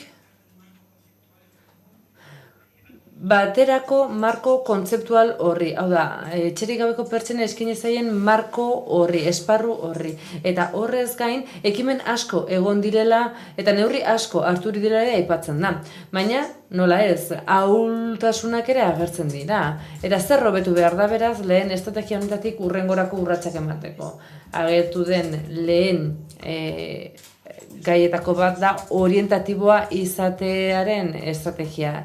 Estrategia lotesleago baten ondoan. Lehen estrategia hori izan zen, abia puntua izan zen, norabidea markatzen zuen, orientazio bat, eta orain ikusten dugu, ebaluazioak agertzen dela, behar bada, pauso bat horrelago eman behar dela, eta lotesleagoak diren programak abian jarri. Horrez gain, ikuspegi preventiboa edo prebentzio ikuspegire indartu da, eta zaila eginda zentzu honetan prebentziori dagokionez etxe bizitzari lotutako egoera aztertza eta prebentzioak egitea.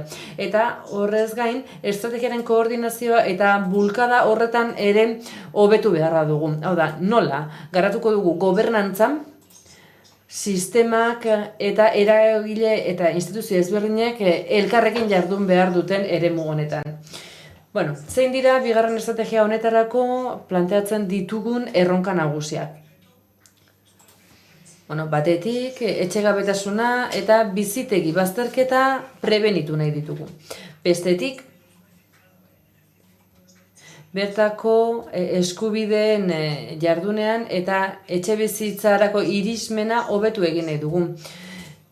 Gizarte zerbitzuen sistemaren barruan, euskal sistemaren barruan, eta ikusi dut Gipuzkoako Foru Aldundiak ere hau barneratuta daukala, kontuan hartu behar da gure baliabideak lurralde osoan zabaldu behar ditugula, eta zabaltzeko modu hori erabakitzen dugunean, egia da, oraingoz, gaur-gaurkoiz, hiriguneetan edota udaletan, udal handiagoetan bideratzen direla horrelako kasuak, baina iruditzen zaigu, hobeto atendituko genituzkela pertsona horiek, etxerik gabeko pertsonentzako baliabideak lurralde osoan zehar banatuko balira, bertako eskualde guztietan, eta inguru eta udalerri ezberdinetan.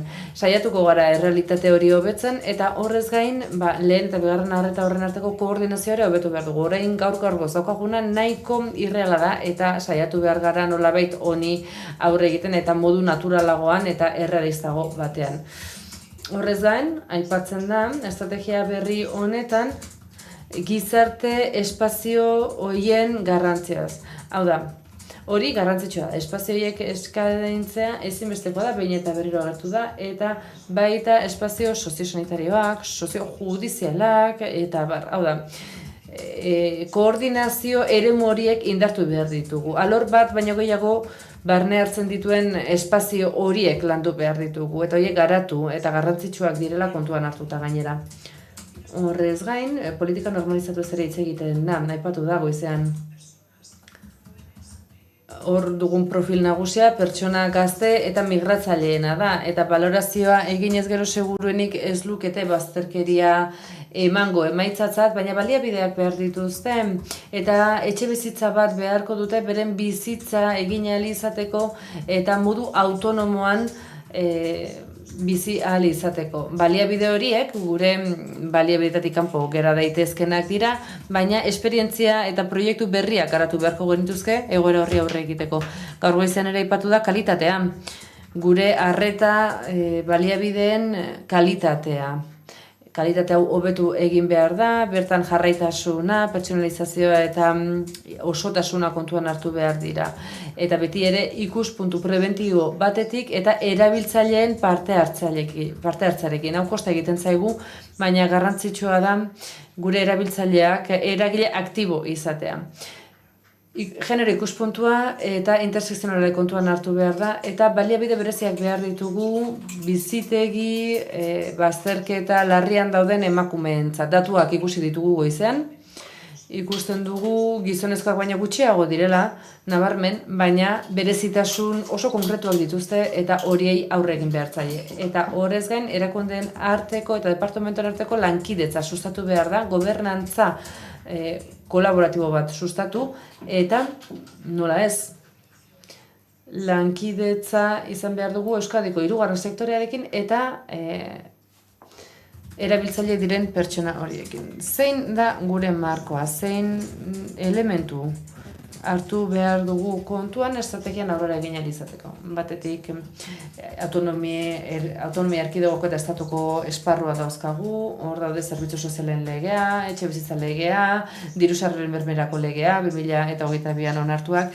eta gero badago giza zerbitzu sozialetarako 2. plan estrategikoa, horrez gain etxe bizitzarako itun soziala dago, hauek guztiak araudi eta plan estrategiko konkretuak dira, eta kontuan izan behar ditugu estrategia bera garatzerakoan.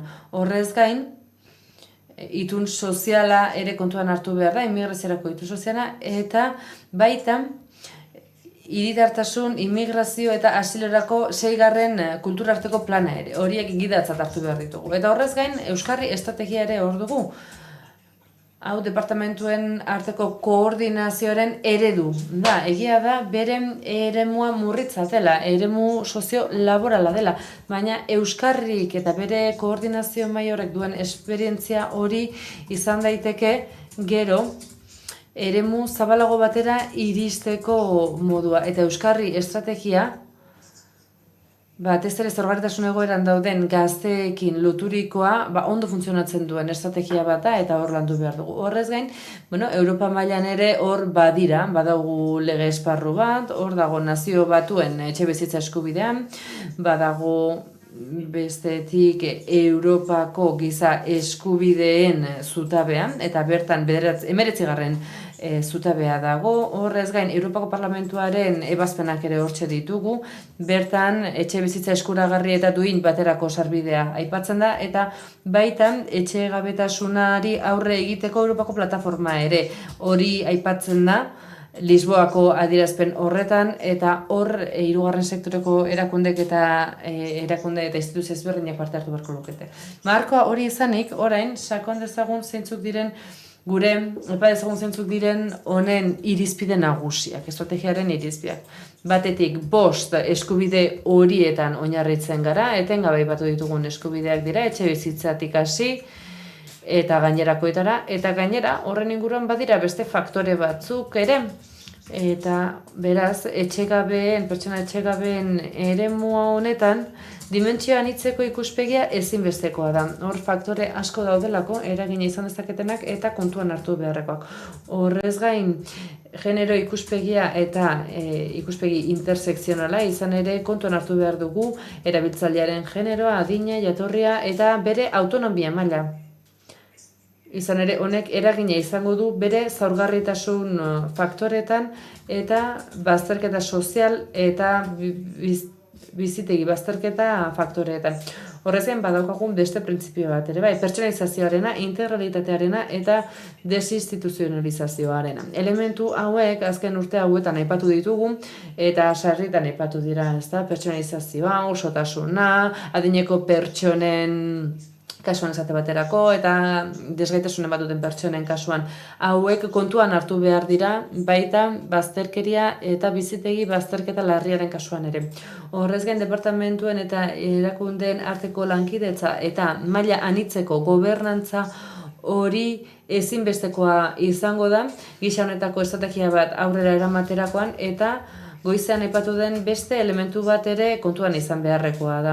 Berrikuntzarena, gauzak beti era berean eginda ez dugu aldatzea lortuko eta beraz hemen lortu behar ditugu, sartu behar ditugu beste dinamika batzuk, behar badan ausartagoak edo arriskatuagoak izango direnak ikusteko benetan zer funtzionatzen duen eta horrela bizi pixka bat eta haize berri bat eskaintzeko etxerik gabeko pertsonen eremuani. Beraz, hurbilketa hirukoitza da, eskubideena, dimentsioan hitza, genero eta intersekzionala, hori da hurbilketa hirukoitz hori aplikatu nahi dugu gure estrategia berri honetan eta beste ezaugarri batzuk ere izango ditu. Horien artean, izaera loteslea izango du eta dinamikoa.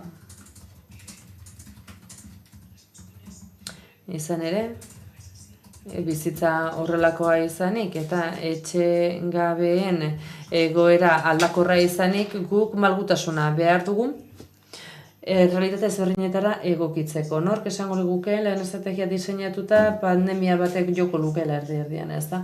Beraz, hor arintasuna eta malgutasuna behar dugu egoera horiek guztia erantzun ahal izateko. Horrez gain, lurralde mailako despliege bat edo erabilera bat planteatzen dugu guk autonomia erkidego osorako planteamendu egingo dugu, baina era berean erakunde ezberdinekin lanean egingo dugu lurralde bakoitzean garatu ahal izateko. Gaur goizean Belanek dagoeneko aipatu digu zein asmo duen Gipuzkoako Foru Aldundiak bizitegi arrisku larri bizikiteri bazterkeria larriaren aurrean eta iruditzen zaigu oso lerrokatuta dagoela gure planteamenduarekin eta beraz, lurraldekotasun horretan eta hori aztertzerakoan, beren estrategia behar bada gure estrategiaren parte izango da. Guk ere baditugu bide orokorrago batzuk eta gero gure estrategia orokor horretan hasiko gara lurraldera pixkanaka jaisten.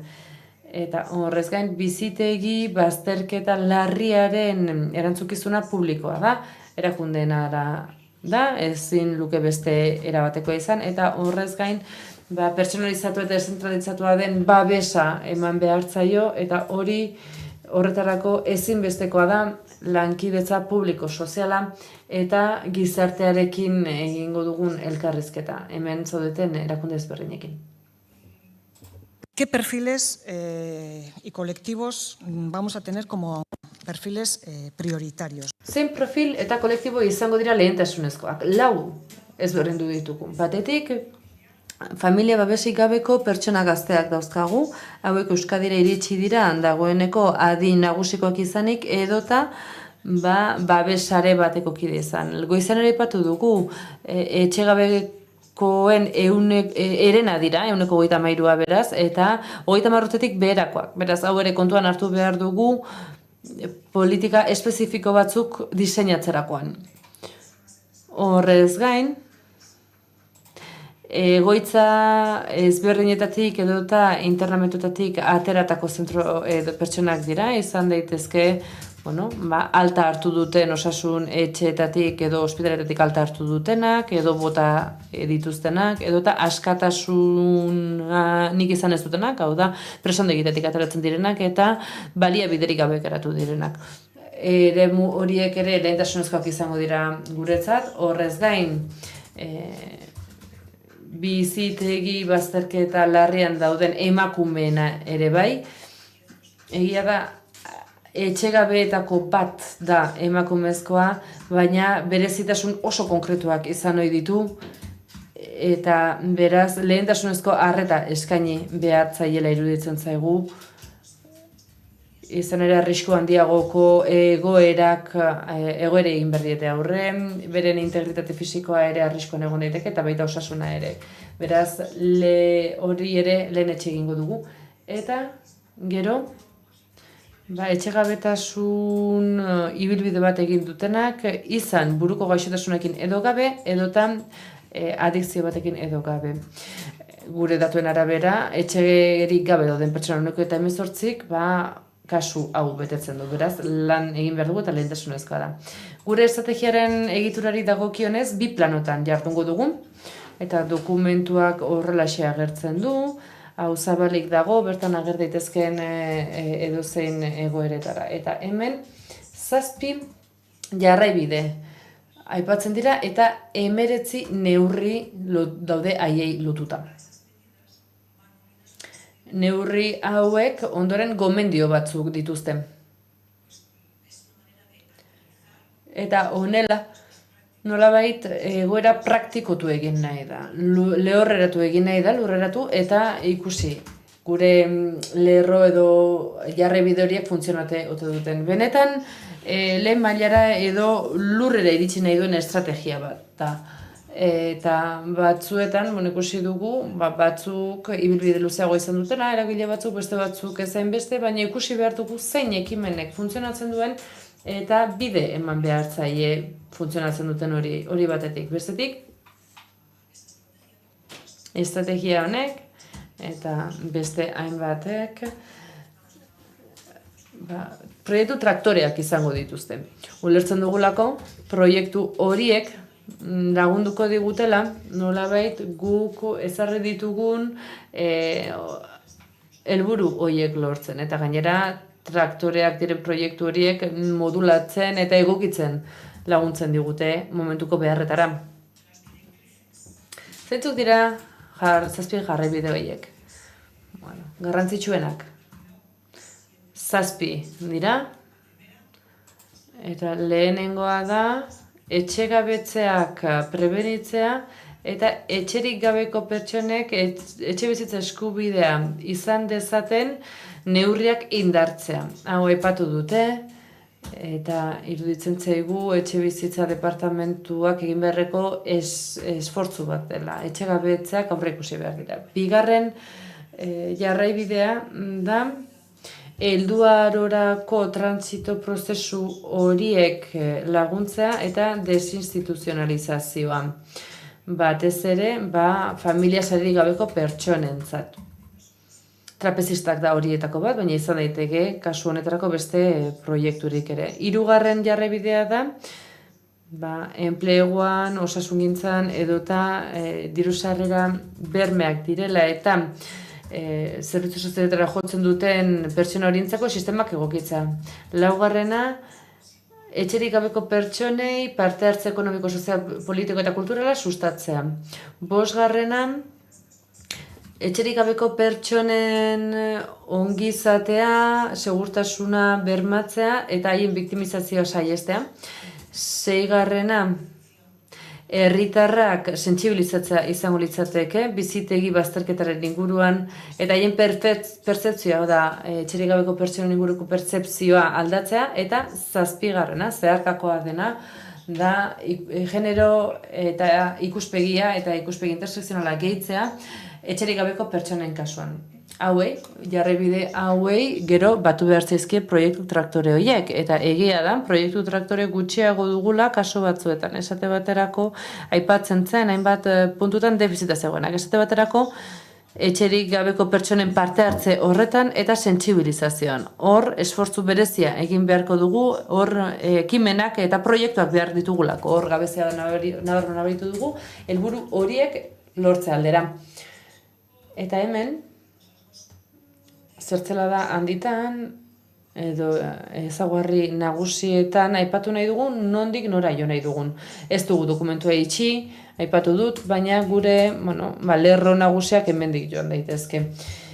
Aurkezpenaren gainerakoan proiektu traktore horiek dauzkat prestatuta, ez dutenak aipatuko, baina hemengo sailburu orde hemen daukagulako kontuan hartu behar da, baita beste hainbat proiektu, enplegu departamentutik, lanbidek egindako proiektuak ere baditugu, hau da badiote hainbat ekimen indartsuak izan daitezkeenak, eta emaitzak ekar diezazkiguketenak, eta benetan etxerik gabeko pertsonen ongizatea eta bizi kalitatea hobetu dezaketenak. Horrez gain, foru aldundiek identifikatu dituzte beste proiektu traktore batzuk ona gero txertatzeko. Eta horrez gain, gizarte erakunde ezberdinek, 3. sektorean ere identifikatu dituzten beste hainbat proiektu estrategia honetara txertatzeko. Oraindik ere aipatu dut, zabalik dago, eta beste proposamenik balego, oraindik ere ez gaude proiektu horiek barne hartzeko baldin eta hori erabakitzen baldin badugu guztion artean. Eta horixe da, guk abiarazi nahi dugun dinamika. Hemendik urtea amaitu bitartean dokumentua itxiko dugu, bertan falta zizkigun kontraste horiek egin, eta 2024an jada estrategia batekin abiarazi. Estrategia loteslea izango da eta eskubidetan oinarritua. Garrantzia emango zaio, emakumeen kasuari, genero ikuspegiari, iruditun zaigulako eta identifikatu dugulako benetan elementu hauek zaindu beharrekoak direla. Eta besterik ez nire aldetik, eskerrik asko.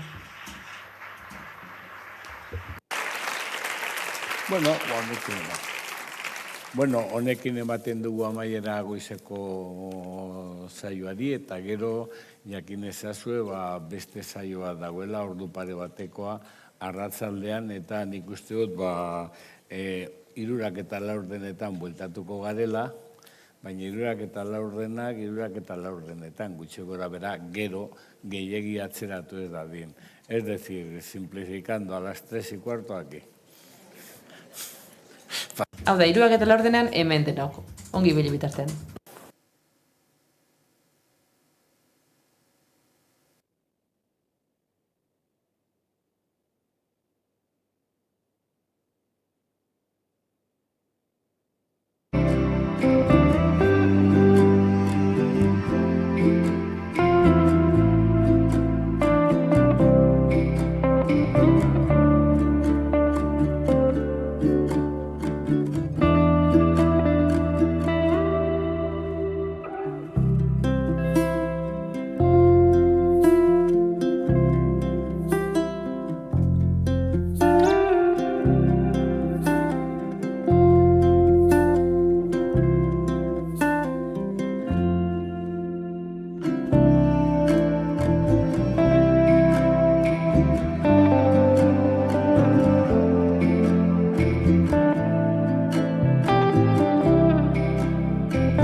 Taldeon, saioari emango diogu hasiera, ordu pare batez edo arituko gara. Hemen azken finean proiektu traktorea presentatuko dira. Eta 6 islari izango ditugu, 6 proiektu presentatuko dituztenak. Orduan lehenengo eta behin, hitza ematen diot Joseba Zalakaini, eta berak hitz egingo digu, azken finean, proiektu traktore hauek zertan datzan, zeintzuk diren euren ezaugarriak, eta, zeurea da hitza. Eskerrik asko eta arratsaldeon guztioi. Neri tokatuko zait hori, Xabik esan duen moduan, eta lehen ere helburu ordeak esan duen moduan, estrategia honetan parte bat dago gomendio eta errekomendazioekin, bere ardatz eta direktiz guztiekin, baina gero dago baita ere parte bat proiektu traktorekin. Orduan, nik alde batetik saiatuko naiz esplikatzen oraingoz, ze hori ere aldatu daiteke, zeintzuk diran proiektu traktore horiek, zeintzuk identifikatu diran, da zeintzuk onartu diran nolabait estrategian egoteko, baina gero egongo dira 6 partaide, proiektu batzuk, nik esplikatuko ditudan guztietatik batzuk, pixka bat sakonago esplikatuko dituztenak. Entonces, yo voy a explicar un poco el... Nik proiektu guztien multzo hori azalduko dut, zer jarraibideetan oinarrituta dauden, zertan datzan bakoitzak, baina gero hizlariek proiektu horietako batzuetan sakonduko dute. Lehen esan bezala, estrategiak 7 jarraibide eta 19 neurri biltzen ditu. Eta gomendio batzuei lotuta daude hori guztiak. Horietaz gain badira beste ekimen batzuk, edo aribidean direnak, egiten ari direnak, edo aurki martxan jarriko direnak. 2 motatakoak. Batzuk lehendik zeuden proiektuak dira, eta beste batzuk berritzaileak edo berriak. Guztiak daude estrategiaren jarraibide horietan sartuta, edo gidalerraetan sartuta, batzuk batean baino gehiagotan egon daitezke bilduta, baina prebentzioan, abordajean, murrizketan edo erradikazioan zentratzen dira, beti ere bizitegi bazterketaz ari gara. Zergatik daude hor, koherenteak direlako eta helburuekin eta estrategiaren bizioarekin eta misioarekin bat egiten dutelako, eta bigarrenik ulertzen delako aurrerabide garrantzitsuak sortzeko gaitasuna dutela helburu estrategikoei begira. Esan beharra dago, proiektu traktore guztiak ez daudela etxerik gabeko pertsonetan zentratuta. Batzuk zabalagoak dira, eta beste politika orokorrago batzuei egiten diete erreferentzia, baina ulertzen da eragina izango dutela baita ere etxegabeko pertsonen egoeran, edo egoera horretan dauden pertsonen bizitzan. Alde batetik identifikatu zen ze proiektu ezagutzen genituen arlo honetan, Eusko Jaurlaritzatik zein idazkaritza teknikotik, eta gero beste erakundeekin kontrastatu dira, eta ikusi dugu horiek diren estrategiari erantzuten dioten proiektu traktoreak, edo badiren beste batzuk estrategia horri erantzuna ahalko lioketenak. Ez ditut berriz irakurriko jarraibideak, edo gidalerroak, ze sailburuak azaldu ditu, baina azalduko ez dago proiektu traktore bana jarraibide horietako bakoitzerako, ez dago, batzuek garrantzi handiagoa dute, pisu handiagoa, beste batzuk gutxiago. Gidalerroz gidalerro, institución voy a... Eta erakundez erakunde, azkar aipatuko ditut, oraingoz estrategian sartutzat jotzen diren proiektuak, baina oraindikan ez da behin betikoa estrategia hau, eta sartu ahalko lirateke beste proiektu berri batzuk, traktoretzat jo daitezkenak. Lehenengo gidalerroa, ezakit gogoan duzuen, lotuta dago etxe estrategiaren etxe bizitzarako orientazio horrekin.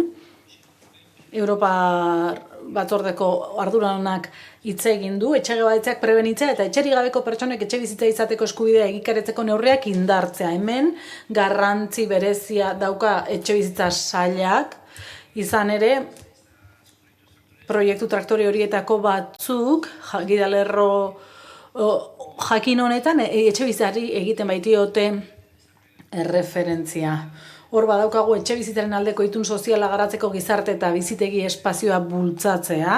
Horrela, berdintasun sailarekin, berdintasun justizia eta gizarte politika sailarekin batera jarduerak gauzatzeko.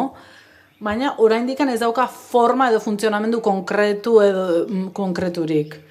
Beraz, mekanismo horiek bultzatzea, ez?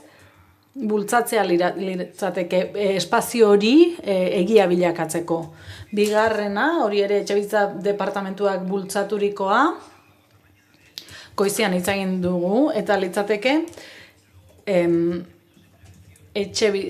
prebentzioari eta orientazioari dagokionez, etxebizitzarako sarbidea bultzatu behar da, eta orduan prestazio horiek inpaktua izan behar dute prebentzioari begira eta etxebizitza bermatzeari edo etxebizitza izateko eskubide subjektiboa bultzatzeari begira. Aloka bizi legoke hor, beste proiektu batzuk sakonago azalduko dira. Bada beste eredu bat alokairu sozialeko etxebizitza eredu berri bat, eta hori etxebizitza sailak garatzen jarraituko du. Bada laugarren proiektu traktore bat, gidalerro honi lotuta, eta da laguntza sozioedukatibo individuala alokairu sozialeko etxebizitzaren alokatzen dituztenei. Akonpainamenduaz harago, gizarte zerbitzuen akonpainamenduaz harago, gertaliteke pertsona horiek beste akonpainamendu bat behar izatea. Etxebizitza sozialeko alokatzaile gisa. Eta aurrekoarekin lotuta, bitartekaritza zerbitzu bat sustatzea etxebizitza parke publikoan, gatazka komunitateetan, bizilagun komunitateetan gatazka prebenitzeko eta gertatzen diranean bitartekaritza lanak egiteko. Eta beste 7. proiektu traktore bat litzateke,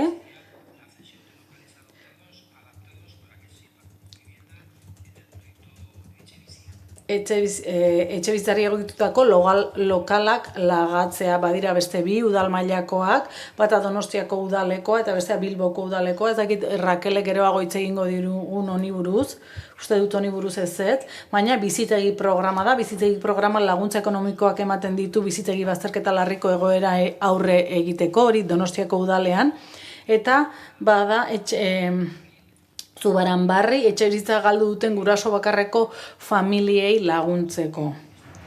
Iruditzen zaigu, hau ere beste gidalerro batean egon litekeela sartuta, 7. baina iruditzen zitzaigun lehenengo honetan agokatzen zela ondoen. 2. gidalerroa, eta asko hitz egin da honi buruz, bai estrategiaren aurkezpenean, bai zenbaketari buruzko aipamenetan, da helduarora igarotzeko eta desinstituzionalizatzeko prozesuak laguntzea bereziki familia erreferenterik ez duten pertsonei dagokienez. Hemen,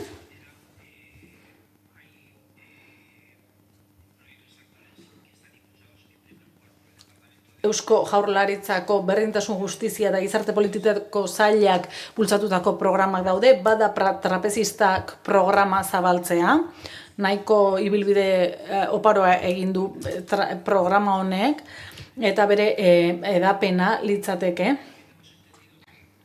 profil berriei sarrera emateko, eta iruditu zaigu, hemen, presoei laguntza integrala emateko sistema ere hemen sartzen zela. Aukerak agentziak, Euskal Espetxetan dauden pertsonak gizarteratzeaz eta laneratzean arduratzen denak, programa horiek guztiak bertan sartzeko.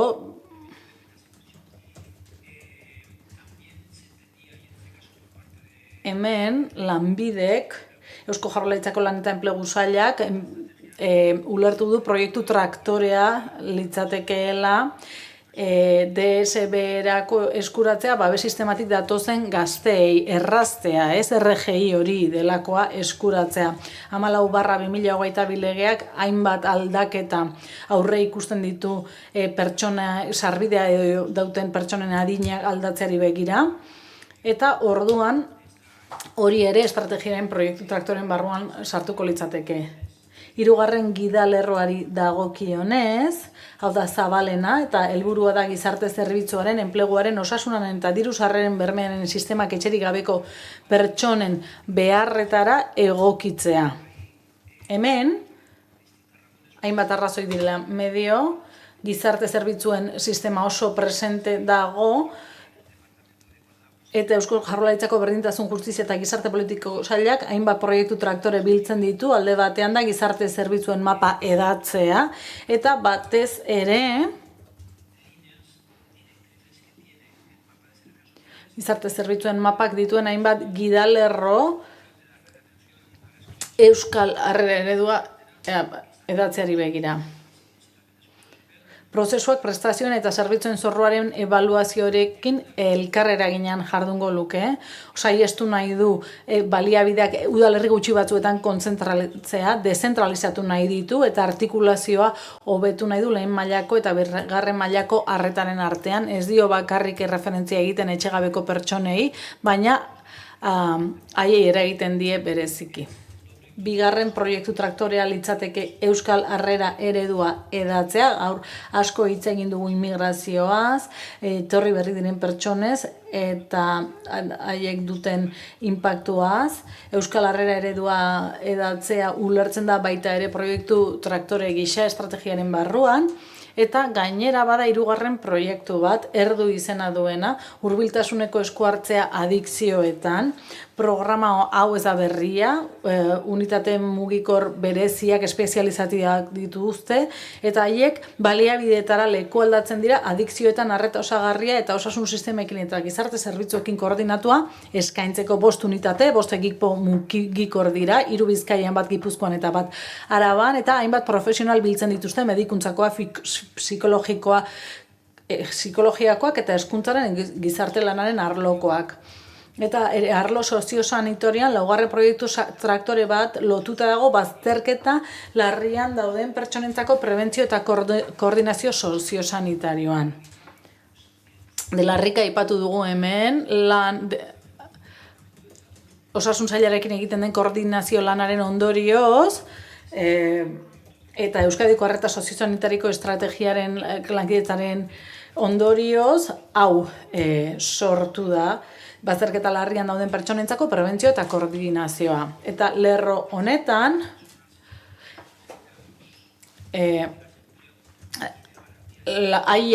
pertsona bazterketa egoeran dauden pertsonei lanbide zerbitzuak hurbiltzea aldera, beste 3 proiektu hauek ditugu.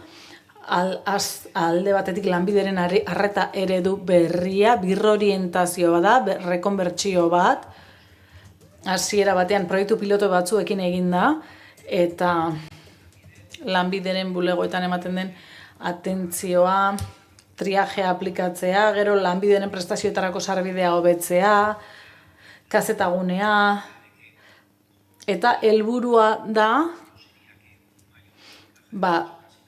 etxegabeko baldintzak betetzen dituzten, RGIa jasotzeko baldintzak betetzen dituzten etxegabeko pertsona gehiagok baliatzea RGI hori, baina sektore hauetako asko beste plan batzuetan sartzen dira, inklusio planean, gizarte zerbitzuen plan estrategikoan, proiektu esperimentalen hau, que está en el Plan Vasco de Inclusión, lo que pretende es mejorar.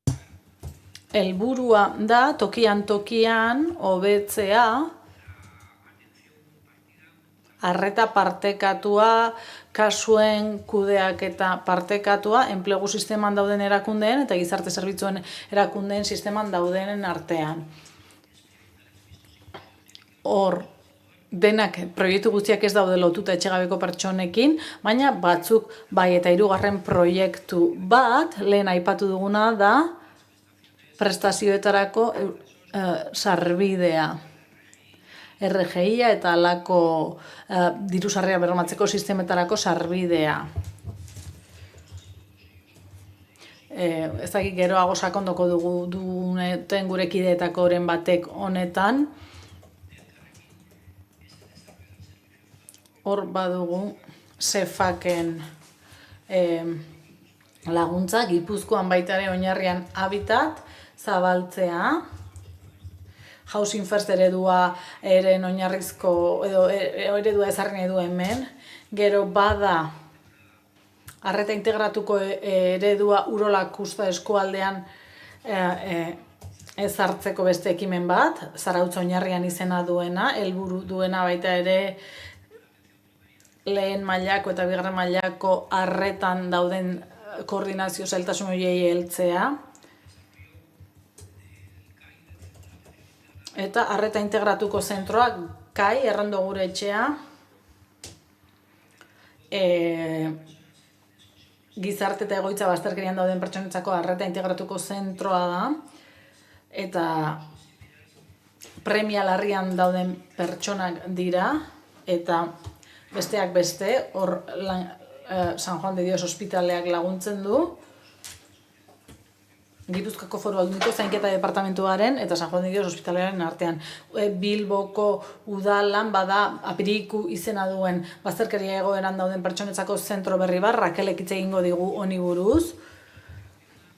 Ezaugarri bereziak ditu eta Donostiako udalak badu beste gune bat, eguneko arreta gune bat, Estia izena du, eta gizarte bazterkerian dauden pertsonei zuzendua dago, bereziki ibilbide luzea dutenak gizarte bazterkeria egoeran, eta hor badaude informazio bitartekaritza eskuhartze sozioedukatiboko zerbitzuak. Laugarren gidalerroak etxerik gabeko pertsonen partaidetza ekonomikoa, soziala, politikoa eta kulturala bultzatzea du helburu. Hemen interesgarria da, airebazi asmorik gabeko erakundeetatik datozela proiektu nagusiak. Aurkigune aktibazio sozio-komunitarioko zentroek gizarteratzeko alternatiba bat proposatzen dute, zentraltasuna enpleguan jartzen ez duena, eta helburua da zailtasun larriak dituzten pertsonek gizarteratzeko ibilbide bat eraikitzea, non komunitate hori balio ematen diezaioketen inguruko pertsonen eta taldeen beharrak asetzen dituzten merkatukoak ez diren jarduerak eginez.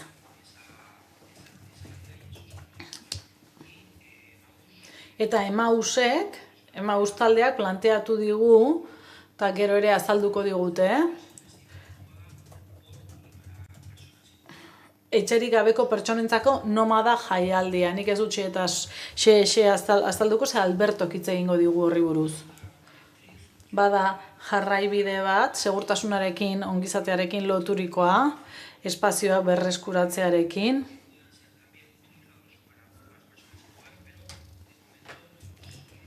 Baina oraingoz ez dugu identifikatu proiektu edo ekimen traktorerik. Baina biktimizazioa prebenitzea eta iringurune ezain erasokorra izatearekin loturiko guztia ongi etorria da estrategian. Baina ez dago proiektu traktorerik horrekin lotuta. Gauza bera esango genuke 6. Gidalerroari buruz, biztanleria osoa sentsibilizatzea helburu duena. Badira nomada jaialdia bezala edo aldeko bideren bitartekaritza bizikidetza zerbitzua bezala, hemen egon ahalko lirateke bilduta, baina ez daude. Eta 7. gidalerroa zeharkakoagoa da, eta lotuta dago genero ikuspegia eta ikuspegi intersekzionala txertatzearekin, etxerik gabeko pertsonen prebentzioan eta harretan, eta hor, oraingoz, bi ekimen edo proiektu traktor ditugu bilduta, alde batetik Arabako Foru Aldundiak badu gizarte bazterkerian dauden emakumeen eta erakundeen arteko ezagutza turkerako laborategia. Oinez programaren sekuela bat dela esango genuke. Eta helburu du ezagutza trukatzea, esperientzia trukatzea eta baita ikasketak ere. Eta azken proiektua, nik aipatu dezakedana, da tutoretzapeko etxe bizitza bat, Zurbaran barri, etxea galdu berri duten familientzat, ezaki denbora izango dugun, aurkezpenen amaieran, pixka bat publikoak hitz egin aliz dezan edo plantea ditzazuen, hainbat proiektu zuen ustez hemen sartu ahalko liratekeenak. Lehen esandako baldintzekin, hau da, estrategiaren ikuspegiari, misioari erantzutea, eta nolabaiteko gaitasuna izatea, edo berezitasuna izatea, edo aldatzeko gaitasuna izatea nolabait.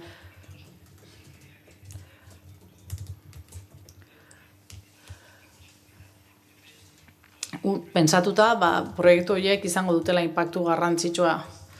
Beste, ja, Xabi Errenuz, eskutan.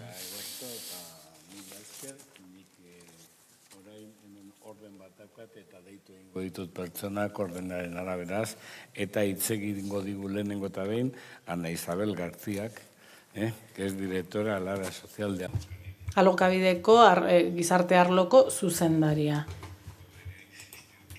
Hemos seguirnos a 10 minutos. Mesedez, alba duzu 10 minutu hitz egin eta denbora hori errespetatu eskertuko genizueke.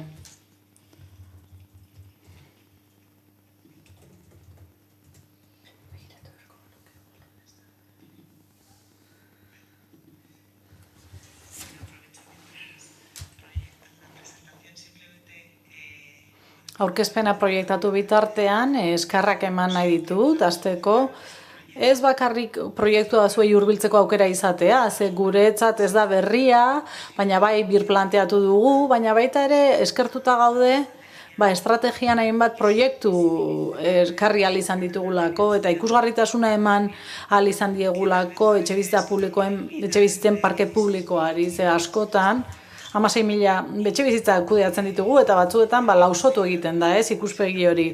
Eta parkean bizi diren pertsonen 80%aren adierazgarri da.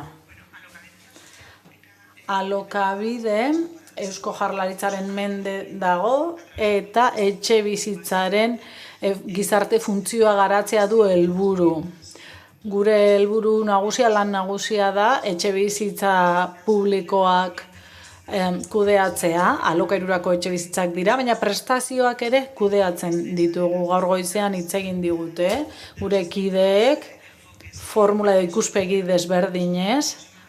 Ni zentratuko naiz bereziki guk egiten dugunaz ikuspegi sozialetik. 16.000 alokairuko parke publikoko 16.000 etxebizitza kudeatzea gogoeta batera eraman gaitu. Etxebizitza ezinbestekoa da edo oso funtsezkoa da gizarteratzeko, baina ez du inoiz bermatuko gizarteratzea, eta ez du bermatzen ez denik berriz ere galduko etxebizitza hori. Edo lehenengo aldiz galtzea errealitate horri aurre egin gabe. Gure gogoeta da, neurri berriak ezarri behar ditugula, pertsona horiek etxebizitza horiei eustea lor dezaten, eta horretarako birpentsatu egin behar dugu gizarte integrazioa, gizarte bizitegi bazterkeria saihesteko. Ze hau aukera bada, baina konplexua izaten da. Ze ez da nahikoa espazio fisiko hori okupatzea, nola okupatzen duzu, ze baliabiderekin, ze sare duzu atzean, egoera honetan, alokabideren gizarte arlotik, hainbat tresna ditugu.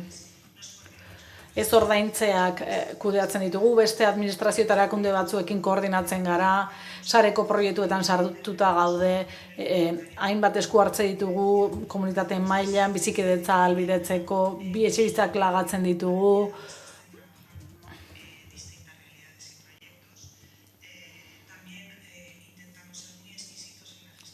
Oso finak izaten saiatzen gara etxebizitzen esleipen zuzenetan, segun eta ze pertsona sartuko den etxebizitza horretan, badugu bitartekaritza zerbitzu bat, baina hemen nabarmendu nahiko nuke proiektu bakoitzaren barruan,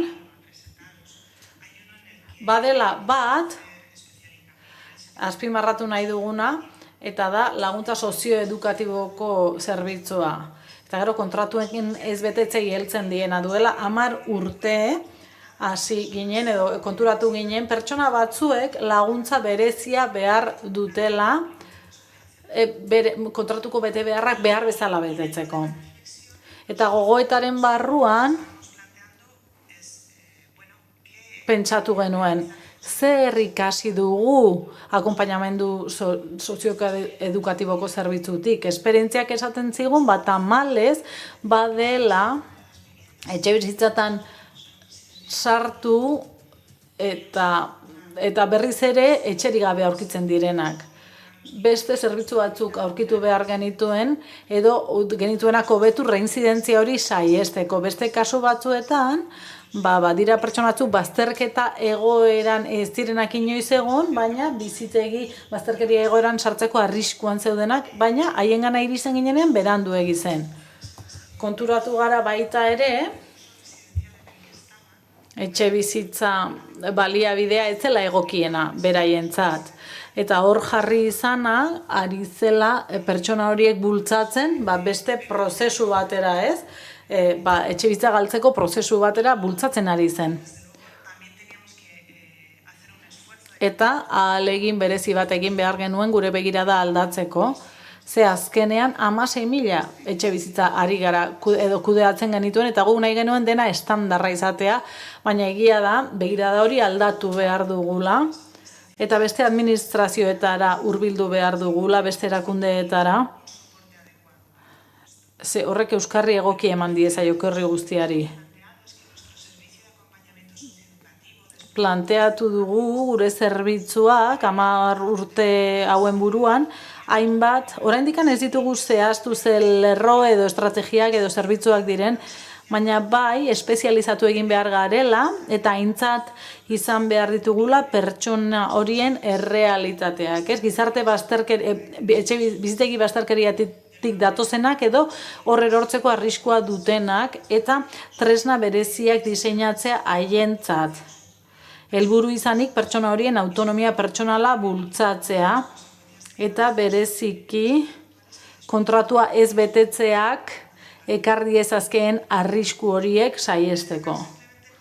Besterik gabe, nabarmendu nahiko nuke berritasunik handiena dela jabetzea, etxebizitza parke publikora sartzea ez dela irtenbide bakarra kasu hauetarako, eta beste alderdi batzuk indartu behar ditugula. Adibidez, bizitegi bazterkeria prozesutik dauden pertsonak eta parkean sartzen direnak indartu behar ditugu, baina behin parkean egonda daudenak ere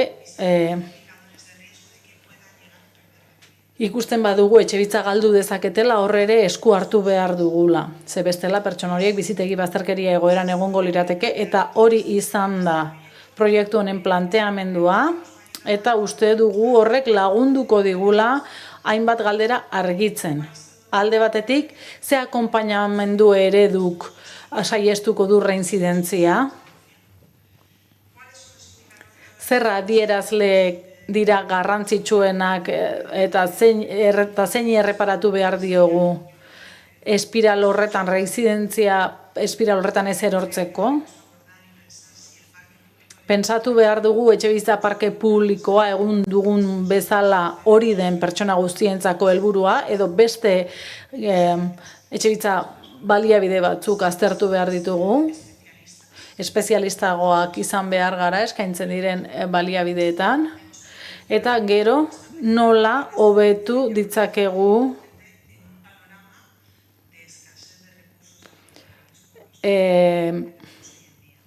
etxebizitza gutxi izanik, nola heldu kasu hauei guztiei alokabideek,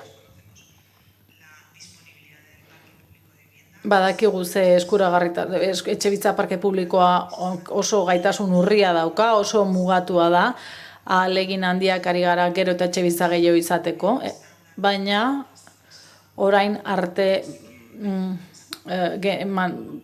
erabiltzen genuen estandarra birpentsatu egin behar dugu, eta hau da esateko nuena. Eskerrik asko. En segundo lugar, intervendrá.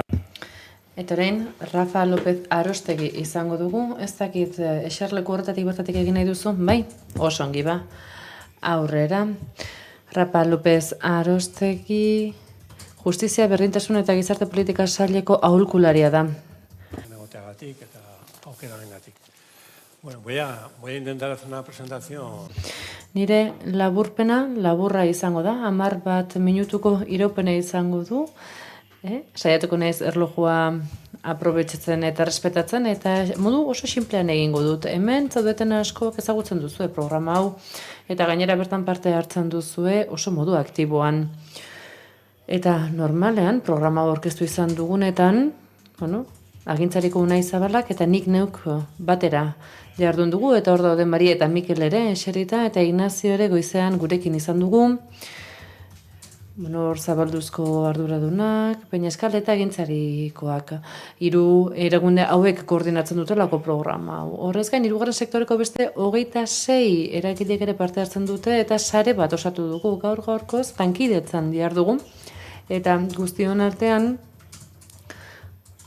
programa estruktural bat egin nahi dugu honekin. Europako Europlus funts sozialetan dago oinarrituta, 2029an dauka zeru ertza edo horizontea, eta momentuz 4 milioi euroko funtsa eskaintzen dio departamentuari.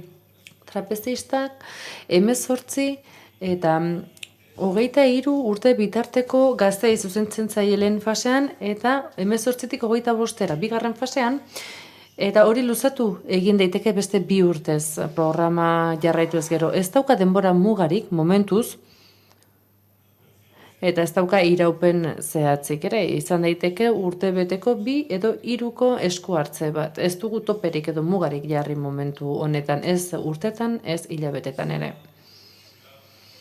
Pertsona dauka ardatz programak, eta kasuaren koordinazio bat egiten da. Kasuaren koordinatzaile figura bat egon ohi da, koordinatzen dire lantalde edo zirkuituen erdigunean kokatzen da, eta gero erreferentzia funtzio bat egiten dute 3. sektoreko erreferentzia edo instituzio guztiak. Eta laguntza soziala egiten dute, kasu guztietan, eta batzuetan baita bitartekaritza soziolaborala ere. Agintzarik egindako esperientzia polita izan da, berak hainbat eskuhartze egin ditu, eskuhartze sozioedukatiboak izan nahi dira, eta laguntza psikosoziala edo soziala eskaini izan du, batez ere haurtzaroan eta gaztaroan, eta Peñaskalek, esate baterako berak gizarte eta lan munduan dihardu, eta 2 interbentzio hauek ere bateratu egin ditugu kasu batzuei begira. 3. sektoreko eta sareko erakunde batek ez badu eskuhartzeak egiteko ohiturarik, edo laneratze eskuhartzerik egiterik, Peñaskalek laguntzen dio edo osatzen du atalau. Noski, beti ere lanbide heziketara begira edo lanbidek eskaintzen dituen zerbitzuei begira. Eta hor, badago beste elementu klabe bat ere. Hau da, elkarbizitzarako alternatibak edo irtenbideak bilatzen deitzen diegu gure komunitatean. Eta hor, saiatu gara, ekimen berritzaileak martxan jartzen, esate baterako, adineko pertsona baten eta gazte profila duen gazte baten elkarbizitza, behar bada etxe bizitza sarritan adineko pertsona izaten da, eta hor elkarbizitza bat egiten da. Aztertu ditugu bestetik gazteen arteko elkarbizitzak edota langileen gazte ikasle edo gazte langileen elkarbizitzak, eta bestetik egin dugu inklusio edo gizarteratze eta laneratzen ibilbide bat izan duen pertsona baten ibilbidean, berak behar bada alokairuan daukan etxe bat, eta profil bereko beste gazte batekin etxea partekatzen du. Eta horrez gain, dira, hirugarren sektoreak martxan jartzen dituen pisuak programaren eskura jartzen ditu, eta normalean elkarbizitza ereduetan gehienez ere 6 pertsona bizi dira etxe berean. Hainbat alternatiba jarri ditugu martxan, eta mota guztietakoak izan daitezke. Ohikoena pisuena da, hirugarren sektoreak kudeatzen ditu, baina gisa guztietako kudeaketa izan dezakete. Eta aurkezpen labur modura bestetik aipatu, dimentsio ezberdinen bidez esku hartzen dela programa honetan, badago administrazioaren eremua, bertan erregularizazio egiten da, izapide administratiboak egiten dira, mota guztietakoak. Bestetik, izan daitezke osasun txartela, errolda, bestetik hizkuntzaren arloa ere hor dugu, bai euskara, bai gaztelaniari dagokionez, saiatzen gara baita beren jatorrizko hizkuntza ere indartzen, eta hoien ikusgarritasuna nabarmentzen.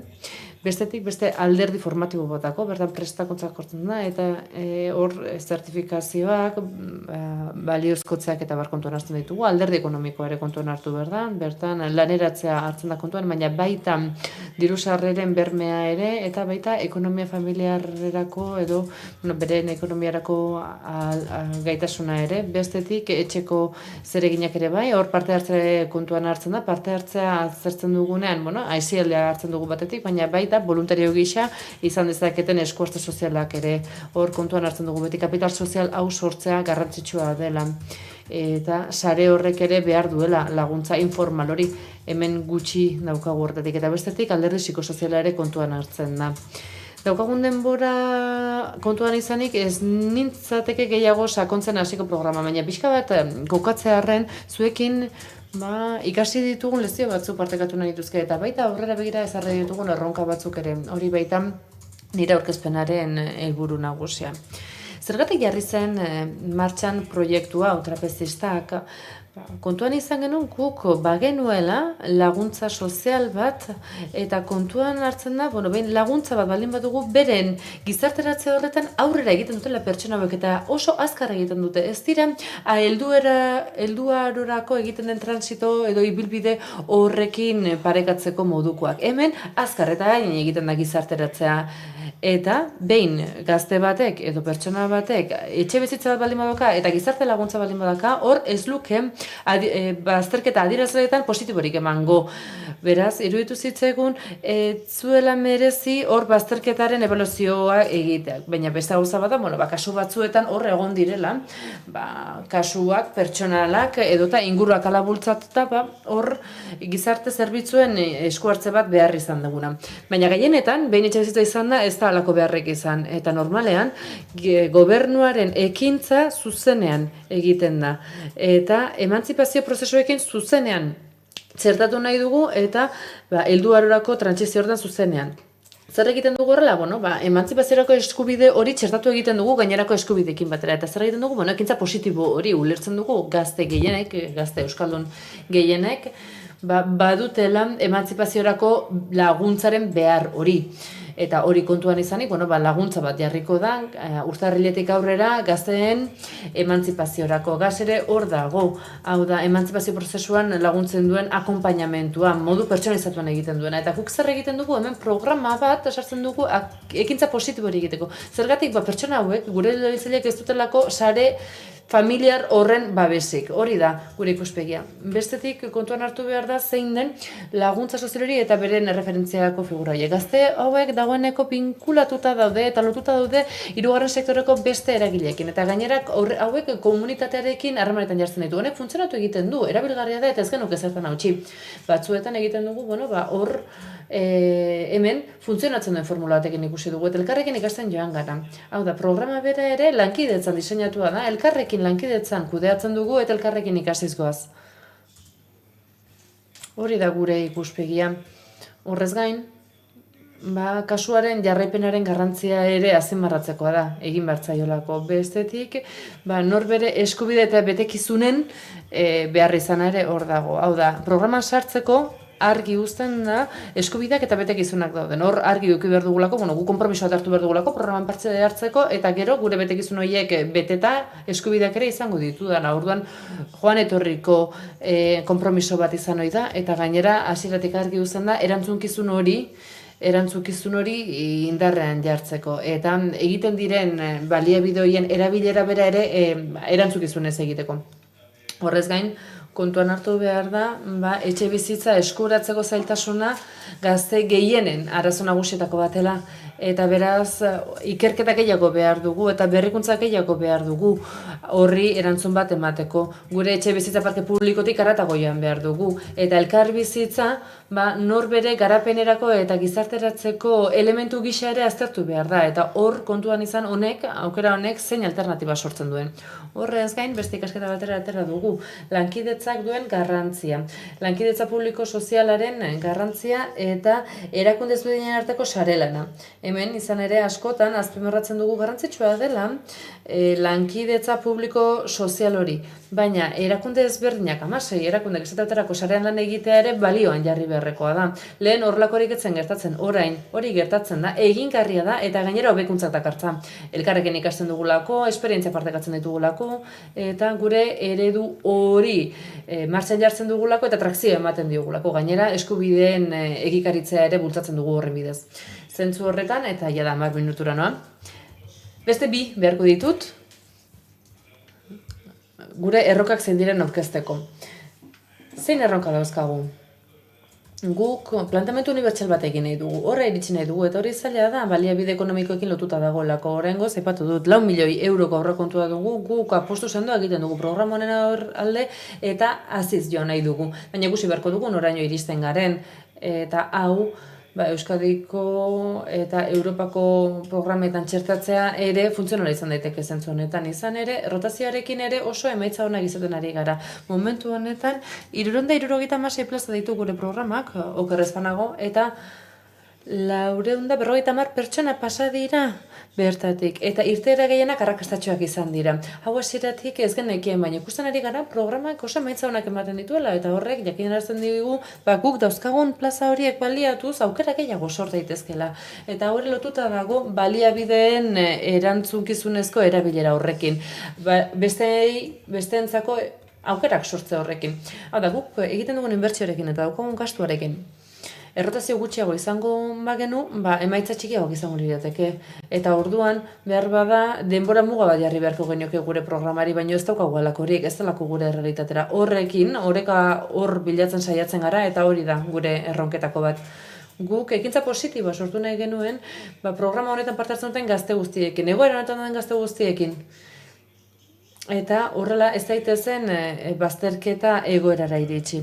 Bestetik, bizikidetzarako, elkar bizitzarako aukera sortzea da, belaunaldi artekoak, edo ikasle langile artekoak, edo eta profil berdinen paretxokoak, behar ditugulako lakoak, eta ikusten dugulako guk eskura dauzkagun baliabide nagusiak pixuak direla, 3. sektoreak kudeatzen dituenak. Eta beste elementu bat da, garapen horretan garretzea eta diru sarrerak bermatzea. Zentzu honetan, lanbiderekin eta gobernuko delegazio batekin lan egiten dugu. Lehen zuzenean egiten genuen, baina beste batzuetan Euskarriren esparru erabiltzen dugu, ikusten duzu Euskarri ere baliagarri zaigula, gure programarako lanbiderekin gutxi gora bera, eta batez ere orain arteko baliabideak baliatu eta aztertu ditugu, gizarte zerbitzuetarako kartera izan ez zitezen, dazkogun pixo horiek guztiak, eta bestetik, ikusi dugu alokairu kontratu bat baldin badago, alokairu kontratua dagoen momentutik diru-sarrerak bermatzeko eskubidea badutela. Eta ikusi dugu eta bermatu dugu eskubidea baldin badute erabili egiten dutela. Eta diru-sarrera bermatzeko RGI hori eskuragarri badute erabili egiten dutela. Oraindik gazteen parte hartza gehiago sustatu behar dugu, bai komunitatean, bai gizartean. Bestetik, gure baliabideak egonkortu egin behar ditugu, gure programonek zuzkidura handiagoa beharko du. Eta bestetik, Europako funts sozialean ere sartu behar dugu. Eta honek kontratazio publikotik pasa behar du, derrigorrez. Eta horrela, guk administrazioarekin dugun harreman aldatzen da, eta horrekin lan egiten dugu gure lankidetza publiko sozial hori eta hirugarren sektoreko eragilek egiten duten lan hori administrazioko kontratazio marko batean sartza. Eta hori ez da erraza izaten. Beraz, erronka hori ere jarri dugu gure erronken artean eta horretan dihar dugu. Bestetik, eta azken elementu gisa, aipatu nahi nuke dagoeneko komunikazio bide egonkorrak ezarri ditugula bai Donostiako bai Bilboko udaletxeekin, baina oraindik ere programa hau gehiago edatu behar dugu, bertako foru programekin bateratu behar dugu, izan ere momentu honetan, hirigunetan jarri dugu indarra, Araban ere eta Gasteizko udalarekin martxan jarri dugu hau, Bizkaia iruditzen zaiguneko dezentralizatu dela, hor Durango Getxo Baradaldon ere badaudelako, da ez da hirigunean bertan bakarrik operatzen duen programa, baina beste kanal batzuk ere zabaldu behar ditugu, bai diputazioarekin, bai udaletxe ezberdinekin, eta bi norabideetan joan behar dugu, hau da, badaudelako profil honetako gazteak eta baliabideak behar dituztenak, esklusio egoeran daudenak eta gizarte zerbitzua behar dituztenak, edo egon daitezke hasierako harrera behar duten pertsona hauek eta trapezistara bideratu daitezkenak behin bizitegi bat dutela. Trapezistan bi fase dauzkagu, lehenengo eta bigarrena. Lehen fasean dauden profilak batez ere, gaitasun handikoak izan ohi dira, haien errotazioa errazteko. Hasieran hori heltzen diogu. Horrela rotazioa bideratzeko, behin lehenengo fasean dauden pertsona horiek daude, hau da, behin bertako larrialdi sozialetarako harremanetara heldu daitezkenak, eta Bilbon badaukagu horrelako zentrorik. Baina lehen fasekoekin lona egin lan, lehen harrera hori nola egin erabakitzen denean, kalean gera ez daitezen lehen hilabeteetan, hori da, orain mahai gainean daukagun erronka nagusien. Eta barkatu, gehiegi luzatu baniz, uste dut ez naizela sartu 13 minututan.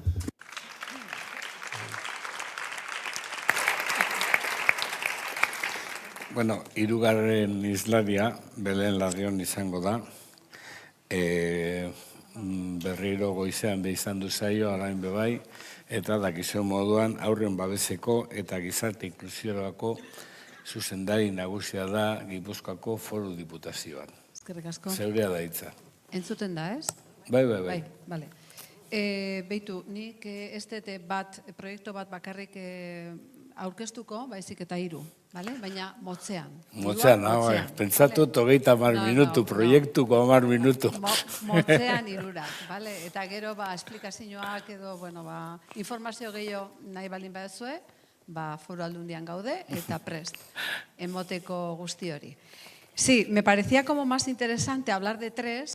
Iruditu zait garrantzitsua eta interesgarriagoa zela 3 proiektu aipatzea, zertzela da batzuk emanez besterik ez bada, izan ere gure bigarren inklusio plan honetan, Gipuzkoako bigarren estrategia honetan, identifikatu ditugu neurri traktore batzuk eta proiektu berritzaileak eta baita jarduera osagarriak ere. Eta horietatik 3 proiektu traktore atera ditugu eta iruditzen zaigu oso bateragarriak direla etxegabetasunaren inguruan eta bazterkeria sozial larrian dauden egoera hori erazteko. Errondo gure etxeatik hasiko naiz, eta lehenik eta behin, aipatu nahi nuke, 3 proiektu hauetako batek ere, ez eta beste batzuek ere, trapezizak horien. Eta ez liatekela posible izango ez balego borondate eta apustu argirik, eta ez borondate eta apustu politikoa, bezik eta teknikoa, bertan lan egiten duten pertsonek egindakoa, lehen eta bigarren arretan jarruten dutenak, baita erakunde sozialenak ere horretarako. Beraz, lehenik eta behin eskerrak eman nahi dizkiet esfortzu hori guztia egiten duten pertsona guztiei. Errondo gure etxea proiektuan, guk gure 3. ardatzean txertatu genuen. Bertako gizarte zerbitzuen sistemaren egonkortze horretan. Izan ere, eskualde guztietan zeuden baliabideak egonkortu nahi genituen. Eta planak ematen duen gomendioa da, honek neurri eta programak sustatu behar dituela, konplexitasun handiagoa duten pertsonei, arreta berezia jarriz emakumezkoei, edota bizitegi bazterkerian daudenen, edota buruko patologia larria dituzten emakumeak erdigunean jarriken. Proiektu 2017an jarri zen martxan, eta jatorrian Donostialdeko Osirekin batera egindako proiektu bat zegoen. Eta diseinua beran, proiektuaren diseinuan, diseinu hori egiteko, bai, SIS gurekin izan genuen, eta hemen ere fundazioko beste lankide ugari ere bai, Emauseko lankideak ere bai, eta proiektu hau pixkanaka sukaldatu da arrazoi ezberdinengatik eta horien artean pandemia tarteko. Momentu honetan, hau errealitate bat da, eta San Juan de Dios ospitalearekin batera zentro hau martxan jartzeko aukera izan dugu. Norentzat, gizarte bazterkerian egoeran dauden pertsonentzako egoera konplexu pertsonetan, eta ez da zentro soziosanitario bat, gizarte zentro bat da, baina gisa honetako arreta ere eskaini behar izaten dugu tarteka. Gure karterari dagokionez, gure zentroetan hau identifikatu dugu 2-4 fitxa barruan. Eta egia da, denok ere, egia da, kartera hori sarritan irakurri dugu, eta azpimarratu ditugu fitxa eta baliabide guztiak, eta badakigu sarritan interpretazioak egin behar izaten direla gure zerbitzuak kartera horretan enkajatuta sartu ahal izateko. Eta egiten dugu, iruditzen zait esfortzu hori guztiei baliagarri izango zaigula, bigarren kartera bat osatzeko. Eta proiektu honen deskribapena egingo bagenu, bizitegi zentrozat joko genuke, 8 plaza daude, horietako 4 kronifikatutakoak besteak rotatiboak, gero gauerako 16 plaza ere badaude, horietatik 4 espezifikoak emakumeentzat aparteko modulu baten, eta beste 12 plazak mixtoak dira. Eta eguneko zentro bat, 24 plaza egunkorrekin eta 16 gehigarrirekin. Hauek ere, arreta ibiltari eskaintzen dut. Hau da, ez dan bertaratzen direnak hartatzen diren zentroa bakarrik. Gu ere ateratzen gara, ibiltari gara eta bilatzen dugu arreta hori behar duen pertsona hori. Eta horrela diseinetua dago. Errondo gure etxeak zerbitzu horiek guztiak artikulatzen ditu eta 2 egoera posibletan egiten du. Eta 2 arreta mota eskaintzen dira. Bata, behin-behinekoa, arreta medikoa behar duten edo gaixotasun medikoa behar dute, arreta medikoa behar duten pertsonentzat, eta beste gaixotasun kronikoa dutenentzat. Bere helburua 18 urtetik gorako pertsonak dira, gizarte bazterkeria arriskuan dauden pertsonak izan ohi dira, beti ere esklusioaren tresna teknikokala ziurtatuta, eta normalean intentsitate ertain edo altuko esku hartzea behar izaten dute, eta gauza ezberdinak hartzen dute, da konplexutasun egoeran daude, adikzioak dauzkate, jarrera arazoak, osasun arreta, eta bar. Hau guk sustatu eta ireki dugu, San Juan de Dios ospitalarekin batera, aipatu da moduan, eta bide horretan lankidetza izan dugu proiektu honetan EDE fundazioarekin eta Emausekin. Proiektu honen datu batzuk ere emango dizkizuet. Egoera berregituratu eta egokitu egin genuen. Espazio fisikoa San Juan de Dios ospitalaren atzealdean dago, eta ura izan ohi zen bertan bizi zen, anaia batzuen etxea, eta han atzeko etxearek joko handia eman izan dugu eta alaxia izan da. Zentro honetarako ere aukera handiak eskaini dizkigu. Zein datu eman ezake beraz hau guztia argitzeko? Gutxi gora bera, 47 lagun hartatu ditugu, 11 emakumezkoak, adinen batez besteko 45 urte da, jatorria 170an atzerrikoa da, euneko egoitza baimena dutenak, eta desgaitasun aitortu dutenak 150 izan dira, buruko gaixotasun edo arazoren bat dutenak 160, dependentzia menpekotasuna dutenak 120, eta diru sarrera ohikoak edo erregularra dituztenak 135. Datu horiek gutxi gara bera agertzen digute zein profil izan daiteken. Eta egunero ikasten dugu proiektu honetan, proiektu konplexua delako eta erronka handia delako. Baita bertan lehen lerro horretan lan egiten duten pertsona horientzat guztientzat. Eta haiei ere eskerrak eman behar dizkiegu egiten duten lana gatik. Aurrekontuari dagokionez, oraindik ez dugu urte osoan borobildu, baina urtea betetzerakoan 2 milioi euro edo egingo ditugu. Oraingoz 1.589.000 euroko gastua edo aurrekontua izan dugu. Ongi iruditzen proiektua aurkezten hasta guretzat, proiektu izarra izan delako, eta Gizarte Politikarako departamentuak zuzendua edo lideratua izan delako.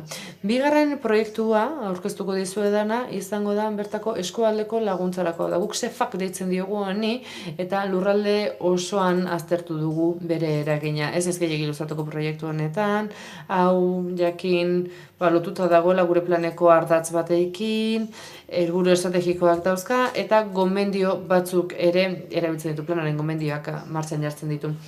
Programa hau, bitarteko irekietarako jarrentza da, eta bazterkeria kasuan doden emakumea. Eta bertan, Gipuzkoako eskualde ezberdinetako pertsonei eragiten die. Pixkanaka joan gara hau martxan jartzen, eskualde baten hasi ginen, gero bitan, gero hirutan, eta azkenean, proiektu honek, esan genezake, komarka guztietarako edapena izan duela, edo eskualde guztietarako edapena barkatu, eta sortu du, eta sortzen ari da nolabaiteko arreta jarrai hori. Etenik gabeko arreta, gizarte zerbitzuetan lehen eta bigarren mailakoetan, esfortzu handia suposatu du honek, baina uste dugu nik dakidanez behintzat oso ongi baloratu dela, eta iruditzen zait etorkizuna izango duela. Honek osatu egiten ditu udalek eskaintzen dituzten eskuartze sozio-edukatibo horiek, eta baita guk egiten dugun eskuartze sozio-edukatibo hori, gure zerbitzutik egiten genuen hori, eta gure hartzaileak normalean 18 urtetik gorakoak izaten dira, partikularrak, etxerik gabekoak, eta etoseko tipologiak barruan daude, eta gizarte zerbitzuekin harremana izan dezaketa aurrez edo ez, hori da garrantzitsua da. Izan ere, pertsona guztien iritsi nahi dugu, badakigu asko ez direla gure itzorrutera etortzen, berri hori ez direla etorreko baina hor daude, eta haien iritsi nahi dugu. Dira, era berean, aitortutako gizarte bazterkeria goran doden pertsonak, baina arrazoi ezberdinengatik haiengan iristeko zaitasuna dugu, behar bada plazarik ez daukagulako, baina ez ditugu era berean arretarik gabe utzi nahi, edota beste auzi batzuengatik.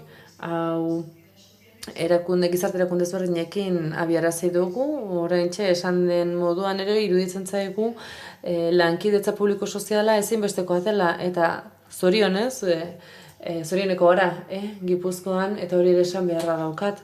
Izan ere batzuetan ez dugu harrotasunik agertzen Gipuzkoan, baina harro egoteko modukoa da. Iruditzen zait, zorte handia dugula, hirugarren sektore indartsu bat dugula, eta harekin lan egitea erraza dela. Eta horrela, Emausekin, Kaleskarekin, Peñaskalekin, eta abar egiten dugu lan. 2021an jarri genuen SEFAK martxan, eta egun arte, 2023 arte, 825.000 euroko inbertsioa egin dugu. Eta aipatu nahi dizudan hirugarren proiektuan, ez dakit nola nabilen denboraz, xeber despistatu dut, 5 minutu dauzkat. El tercer proyecto no está en marcha. Korrikan Emilen, hirugarren proiektua oraindik ez da martxan jarri, baina diseinatuta dago eta aurreratuta ere bai. Proiektu honi Zarautz oinarrian deitzen diogu, izan ere Zarautzen abiaraziko dugu. Eta, Zarautzeko udalarekin egingo dugu. Arreta integratua eskaintzen duen eredu bat da, eta Urola Kostarako gizarteratzea sustatu nahi da bertan. Hau guztia, gure gizarte sistemako egonkortze ardatzarekin lotu dugu, izan ere akordioak egonkortu behar ditugu, lehen eta bigarren mailako arreta hori eskaintzeko, eta gomendio bat ere badauka. Hau da, mikromailan, hau da, norbanako arreta eskainiz lan egin behar da, aurrez aurre, eta bestetik programa berritzaileak egin behar dira, sistemen arteko sinergiak aztertu behar dira, eta erreferentzialitasunerako mekanismoak aztertu behar dira. Erreferentzialitasuna ere lantzen ari garen gaia da, eta sustatu egin nahi dugu, eraginkorra egin nahi dugu, ez da erraza, baina horretan dihar dugu, saiatzen ari gara. Horrez gain planak gomendatzen du lehen eta bigarren mailako arreten asistentzia hori sustatu behar dela, Gipuzkoako Foru Aldundia eta eskualdetako gainerako udalak lankidetzan jarriz, eta haien bidez Sarea osatzeko beharrezko diren ekipoak eskainiz. Egia da, sarritan karterak behar izan batzuk jakinarazten dizkigula eta elkarrekin hobeto egin ahalko dugula. Eredu integratu hau, ekintza Zarautz eta zaintza eta politika sozialetako diputazioko edo aldundiko departamentorekin egita eta arreta komunitaria eskaini nahi da gizarteratzeko. Eta hau beti modu lankidetzezko moduan edo kolaboratiboan eta integratuan egin behar da. Beraz, sarritan bildu gara eta biltzen ari gara udalarekin, bai maila teknikoan, bai maila politikoan ere, baina batez ere teknikoan ikusteko nola egin aurre egoera honi. Eredu honen helburu nagusia bertako babesa eta laguntza hobetzea da, batez ere gizarte bazterketa arriskuan dauden pertsonen kasuan, eta beraz, goizan aipaturiko kontinum edo jarraitasun horren barruan gaude, bertako baliabide publikoak optimizatu nahi dira eta haienganako irisgarritasuna hobetu. Beti ere, pertsonalizazioaren ikuspegitik, komunitatearen ikuspegitik, guretzat oso garrantzitsua da, komunitatean bizi gara, ezin ditugu laborategi hauek banatu, eta bertako beharrizanak eta bizi kalitatea eta jarraitasuna bermatu behar ditugu.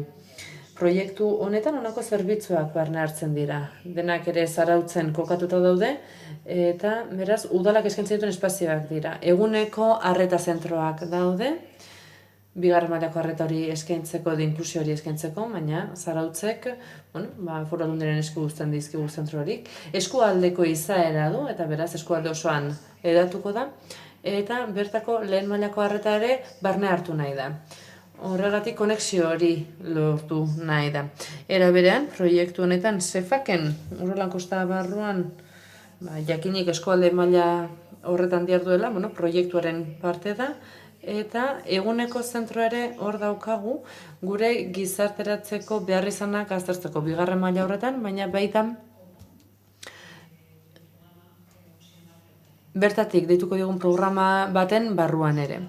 Horrez gain, zerbitzu honek eta Zarauzko udalak gaueko harrerarako zerbitzu bat jarri du martxan eta baita tutoretzapeko bizitegiak ere gizarte bazterkeria arriskuan dauden pertsona horientzat. Haiek etxetik jarri diote izena programa honi, dagoeneko martxan da, eta honekin lotura izango du, gure proiektorekin lotura izango du. Eta bestetik, udalak utzi dizkigun etxe bizitzak ere baliatu nahi ditugu. Hau da, inklusiorako babes eskaintzen duten etxe bizitzak eta baita, babes malgu horiek. Zentzu honetan, eta oinarri hori kontuan izanik, oinarrian horrekin, gure habitatarekin abiarazi nahi dugu. Zein dira proiektu honen helburu nagusiak? Bertako pertsonen jarraitasuna hobetu, beren familia sareak indartu, giza zerbitzuetako arrakalak murriztu, bertako izapideak arindu, izapide horiek murriztu, laguntza hobea eskaini, eta gizarte zerbitzuetako eredu hobeak eskaini. Ikuspegi integratu eta misto batetik, administrazioen arteko lanetik, eta horrela eskumenen muga horietatik haratago joateko aukera izan dezagun.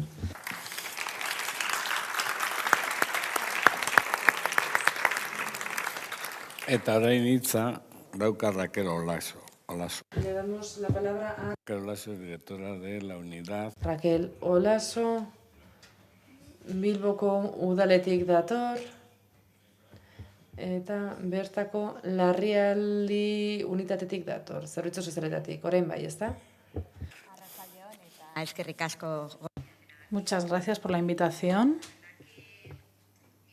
Egia esan, pentsatzen, amesten, diseinatzen eta estrategiak egiten ditugun bitartean, beharrezkoak dira hala ere beste programa batzuk, askoz ere praktikoagoak, etxerik gabeko pertsonei arte emango dietenak, eta gauzak poliki sukaldatzen diren programa horiek, eta horiek aurkeztuko dizkizuet nik Apiriku zentrotik, Bilboko udaletik. Apiriku udal zerbitzu bat da, eguneko zerbitzu bat da, exigentzia txikikoa, helburuak izan dira bazterkeria egoeran edo bazterkeria egoera arriskuan dauden pertsonei egunean zehar referentziazko gune bat eskaintzea eta haien oinarrizko zerbitzuak estaltzea eta giza baliabidei buruzko informazioa ematea. Belenek esan dituen zerbitzuen lerroan dago zergatikan sortu zen Apiriku.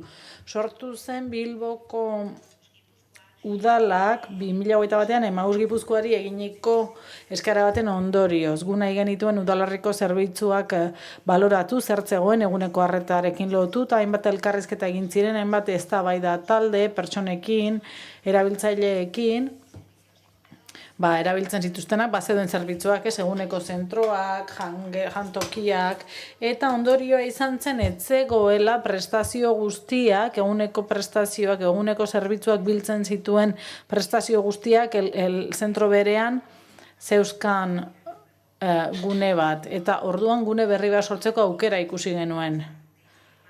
Apiriku 2022tik dago martxan, Lejabarriko aterpearen beko plantan dago, eta horrela sinergiak aprobetxatu ditzakegu ez, espazio horretan baita daude kokatuta gizarte langileak, hezkuntza taldea, Lejabarrin zegoena lehendik ere, hainbat zerbitzu, hainbat garbiketa zerbitzua, segurtasuna, jangela hori guztia hor dago bilduta, zerbitzu hau bizitegi erakundeak kudeatzen du eta bizitegirekin ere baditugu beste programa batzuk kontratatuta. Adibidez, kaleko arreta, bitartekaritza zerbitzua,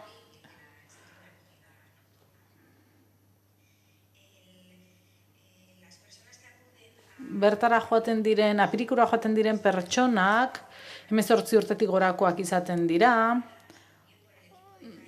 kaleko taldeak lehendik ere ezagutzen dituenak, normalean, haien egoerak da kalean lo egiten dutela, edo aterpeetan, edo egokiak ez diren lekuetan, ez dutela laguntzarik, ez dutela diru sarrerarik, ezaugarri horiek partekatzen dituzke erabiltzaileek. Sarri kale egoeran daude, eta beste batzuetan, Apirikuri esker, gaueko harrera zentroetan dauden pertsonei eguneko harreta emateko aukera ematen digu. Premia hori antzeman da baitzegoen lehendik.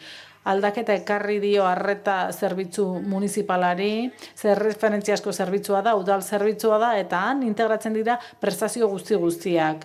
Teknikoak, baita ere informazio eta orientazio zerbitzua, bitartekaritza zerbitzua, kartera eta zorraren dekretuan ezarritakoak, gero psikosoziala eta akonpainamendua ere hor biltzen dira eta horrela prozesukalan egitea bultzatzen da. Eta gero beste zerbitzu osagarri batzuk ere hor daude. Adibidez, higiene pertsonala, garbigailua, takilak, hori horrek ere lana badu eta han biltzen dira. Beste jarduerak daude, kalteak murriztea, garbiketa dutxak, arreta individualak, akonpainamenduak, jarraipenak edo prozesuak, taldeko esku hartzeak eta sentsibilizazioa eta partaidetza. Apiriku izena bera, zerbitzua erabiltzen zuten pertsonek aukeratu zuten eta aterpe edo sabaia edo behintzat babesgune bat, atxeden leku bat edo espazio seguru bat biltzen du. Oso oinarrizkoa da, baina askotan horixe da behar duguna, gutako askok behar duena. Baliabideak balorazio oso positiboak jaso ditu. Belenek esandakoaren lerroan, hor biltzen dira, hitzordu zerbitzuan sartzen ez diren pertsonak, eta pentsatzen genuen gehiago kostatuko litzaigula martxan jartzea, baina oso harrera ona izan du. Abantaileten artean daude, disiplina nitzeko taldea dagoela, esku hartze sozioedukatiboko talde bat dagoela, eta gero teknikari soziosanitario bat ere badago. Zaintza pertsonalean, zainketak, horrelakoak egiten ditu. Eta beste indarguneetako bat da, eguneko zerbitzua dela urteko 375 egunekoa goizeko 10:00 arratsaldeko 6:00 zerbitzuetako askok astean zehar funtzionatzen dute, baina asteburuetan ez, eta aukera gutxiago izaten dituzte asteburuetan. maskotekin joan gaitezke zerbitzu honetara, eta pertsonek bertan eskatzen duten edo behar duten arreta guztia jasoko dute. Akonpainamendua dokumentuak kudeatzeko, kudeaketa administratiboa hori ere oso zentralizatua dugu Elejabarrin, esklusio balioespena, lanbidera laguntzea, hori guztia sartzen da hor, baina gauzaiek ezinbestekoak dira pertsona horiek beste sistema batzuetan hartatzeko eta benetan dagozkien eskubideak baliatu ahal izateko. éxito que ha supuesto de personas ha tenido un impacto en la parte de la comunidad. Apirikuren kokapenak, eraginak izan ditu bizi lagunen artean, ondoan ere badago Caritaseko beste zentro bat, eta bizi lagunek esaten dizute, oso ondo dago hauek olako gauzak montatzea, baina banatu behar dituzue pixka bat, ez denak leku berean jarri, eta hori ere erronka bat da guretzat, lerro horretan lan egitea, jendeak balio bezala ikusi behar du guk zerbitzu batzuk izatea hor, eta normaltasuna eman behar diegu bizi lagun elkarteekin bisitak egin ditugu uneetara, areagotu eginda garbiketa, segurtasuna, ingurunean, ze garrantzitsua da bizi lagunek ere maitatzea, ez? Zauden lekuan maita zaitzatela. Konturatu gara, zentrogune honetaz gain badagoela beharra aurrera egiteko, eta estaldura handiagoa eman behar dela, Bilboko zenbaki ez hitz egin dugu gaur, beraz, zerbitzu hau oso ondo ari da funtzionatzen, eta prestazioak oinarrizkoak izanik ere ezinbestekoak dira. Eta beti hor dago laguntza soziala eta inklusio prozesuak. Eta hau da proiektua, oro har. Mila esker eta amaitzeko izango dugu Alberto Gaston. Alberto Gaston Emmauseko kidea da eta bertako hezkuntzako departamentuko koordinadorea. Bueno, arratsaldeon, eskerrik asko gonbidapenagatik. Bueno, también creo que Eskerrik asko guztioi entzute aktibo horrengatik, ze jardunaldi hau luzea da, eta pentsatzen dut arreta hori eustea zaila izan daitekeela. Ni saiatuko naiz labur hitz egiten, eta nik aurkezpena 3 eremutan egituratu dut, alde batetik zergatikan sortu zen nomada proiektua, bestea da ze faktore berritzaile ditu proiektuak, eta azkenik ikaskuntzak. Ez dakit asko ikasi dugun, ze esperimentala da benetan proiektua, orain ari gara garatzen, eta orain ari gara guztion artean sortzen bidean, baina lehenengo puntuari dagokionez, nondik sortu da, uste dut hemen gehienok ezagutuko duzuela Emmaus Fundazioa, zer egiten dugun, zein den gure lana eta nola egiten dugun, baina aipamen labur bat egingo dut proiektua kokatzeko. Emmaus gizarte bazterkeriako arriskuan diren biztanleei alduntze prozesuetan laguntzen die. Laneratze enpresak ditugu, gizarteratze enpresak, ekonomia zirkularrean eta ekonomia solidarioan ahokatzen direnak, eta gero esku hartze soziala daukagu agian hori da jendeak gehien edo hemen zaudetenon gehien ezagutuko duzuena.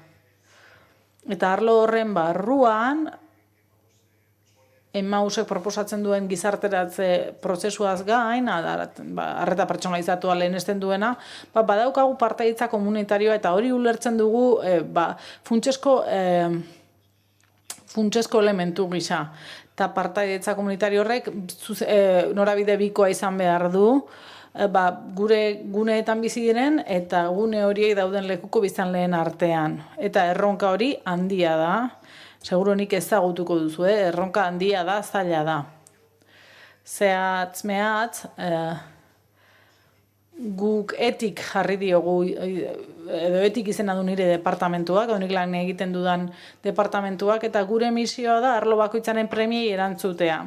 gizarte esku hartzeko alderdiak eskaera oso konkretua dauka, partaidetza prozesuak aktibatu behar ditu, eta hor kultura estrategia eraldatzaile oso potentea da. Eta hortik saiatzen gara gure proiektua abiarazten.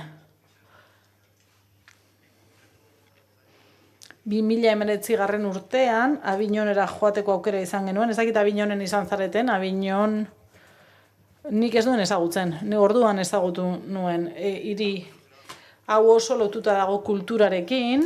Eta 2 urtean behin Zepa Deluxe jaialdia egiten du. Jaialdi horretan Frantziako Emauseko talde guztiak biltzen dira. Emausek presentzia handia du Frantzian. Ia 300 taldetaz ari gara, eta kaleak hartzen dituzte jaialdia antolatzeko, eta hor kultura eta hainbat arte adierazpen mota biltzen dira, eta protagonistak dira kale egoeran bizi diren pertsonak edo gizarte bazterkeria egoeran daudenak.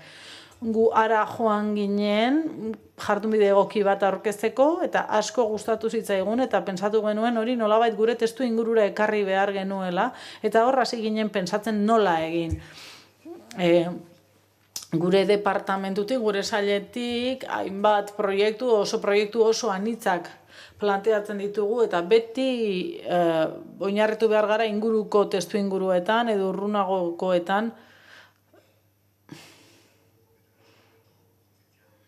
kontzientzia sortzeko elementua ere horregon dadin. Askotan iruditzen zaigu esklusioa, bazterkeria zerutik etortzen zaigula, eta guretzat ez da horrela, bazterkeria baldin badago, baztertzen duten pertsona daudelako ere bada. Orduan, sentsibilizazioa funtseskoa da guretzat, kontzientzia sortzea funtseskoa da gizarte kohesionatuagoak izateko. Gure bi kultura kontzeptutan sakondu nahi dugu, alde batetik UNESCOk sustatzen duena, kulturak bidegabekeriekin konpromisoa sorrarazten digu. Eta beste printzipio bat da pertsona orok duela eskubidea kultur bizitzan parte hartzeko. Orduan, esaten dugu, eta hor nun daude kale egoeran dauden pertsonak. Pertsona horiek ez dute aukerarik bizitza kulturalean parte hartzeko. Eta hortik sortzen da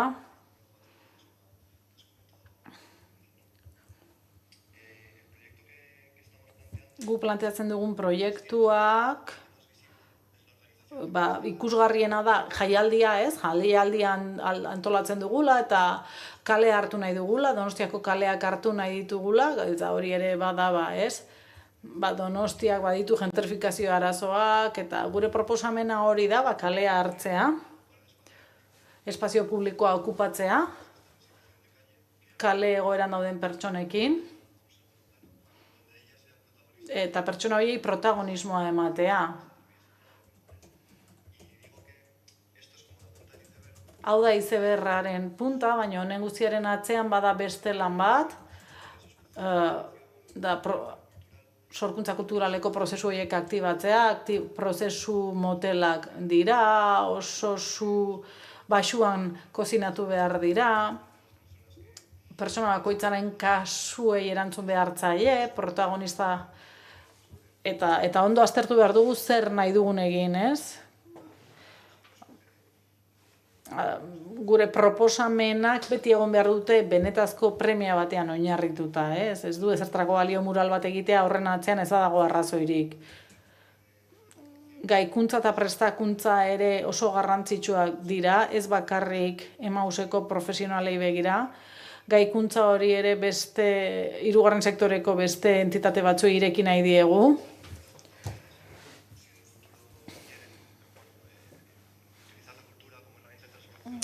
Kultura erabili nahi badute elementu eraldatzaile gisa, behintzat sentitu dezatela, ekarpen bat izan dezaketela hortik 3 prozesu planteatzen ditugu, 3 ekintza prozesu, bat da kultura komunitarioarekin lotuta dagoena, kultura hainbat arte adierazpen.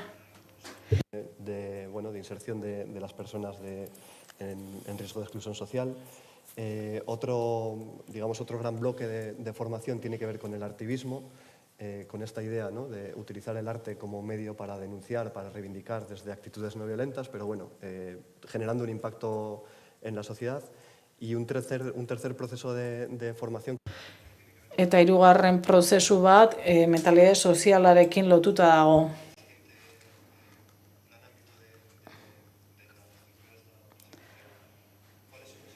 Orduan zeintzu dira elementu berritzaileak, proiektuaren elementu berritzaileak, agian oso handinaia da esatea, nik esatea, ez zer den berritzailea prozesu honetan. Nik ulertzen dut gaikuntzaren alderdia ez dela oso berritzailea. Ze ez dira oso hausleak, hausleak izan daitezke, baina ez oso berritzaileak, jaialdi bat antolatzea, eta protagonismoa ematea kaleko pertsonei agian simbolikoki bai, ahotsa ematea pertsona horiei, gure gizarteko ertzetan bizi diren pertsonei protagonismoa ematea hori bai, hor badago elementu berritzaile bat.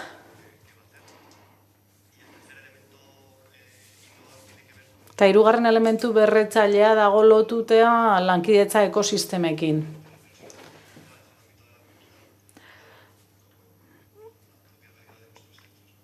Kulturaren arloko pertsona gure zentroko errealitateekin lotu nahi ditugu, eta ez horren beste. Nahi dugu prozesuek elkarren artean elkarrizketa bat ezartzea, eta nahi dugu espazio hori, jaialdiaren espazio hori topagune bat izatea, elkarrizketarako eta bizikidetzarako gune bat, lankidetza ekosistemen gaia pilpilean dago, asko dago egiteko, asko dago sakontzeko, espero dugu gure proiektuak egingo duela ekarpen on bat zentzu horretan, eta amaitzeko, ez dakit denboraz nola noan, ondo noa, ederki. Proiektutik erator daitezkeen ikasketei dagokienez guk.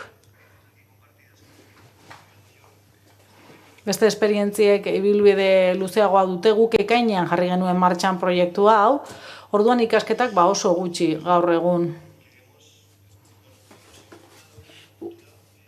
Ikusi dugu kulturak hainbat logika aktibatzen dituela,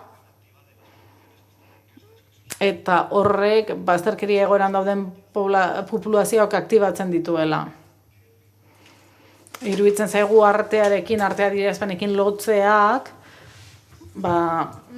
elementu garrantzitsua dela, balioa ematen diogu guk horri. Eta iruditzen zaigu lagunduko diola baita ere herritarrei, bazterkeriaren inguruan dauden diskurso guztiak desmontatzen, ez? Eta hori alderdi praktiko batetik. Jendeak kalean horrelako jarduerak aurkitzeak, espero dut lortzea, pixka bat, gizartearen iruditeria aldatzen. Edo behintzat beste ikuspegi batetik heltzen. Eta ez du inor utziko, ez, axolagabe edo indiferente. Beraz gu kontzientzia kritikoa sortzea espero dugu, tensio soziala gero eta handiagoa dago, gorrotoaren diskurtsoak ere gero eta presenteago daude gure gizarteetan, eta espero dugu horrere ekarpenen bat egitea. Proiektua sareko lan gisa ari gara planteatzen. Ari zarete lortzen sarean, 26 erakundek sarean lan egitea.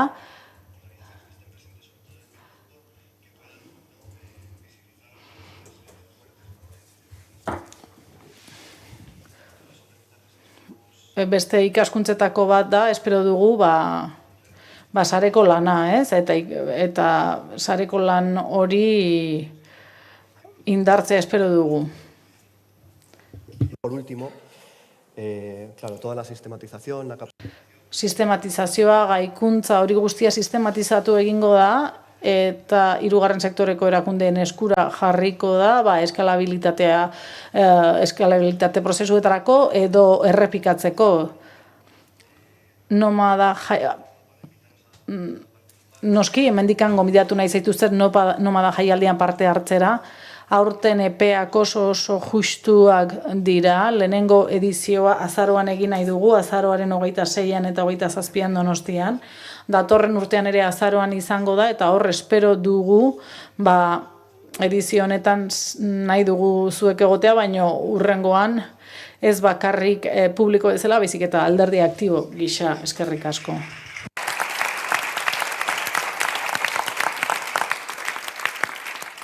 Bueno, vamos a dejar ahora un turno de preguntas. Orain, galderak egiteko txanda bat irekiko dugu, edo proiekturen bati buruz xehetasunen bat galdetu nahi baduzue, 10 minutu izango ditugu honetarako, eta gero itxierari ekingo diogu. Beraz, zerbait galdetu nahi baduzue, lasai galdetu, ez da hain berandu, ez larritu, ez? Amaiera polit bat eman behar diogu. Ez daki galderaren bat dagoen. Hizlariek ere galderak egin ditzakete, beti ere, ez badira gehiegi luzatzen. Badago galderaren bat hortik?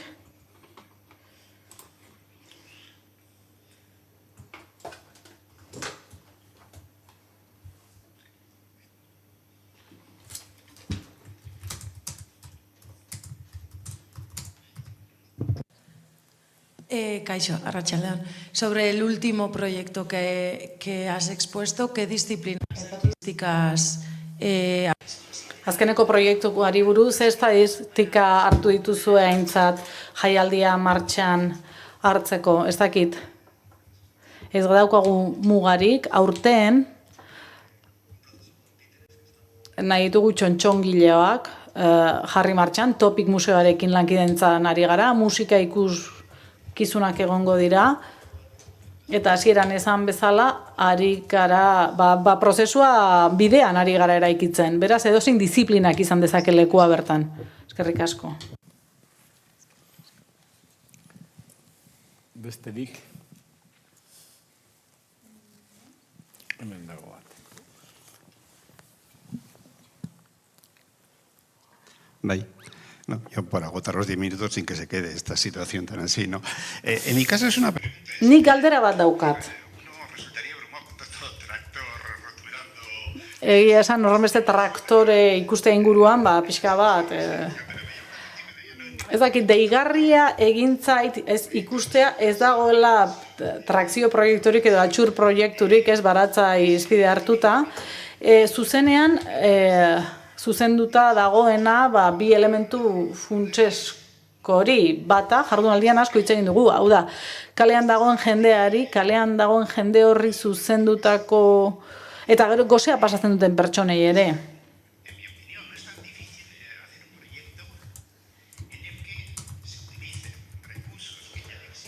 Ez da hain zaila proiektu bat egitea, lehendik dauden baliabideak erabilita,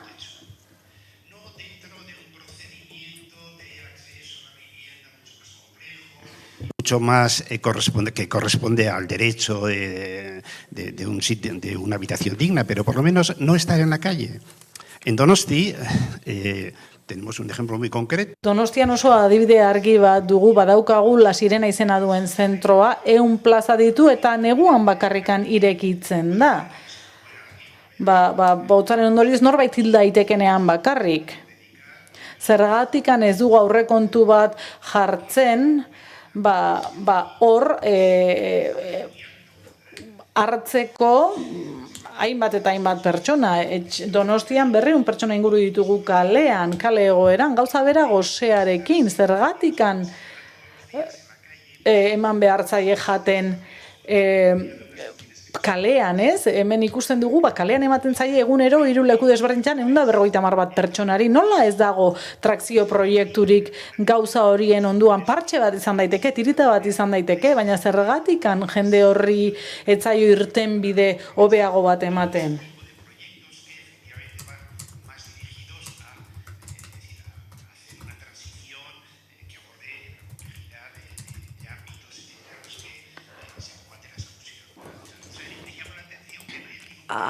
Deigarria egiten zait, ikustea ez dagoela proiekturik zuzenean horretara zuzenduta. ez dut ez zait iruditzen aurrekontuei begira diru asko denik.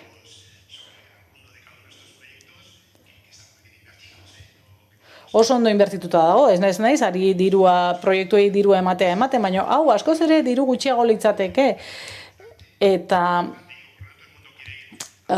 behintzat, zati handi bat, ez luke kalean lo egin behar. Mundu guztiak ez du nahi kaletik atera, baina zergatik ez jantoki bat antolatu, aterpe bat antolatu gaua igaro dezaten, nola da posible ez egotea arlo horretan proiektu traktorerik?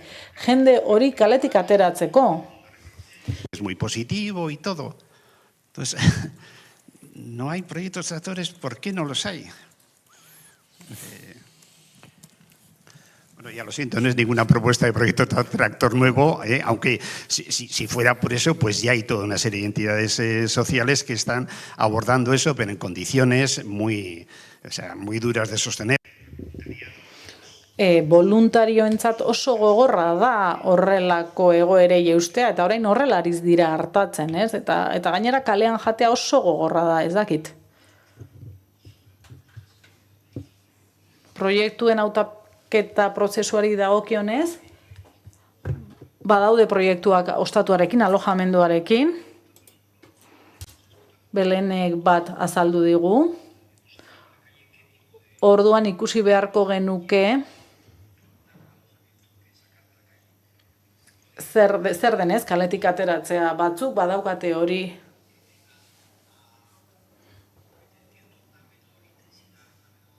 Agian egon liteke proiekturen bat ezain konplexua, bere alakoagoa, sartzeko edo eskuratzeko hain zaila ez dena, bai, hori egon liteke, baino borondatea egon behar da atzean, hori proiektu traktore gisa aurkezteko, horiek lirateke bigakoak.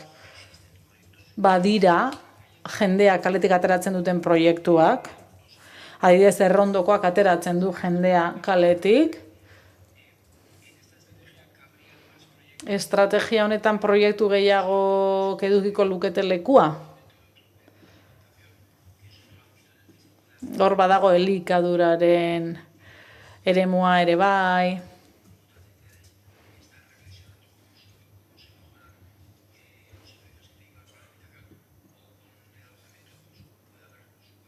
Bai, egon daitezke horrelako beste zerbitzu batzuk, elikadurarekin loturikoak, alojamenduarekin loturikoak, baina estrategia ez dago amaituta eta proiektuen identifikazioa ez dago amaituta.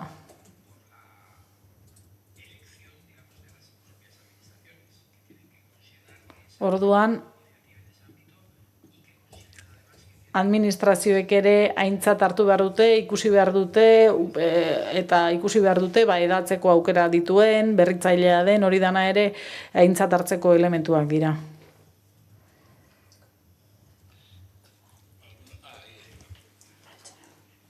Hola, buenas tardes. Hor bada beste galdera bat, bai, arratsaldean barkatu ikusi ditugu hainbat proiektu, baina proiektu horietan guztietan kalean daudenak gerturatu behar dira gugana. Nik beste baliabide batzuk eskatuko nituzke, gu haiengana gerturatzeko. Aipatu dituzuen proiektu traktore guztietan deszentralizazio aipatu duzu Gipuzkoan esate baterako, baina ez dago zentralizazio proiekturik pertsona horiek guztiak hartatzeko Bizkaian esate baterako, hor kalean diharduen lantalde handi bat dago Bilbon, baina hortik kanpo ez dago kalean diharduen edo lan egiten duen edo kalera jotzen duen beste talderik beste udalerrietan. Aipatzen dituguen hainbat baliabide ditugula, hainbat tresna, baina azkenean erabiltzaileak eurak dira gugan etorri behar dutenak. Bai. Belén. No sé, igual no me he explicado bien. Bueno, berbada ez dut oso ondo azaldu. Eskualde mailako zerbitzua bera gerturatzen da, erabiltzaile hauengana edo etxerik gabekoengana. Ez dago zai zita ditzorduan nor kartuko edo nor etorriko. Bera gerturatzen da, ez dut esan nahi honekin hau nahikoa denik, ez guztiengana iritsiko garenik. Baina hor badago ezaugarri hori, badago kontuan hartu dugu izaera hori eta hortik hasten da, ez da hasiera baino ez da. behar bada ez dut oso ondo azaldu lehen. Baina hau hain zuzen traktoretzat hartu dugu ezaugarri dizuetako iruditzen zitzaigulako, nolabait, eta funtzionatzen badu, eta badirudi hala izango dela, behar bada honen arira, honi jarraiki, beste angulu eta parametro batzu kontuan hartu beharko ditugu, eta ez klasikoenak bakarrik. Bai, badago beste adibide bat, erdu, esate baterako, erdu pandemiaren ondoren batez ere indarra jarri du, bai bilbide bat jartzeko eta behar izan duten pertsona horien gana iristeko. Izan kaleetan edo eta baliabideak eskainiz.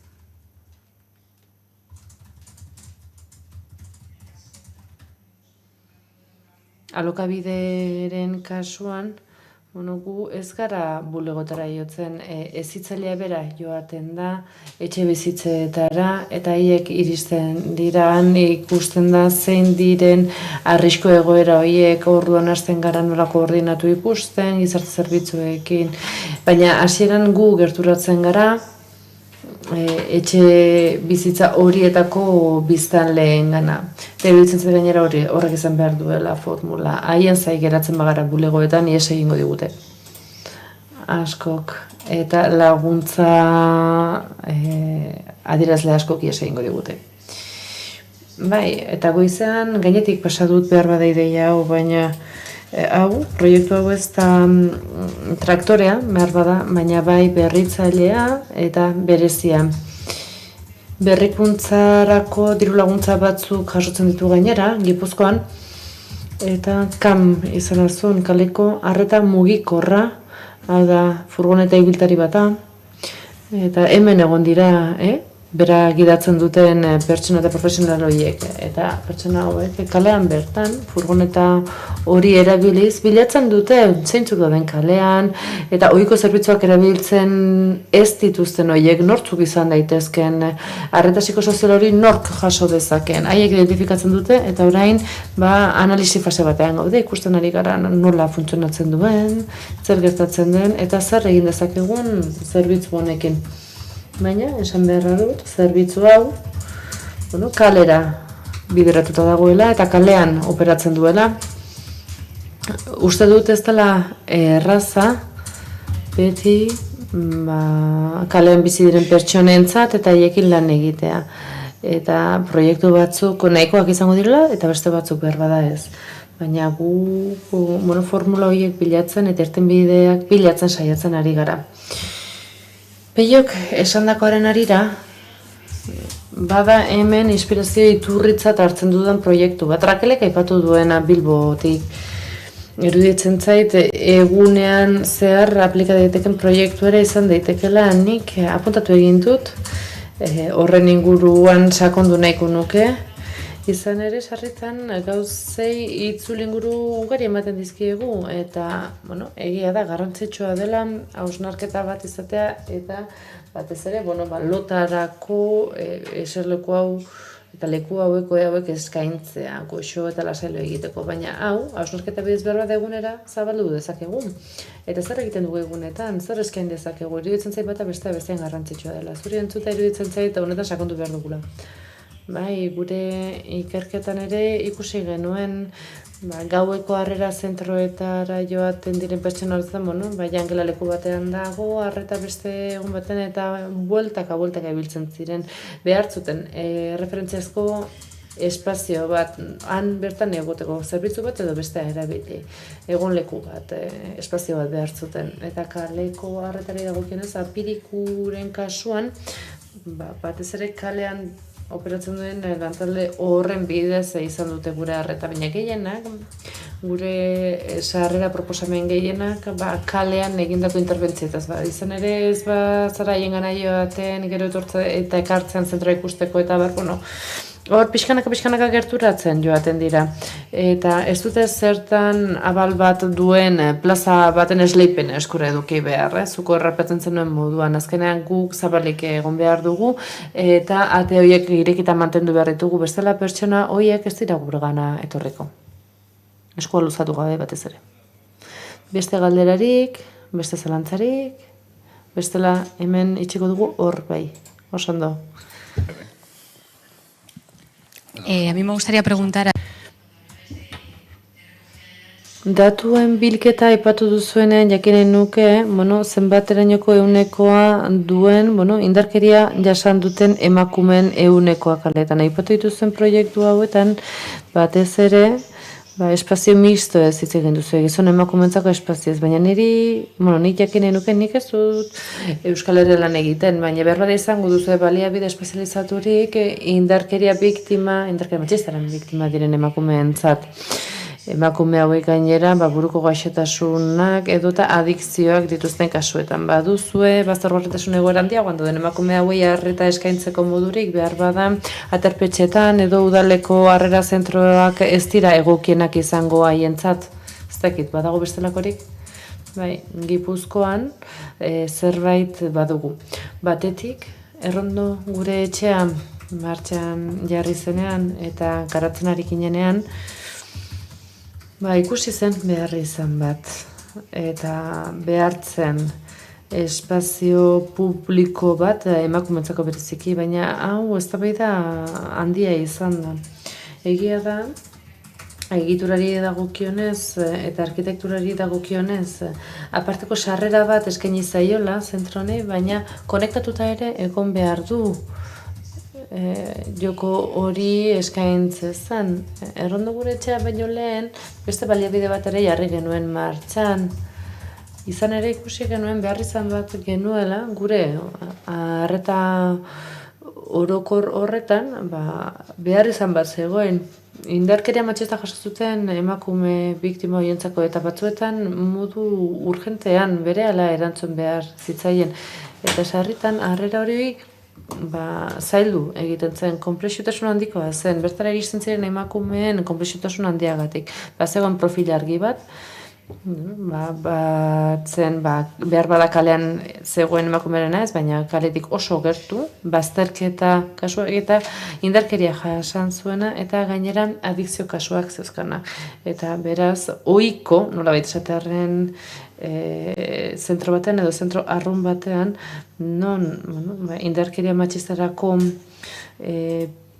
biktimak hartzen diren, gainera biktima hauetako zentro hauetan normalean emakumeak bere familiekin etortzen dira kontuan hartuta, ikusi genuen hau olertzeko egoera antzegoela. Orduan, aparteko zentro bat zabaldu genuen, intentsitate handikoa eta laguntza profesional handia eskaintzen zuena. Eta hauek ibilbide luzeak egiten dituzte bertan, nolabait, arrakasta izan dezaten prozesu hauetan, beraz, zerbait badugu horretarako. Bueno, beste galderarik ez badago. Badago bat. Bai? Badago bat. Badago, animatzen ari da. Os quería preguntar, no sé si alguna de vosotros... Zuetako inork badu erreferentziarik baduzue praktikarik edo proiektu zerbitzurik non pertsona langileak izan zuen parekoak eta gizarte bazterkeria egoeran egon direnak edo etxegabetasun egoeran eta modu normalizatuan txertatu direnak langile plantilla batean barruan? En el proyecto de la mañana que ha comentado...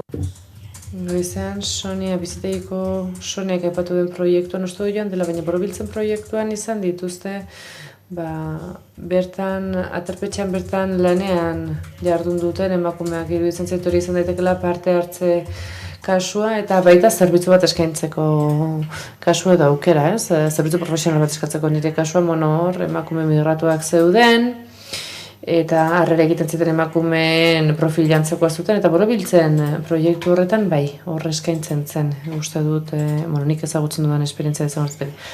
Trapezistetan, bada, pertsona bat, profesionala dena, eta antzeko ibilbidea egin duena. Egia da profil oso ezberdinetakoak direla, bi kasu hauek, baina badugu bat, emausen ere egon izan dira, bizitegi arazoa dauzkaten pertsona hauek gero laneratze kasuetara, baina egia da gutxiengo bat direla. Laneratze prozesuetan bukatu dutenak, 15 urte daramatzatan eta kasu bat edo bi egin dute ibilbide hori nire ustez. Ez da gauza bera, baina mentoring proiektu berritzaile bat ere badugu, eta saiatzen ari gara, eremu honetan ere mentoringa sustatzen. Baina guri ere kamen antzera gertatzen zaigu, oraindik ere hor laborategian daukago, ikusiko dugu zer ematen duen.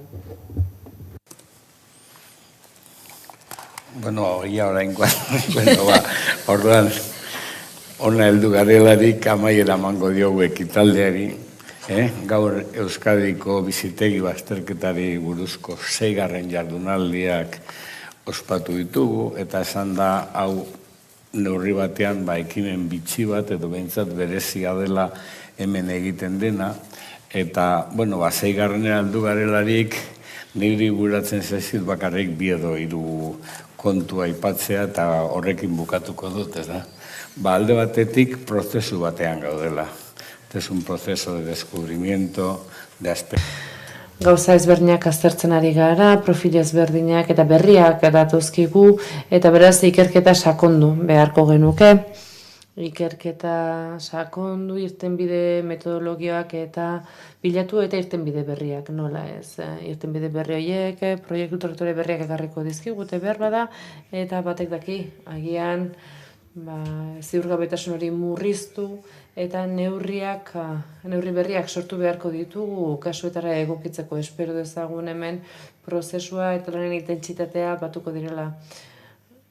Eta espero dugu gure egoera ebazten joango garela, pixkanaka, eta horren ari dator bigarren ideia ere, izan ere, hemen zerbait nabarmena bada gure giro honetan, eta adostasun nagusi bat baldin badago, naiz eta gero egoera guztiak arintasunez eta azkartasunez konpontzeko zaitasunak izan, da, prozesu hauek ez daitezen gizarte bazterkerian amaitu.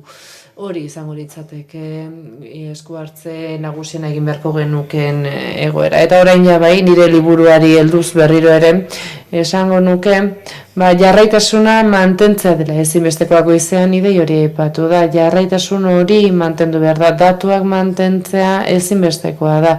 Gero egia da, beste hurbilketa osagarri batzuk egin behar direla, hurbilketa kualitatibo batzuk ere gehitu behar zaizkiela datuei. Eta behar bada egongo dira, kontuan hartu ez ditugun profil batzuk eta gehitu behar dieko beste batzuk. Horrekin, eta Albertok esan duenaren arira, esango da, oraindik ere ikasten ari gara, bai, argi dago, hau ekainan hasi da bere proiektua behintzat, behar bada barrutik ez da argi ikusten, baina iruditzen zait ezagutza sendoagoa behar dugula. Eta, batzuetan ezagutza hori ez dela partekatzen, eta badaukat ezagun bat, eta zer dakigu gainerakoak zenbat, eraino dakigu, zergatik ez dugu dakigun hori garbira pasatzen, eta atzera egin beharrean eta atzeko itzulinguruan, kirabira horretara bueltatu beharrean, zergatik ez ditugu erabakiak hartzen aurrera egiteko. Izan ere, guk uste duguna, baina gehiago jakingo dugu, seguruenik. Eta hori kontuan izanik, gogor etortzen zaigu aldaketa nabarmen batean gaudela, gizarte aldaketa erabatekoa dela, enplegua ere, ahul datorrela, tsunami bat datorkigula, etxe bizitzaren gai honetan, eta aurrean dauzkagun erronka horien guztien aurrean, nolabait, pila jarri beharko ditugu, irtenbideak bilatu, esperientzia partekatu, eta ezagutarazi, nola ez. Hori guztia oso garrantzitsua iruditzen zait. Beraz, hori guztia esan da, eskerrak eman nahi dizkiet, antolatzaileei, udalei, Eusko Jaurlaritzari, ekimen hau sustatzeagatik, zoriondu egin nahi dut SIS erakundea, egiten dituen ikerketengatik, nire ahultasunetako bat da, asko gustatzen zaizkit beren ikerketa horiek, eta, hurrengo urtean berriro kontaketa aurrian, eta hemendik 2 urtera berriro elkartuko gara. Eta ikusiko dugu, ea aurrera egiterik lortu dugun, dinamika honetan, ezagutza eta autoezagutza honetan, eta neurriak martxan jartzen. Guztiak eta hurrengora arte.